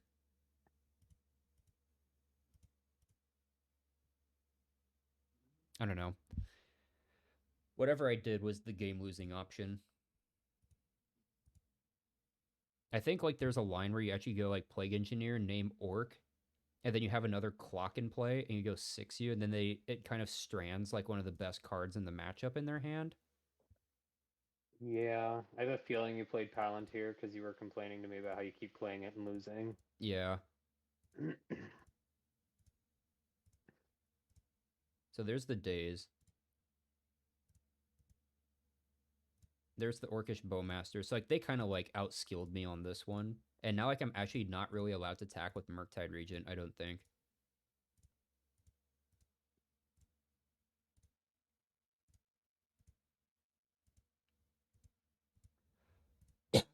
And now I'm like super behind on the board, which is like super unfortunate. I probably should have just jammed the Plague Engineer named Orc, and then I can develop the Palantir next turn. Yeah, actually, because you knew the Bowmaster was there, like between like them putting Bowmaster into play, and then they of course let you draw on Palantir here. Yeah. Like automatically puts them outside of any range where the Plague Engineer is actually good.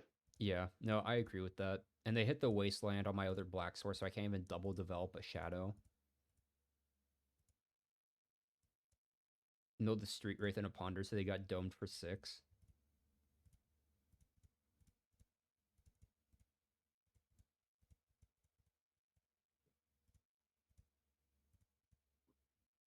Yeah, and then they have the Grief. Yeah.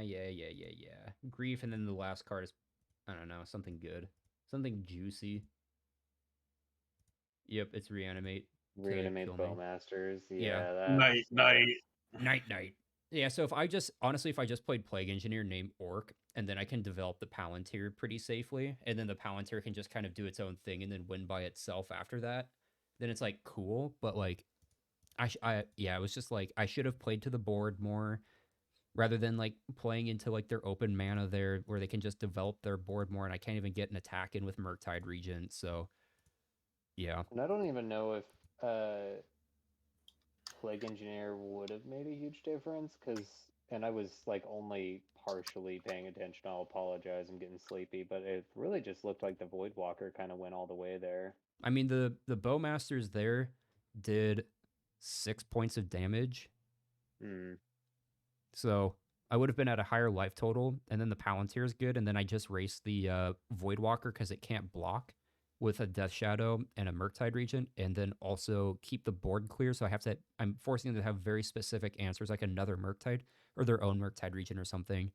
And then like that Wasteland makes it so they have to have land or blue source and Murktide Regent or something Okay. like that.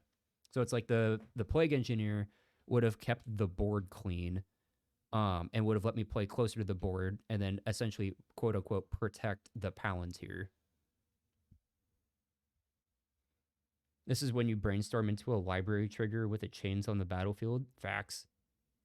Love that Palantir is a legacy card. Pretty much only sees play in Show and Tell and Death Shadow. It's very weird how like many high costed cards the CMC of cards in Death Shadow is. Like you have like 3 Murktide Regents, 3 Street Rats, 3 Trolls, 4 Force of Wills, like, and then a Snuff Out. Like you have so much high CMC of cards. Surely that's why the deck needs more lands. So I would actually keep this hand because it has basic island. I can cycle. I can get 4 cards deeper to the next land. I know it has the Voidwalker, which kind of looks dead at the moment, but it does have Bowmasters, which is pretty important. Yeah, and you have 2 brainstorms to get rid of this bow or Voidwalker if that isn't a plan that matters. I agree. Dismember is a fine pickup. Yeah, Dismember looks really good. Yeah, a little bit of witch membering.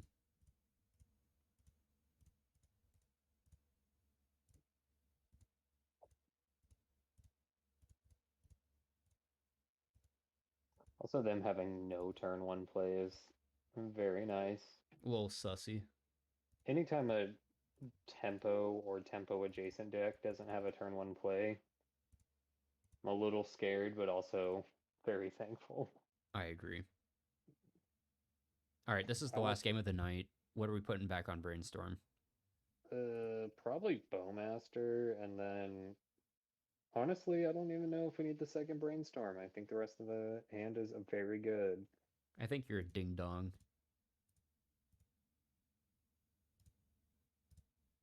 So actually, What that do you put? Dismember. So the reason why I put back the Dismember. Dismember is because I was smelling that they were going to grief scam me. Also, I think that I said Bowmaster. I meant to say Voidwalker.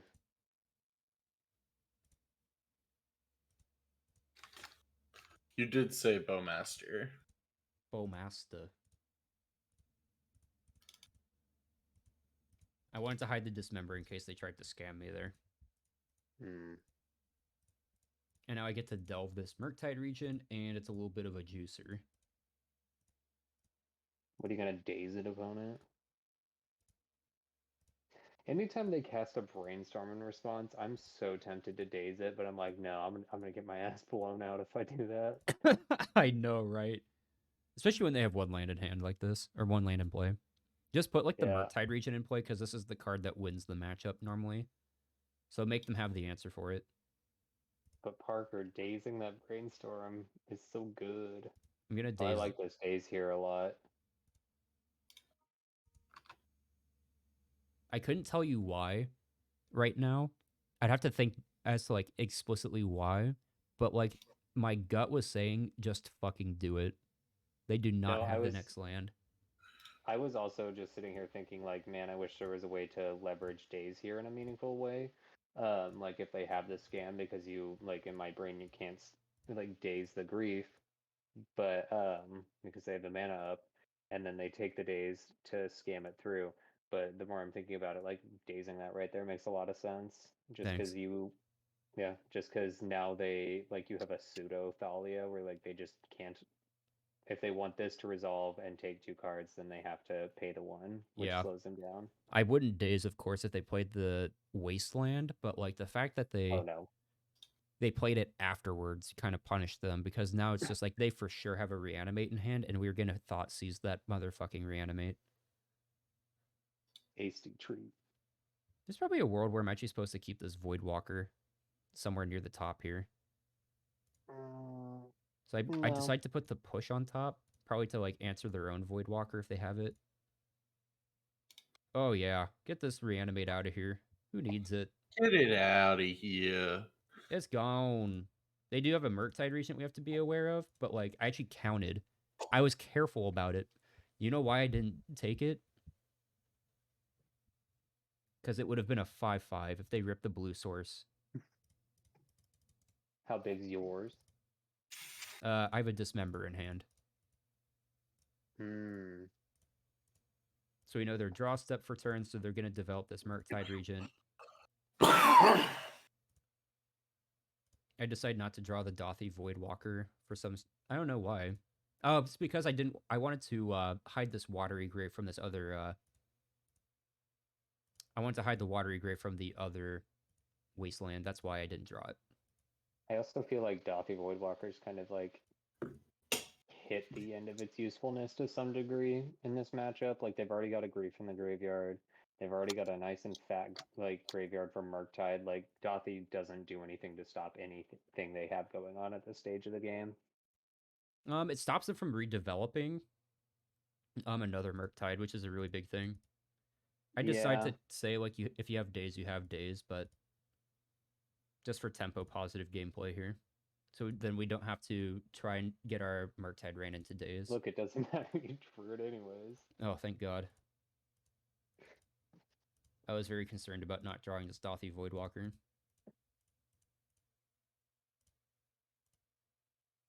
Notably, I delve away the troll so then they don't have a live reanimate top deck while they're working with 19 life.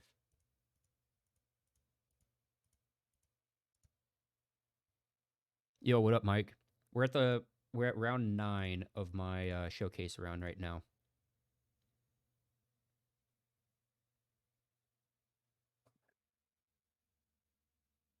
Days the brainstorm at least. They can have the brainstorm if they want. Like, because then you feel silly if they actually have a daze or a force of will in hand. But I guess if they're brainstorming in the first place, they probably don't have it. I don't know.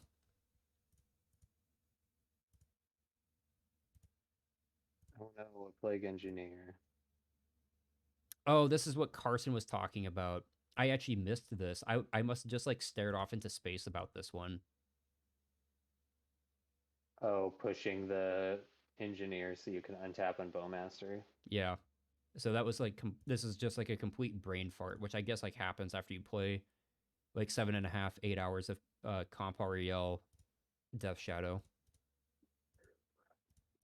Plus, like, it's a little easy to check out a tiny bit when you feel like you're ahead, and I feel like you're pretty fucking ahead right now. Yeah, but like that's a way to like just completely Oh yeah, lose the game. absolutely. Yeah, it's just like that little brain fart there is like, it might just cost me the game kind of thing. Which is a little bit of a blower.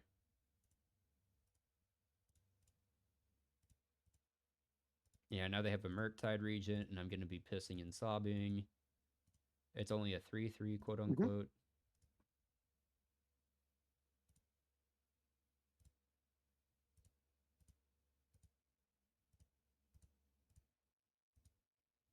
So like, it's actually not like, this isn't like super bad, but it is kind of just like scary. I should probably cycle this troll. I actually had to check. If I cycled the troll, I would have lost. Because both Underground Seas are there and there. I would have been hosed, and not the good kind of hosed. And I thought about it there for a sec. So like, cycling would be throwing, and you would have just immediately lost. You get hit for 5. Actually, it's not like an immediate loss, I guess. I guess you could play it. You take 5, and then you're daze proof. But like, it is very close to a loss.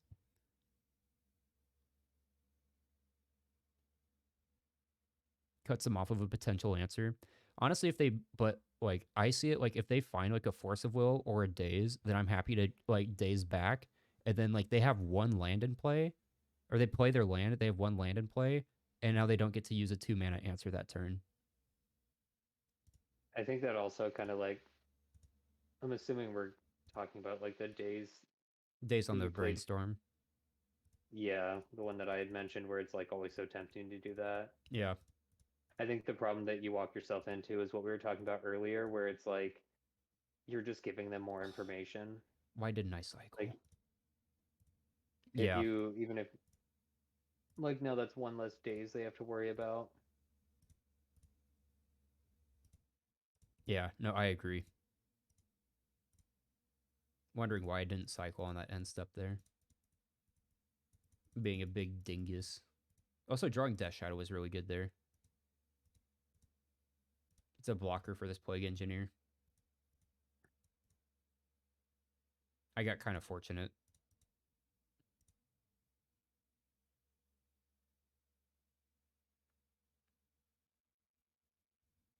But yeah. Sweet. We beat the dingus out of Scam. So that's that. That's Good. the whole VOD review. That's why I'm 7-2, because I made dingus mistakes. Still 1-7-2, despite. I mean, some of that gameplay was just fucking atrocious. Like against like round 3 Scam, Jesus Christ, 3 mistakes. Like all the first 3 game actions were just all incorrect, just all wrong. Just there was no single right like game action there. Just the first 3 things I did in that game 2. Yeah, that's tough. Yeah, it'd be like that sometimes. Just make the correct play. I just wish I considered that previously before I was being like tired and salty about the game 1 in round 3. Different watching the Legacy Pit, I guess coming from a tempo standpoint, that makes sense. Yeah, I mean, like, yeah, it's like the fact that they had one land in play, right? And if they force of will, that's really good for us, especially in these like tempo mirrors where it's just like you are fighting tooth and nail for every resource you can. And then like if they daze, so they daze back their singleton land, and then your daze will for sure fuck them up unless they have a force of will explicitly. But then that's a very strong trade for you, as you have one land in play and they have 0 lands in play and they just spent 3 cards. Compared to like your 2, you committed a Murktide Regent and then you committed a daze to their force of will pitch card daze. So, and if they if they dazed, you have 1 land in play, they have 0, and you have a Murktide Regent in play, then you're just like super ahead on tempo. And then they need to take a hit, which makes the reanimate worse, and blah blah blah blah blah. Anyways, yeah, that's that. Tempo mirrors are easy. You should play them. Yeah, that was honestly like a fucking college course on this deck. I feel like my brain is so fried right now. Were you here for when I was like talking about the brainstorm on end step in game 2 against Crixus Delver? No, I think that's while he was going home. Oh yeah, I was on my way home. Oh my Jesus Christ, Curran. Yeah, whenever I upload the VOD, I'll make sure to like send you a bookmark of that, of just like, this is why you wait for them to pass priority on upkeep before you brainstorm in this position. Jesus. See, Curran, you're like, my brain's fried. Meanwhile, I'm over here like, maybe I am good at this game because I can like mostly keep pace with Parker in these and make the correct decision. Well, you at least play cantrips. I sit here and I play dumb creatures. Play little failures. You just cast the ponder and draw the good cards, Curran. It's not that hard. It's so hard, dude. Squall Ace, thanks for the follow. Oh my god. Thanks guys for hanging out with me tonight during this VOD review. I had a really nice time. Yeah, thanks for having me. Yes. Are there any projects that we participate in that you would like to plug, Karan? Oh, there might be something happening tomorrow. Oh, what's happening at tomorrow? 7 Give me the p.m. dates. on Twitch. The Eternal Kitchen, Paper Legacy. Yay! Paper It's gonna be Legacy. Paper Legacy. Wait, this is a good spot for Paper Legacy. Yeah, The Eternal yeah. Kitchen. Right here. Look, Okay. dude, we have like 113 videos. That's so many Yo. videos. Of- Like, Paper Legacy. just so much Paper Legacy, dude. Wait a second. Is there any Death Shadow content on this channel? There is. No, Oh my god, there is Death Shadow content. Death Shadow is sorely underrepresented. Micro, play one of our matches so people can watch your agony. Wait a second. That's a Death Shadow in paper. All right. I've got to post this cool project with this Parker, aka Ikeda guy. Yeah, Whoever the whoever fuck that that is. Come check us out, The Eternal Kitchen. We stream from on Wednesdays starting at 7 p.m. and we go through 5 matches of Paper Legacy together. We're a nice little team based in Portland, Oregon. Come hang out with us. There's also one other source I want to plug for people, especially folks that are getting into Legacy, called the Legacy Gambit. It's run by my friends Sarah and Sahar Marhadi, and they do a fantastic job covering the decks in Legacy and running them through a league. You know, they talk to the people that work on the decks the most, kind of get the ABCs down and like what's the sideboarding look like? Why do you pick this card and that card? You know, very good people. I would strongly check out or recommend checking out their content as they put a lot of thought and effort into it. So here's that Legacy Gambit as well, in case you're looking for a resource to learn Legacy, or you're just looking to chill out and like, you know, watch something. Um, uh, how would I describe their videos? You know, you're just watching and seeing a new Legacy deck that maybe you've just never had any interest in playing, but have wanted to watch. There you go. There you go. Yeah. But anyways, I think we're gonna get off. I'm tired. Stream Me ran too. late. Okay, asleep. Okay, I sleep. I sleep. Good night, failures. Good night. All right, chat. Thanks for stopping by, everyone. I really appreciate it. Thanks for making chatting fun. As you saw, I made a lot of mistakes during that showcase run, and I think in particular I've been kicking myself over the game 1 against Lands and taking that 5 extra damage from a construct that I could have circumvented and probably had much better odds of winning that game. But here we are, and that game 3 is pretty unwinnable. So it basically came down to that game 1 decision of taking the extra 5. When 2 rounds prior, we learned something about not taking the extra 5 and surviving from cephalid breakfast. So it happens. There's always work to be done, and everyone's always going to make a mistake. It's hard playing this deck perfectly in any game of Magic, so it's really easy to fuck it up. So, anyways, thanks again, everyone. I'll see some of you Friday night. Thanks for stopping by. Please feel free to reach out to me on Twitter, Discord, or anything like that.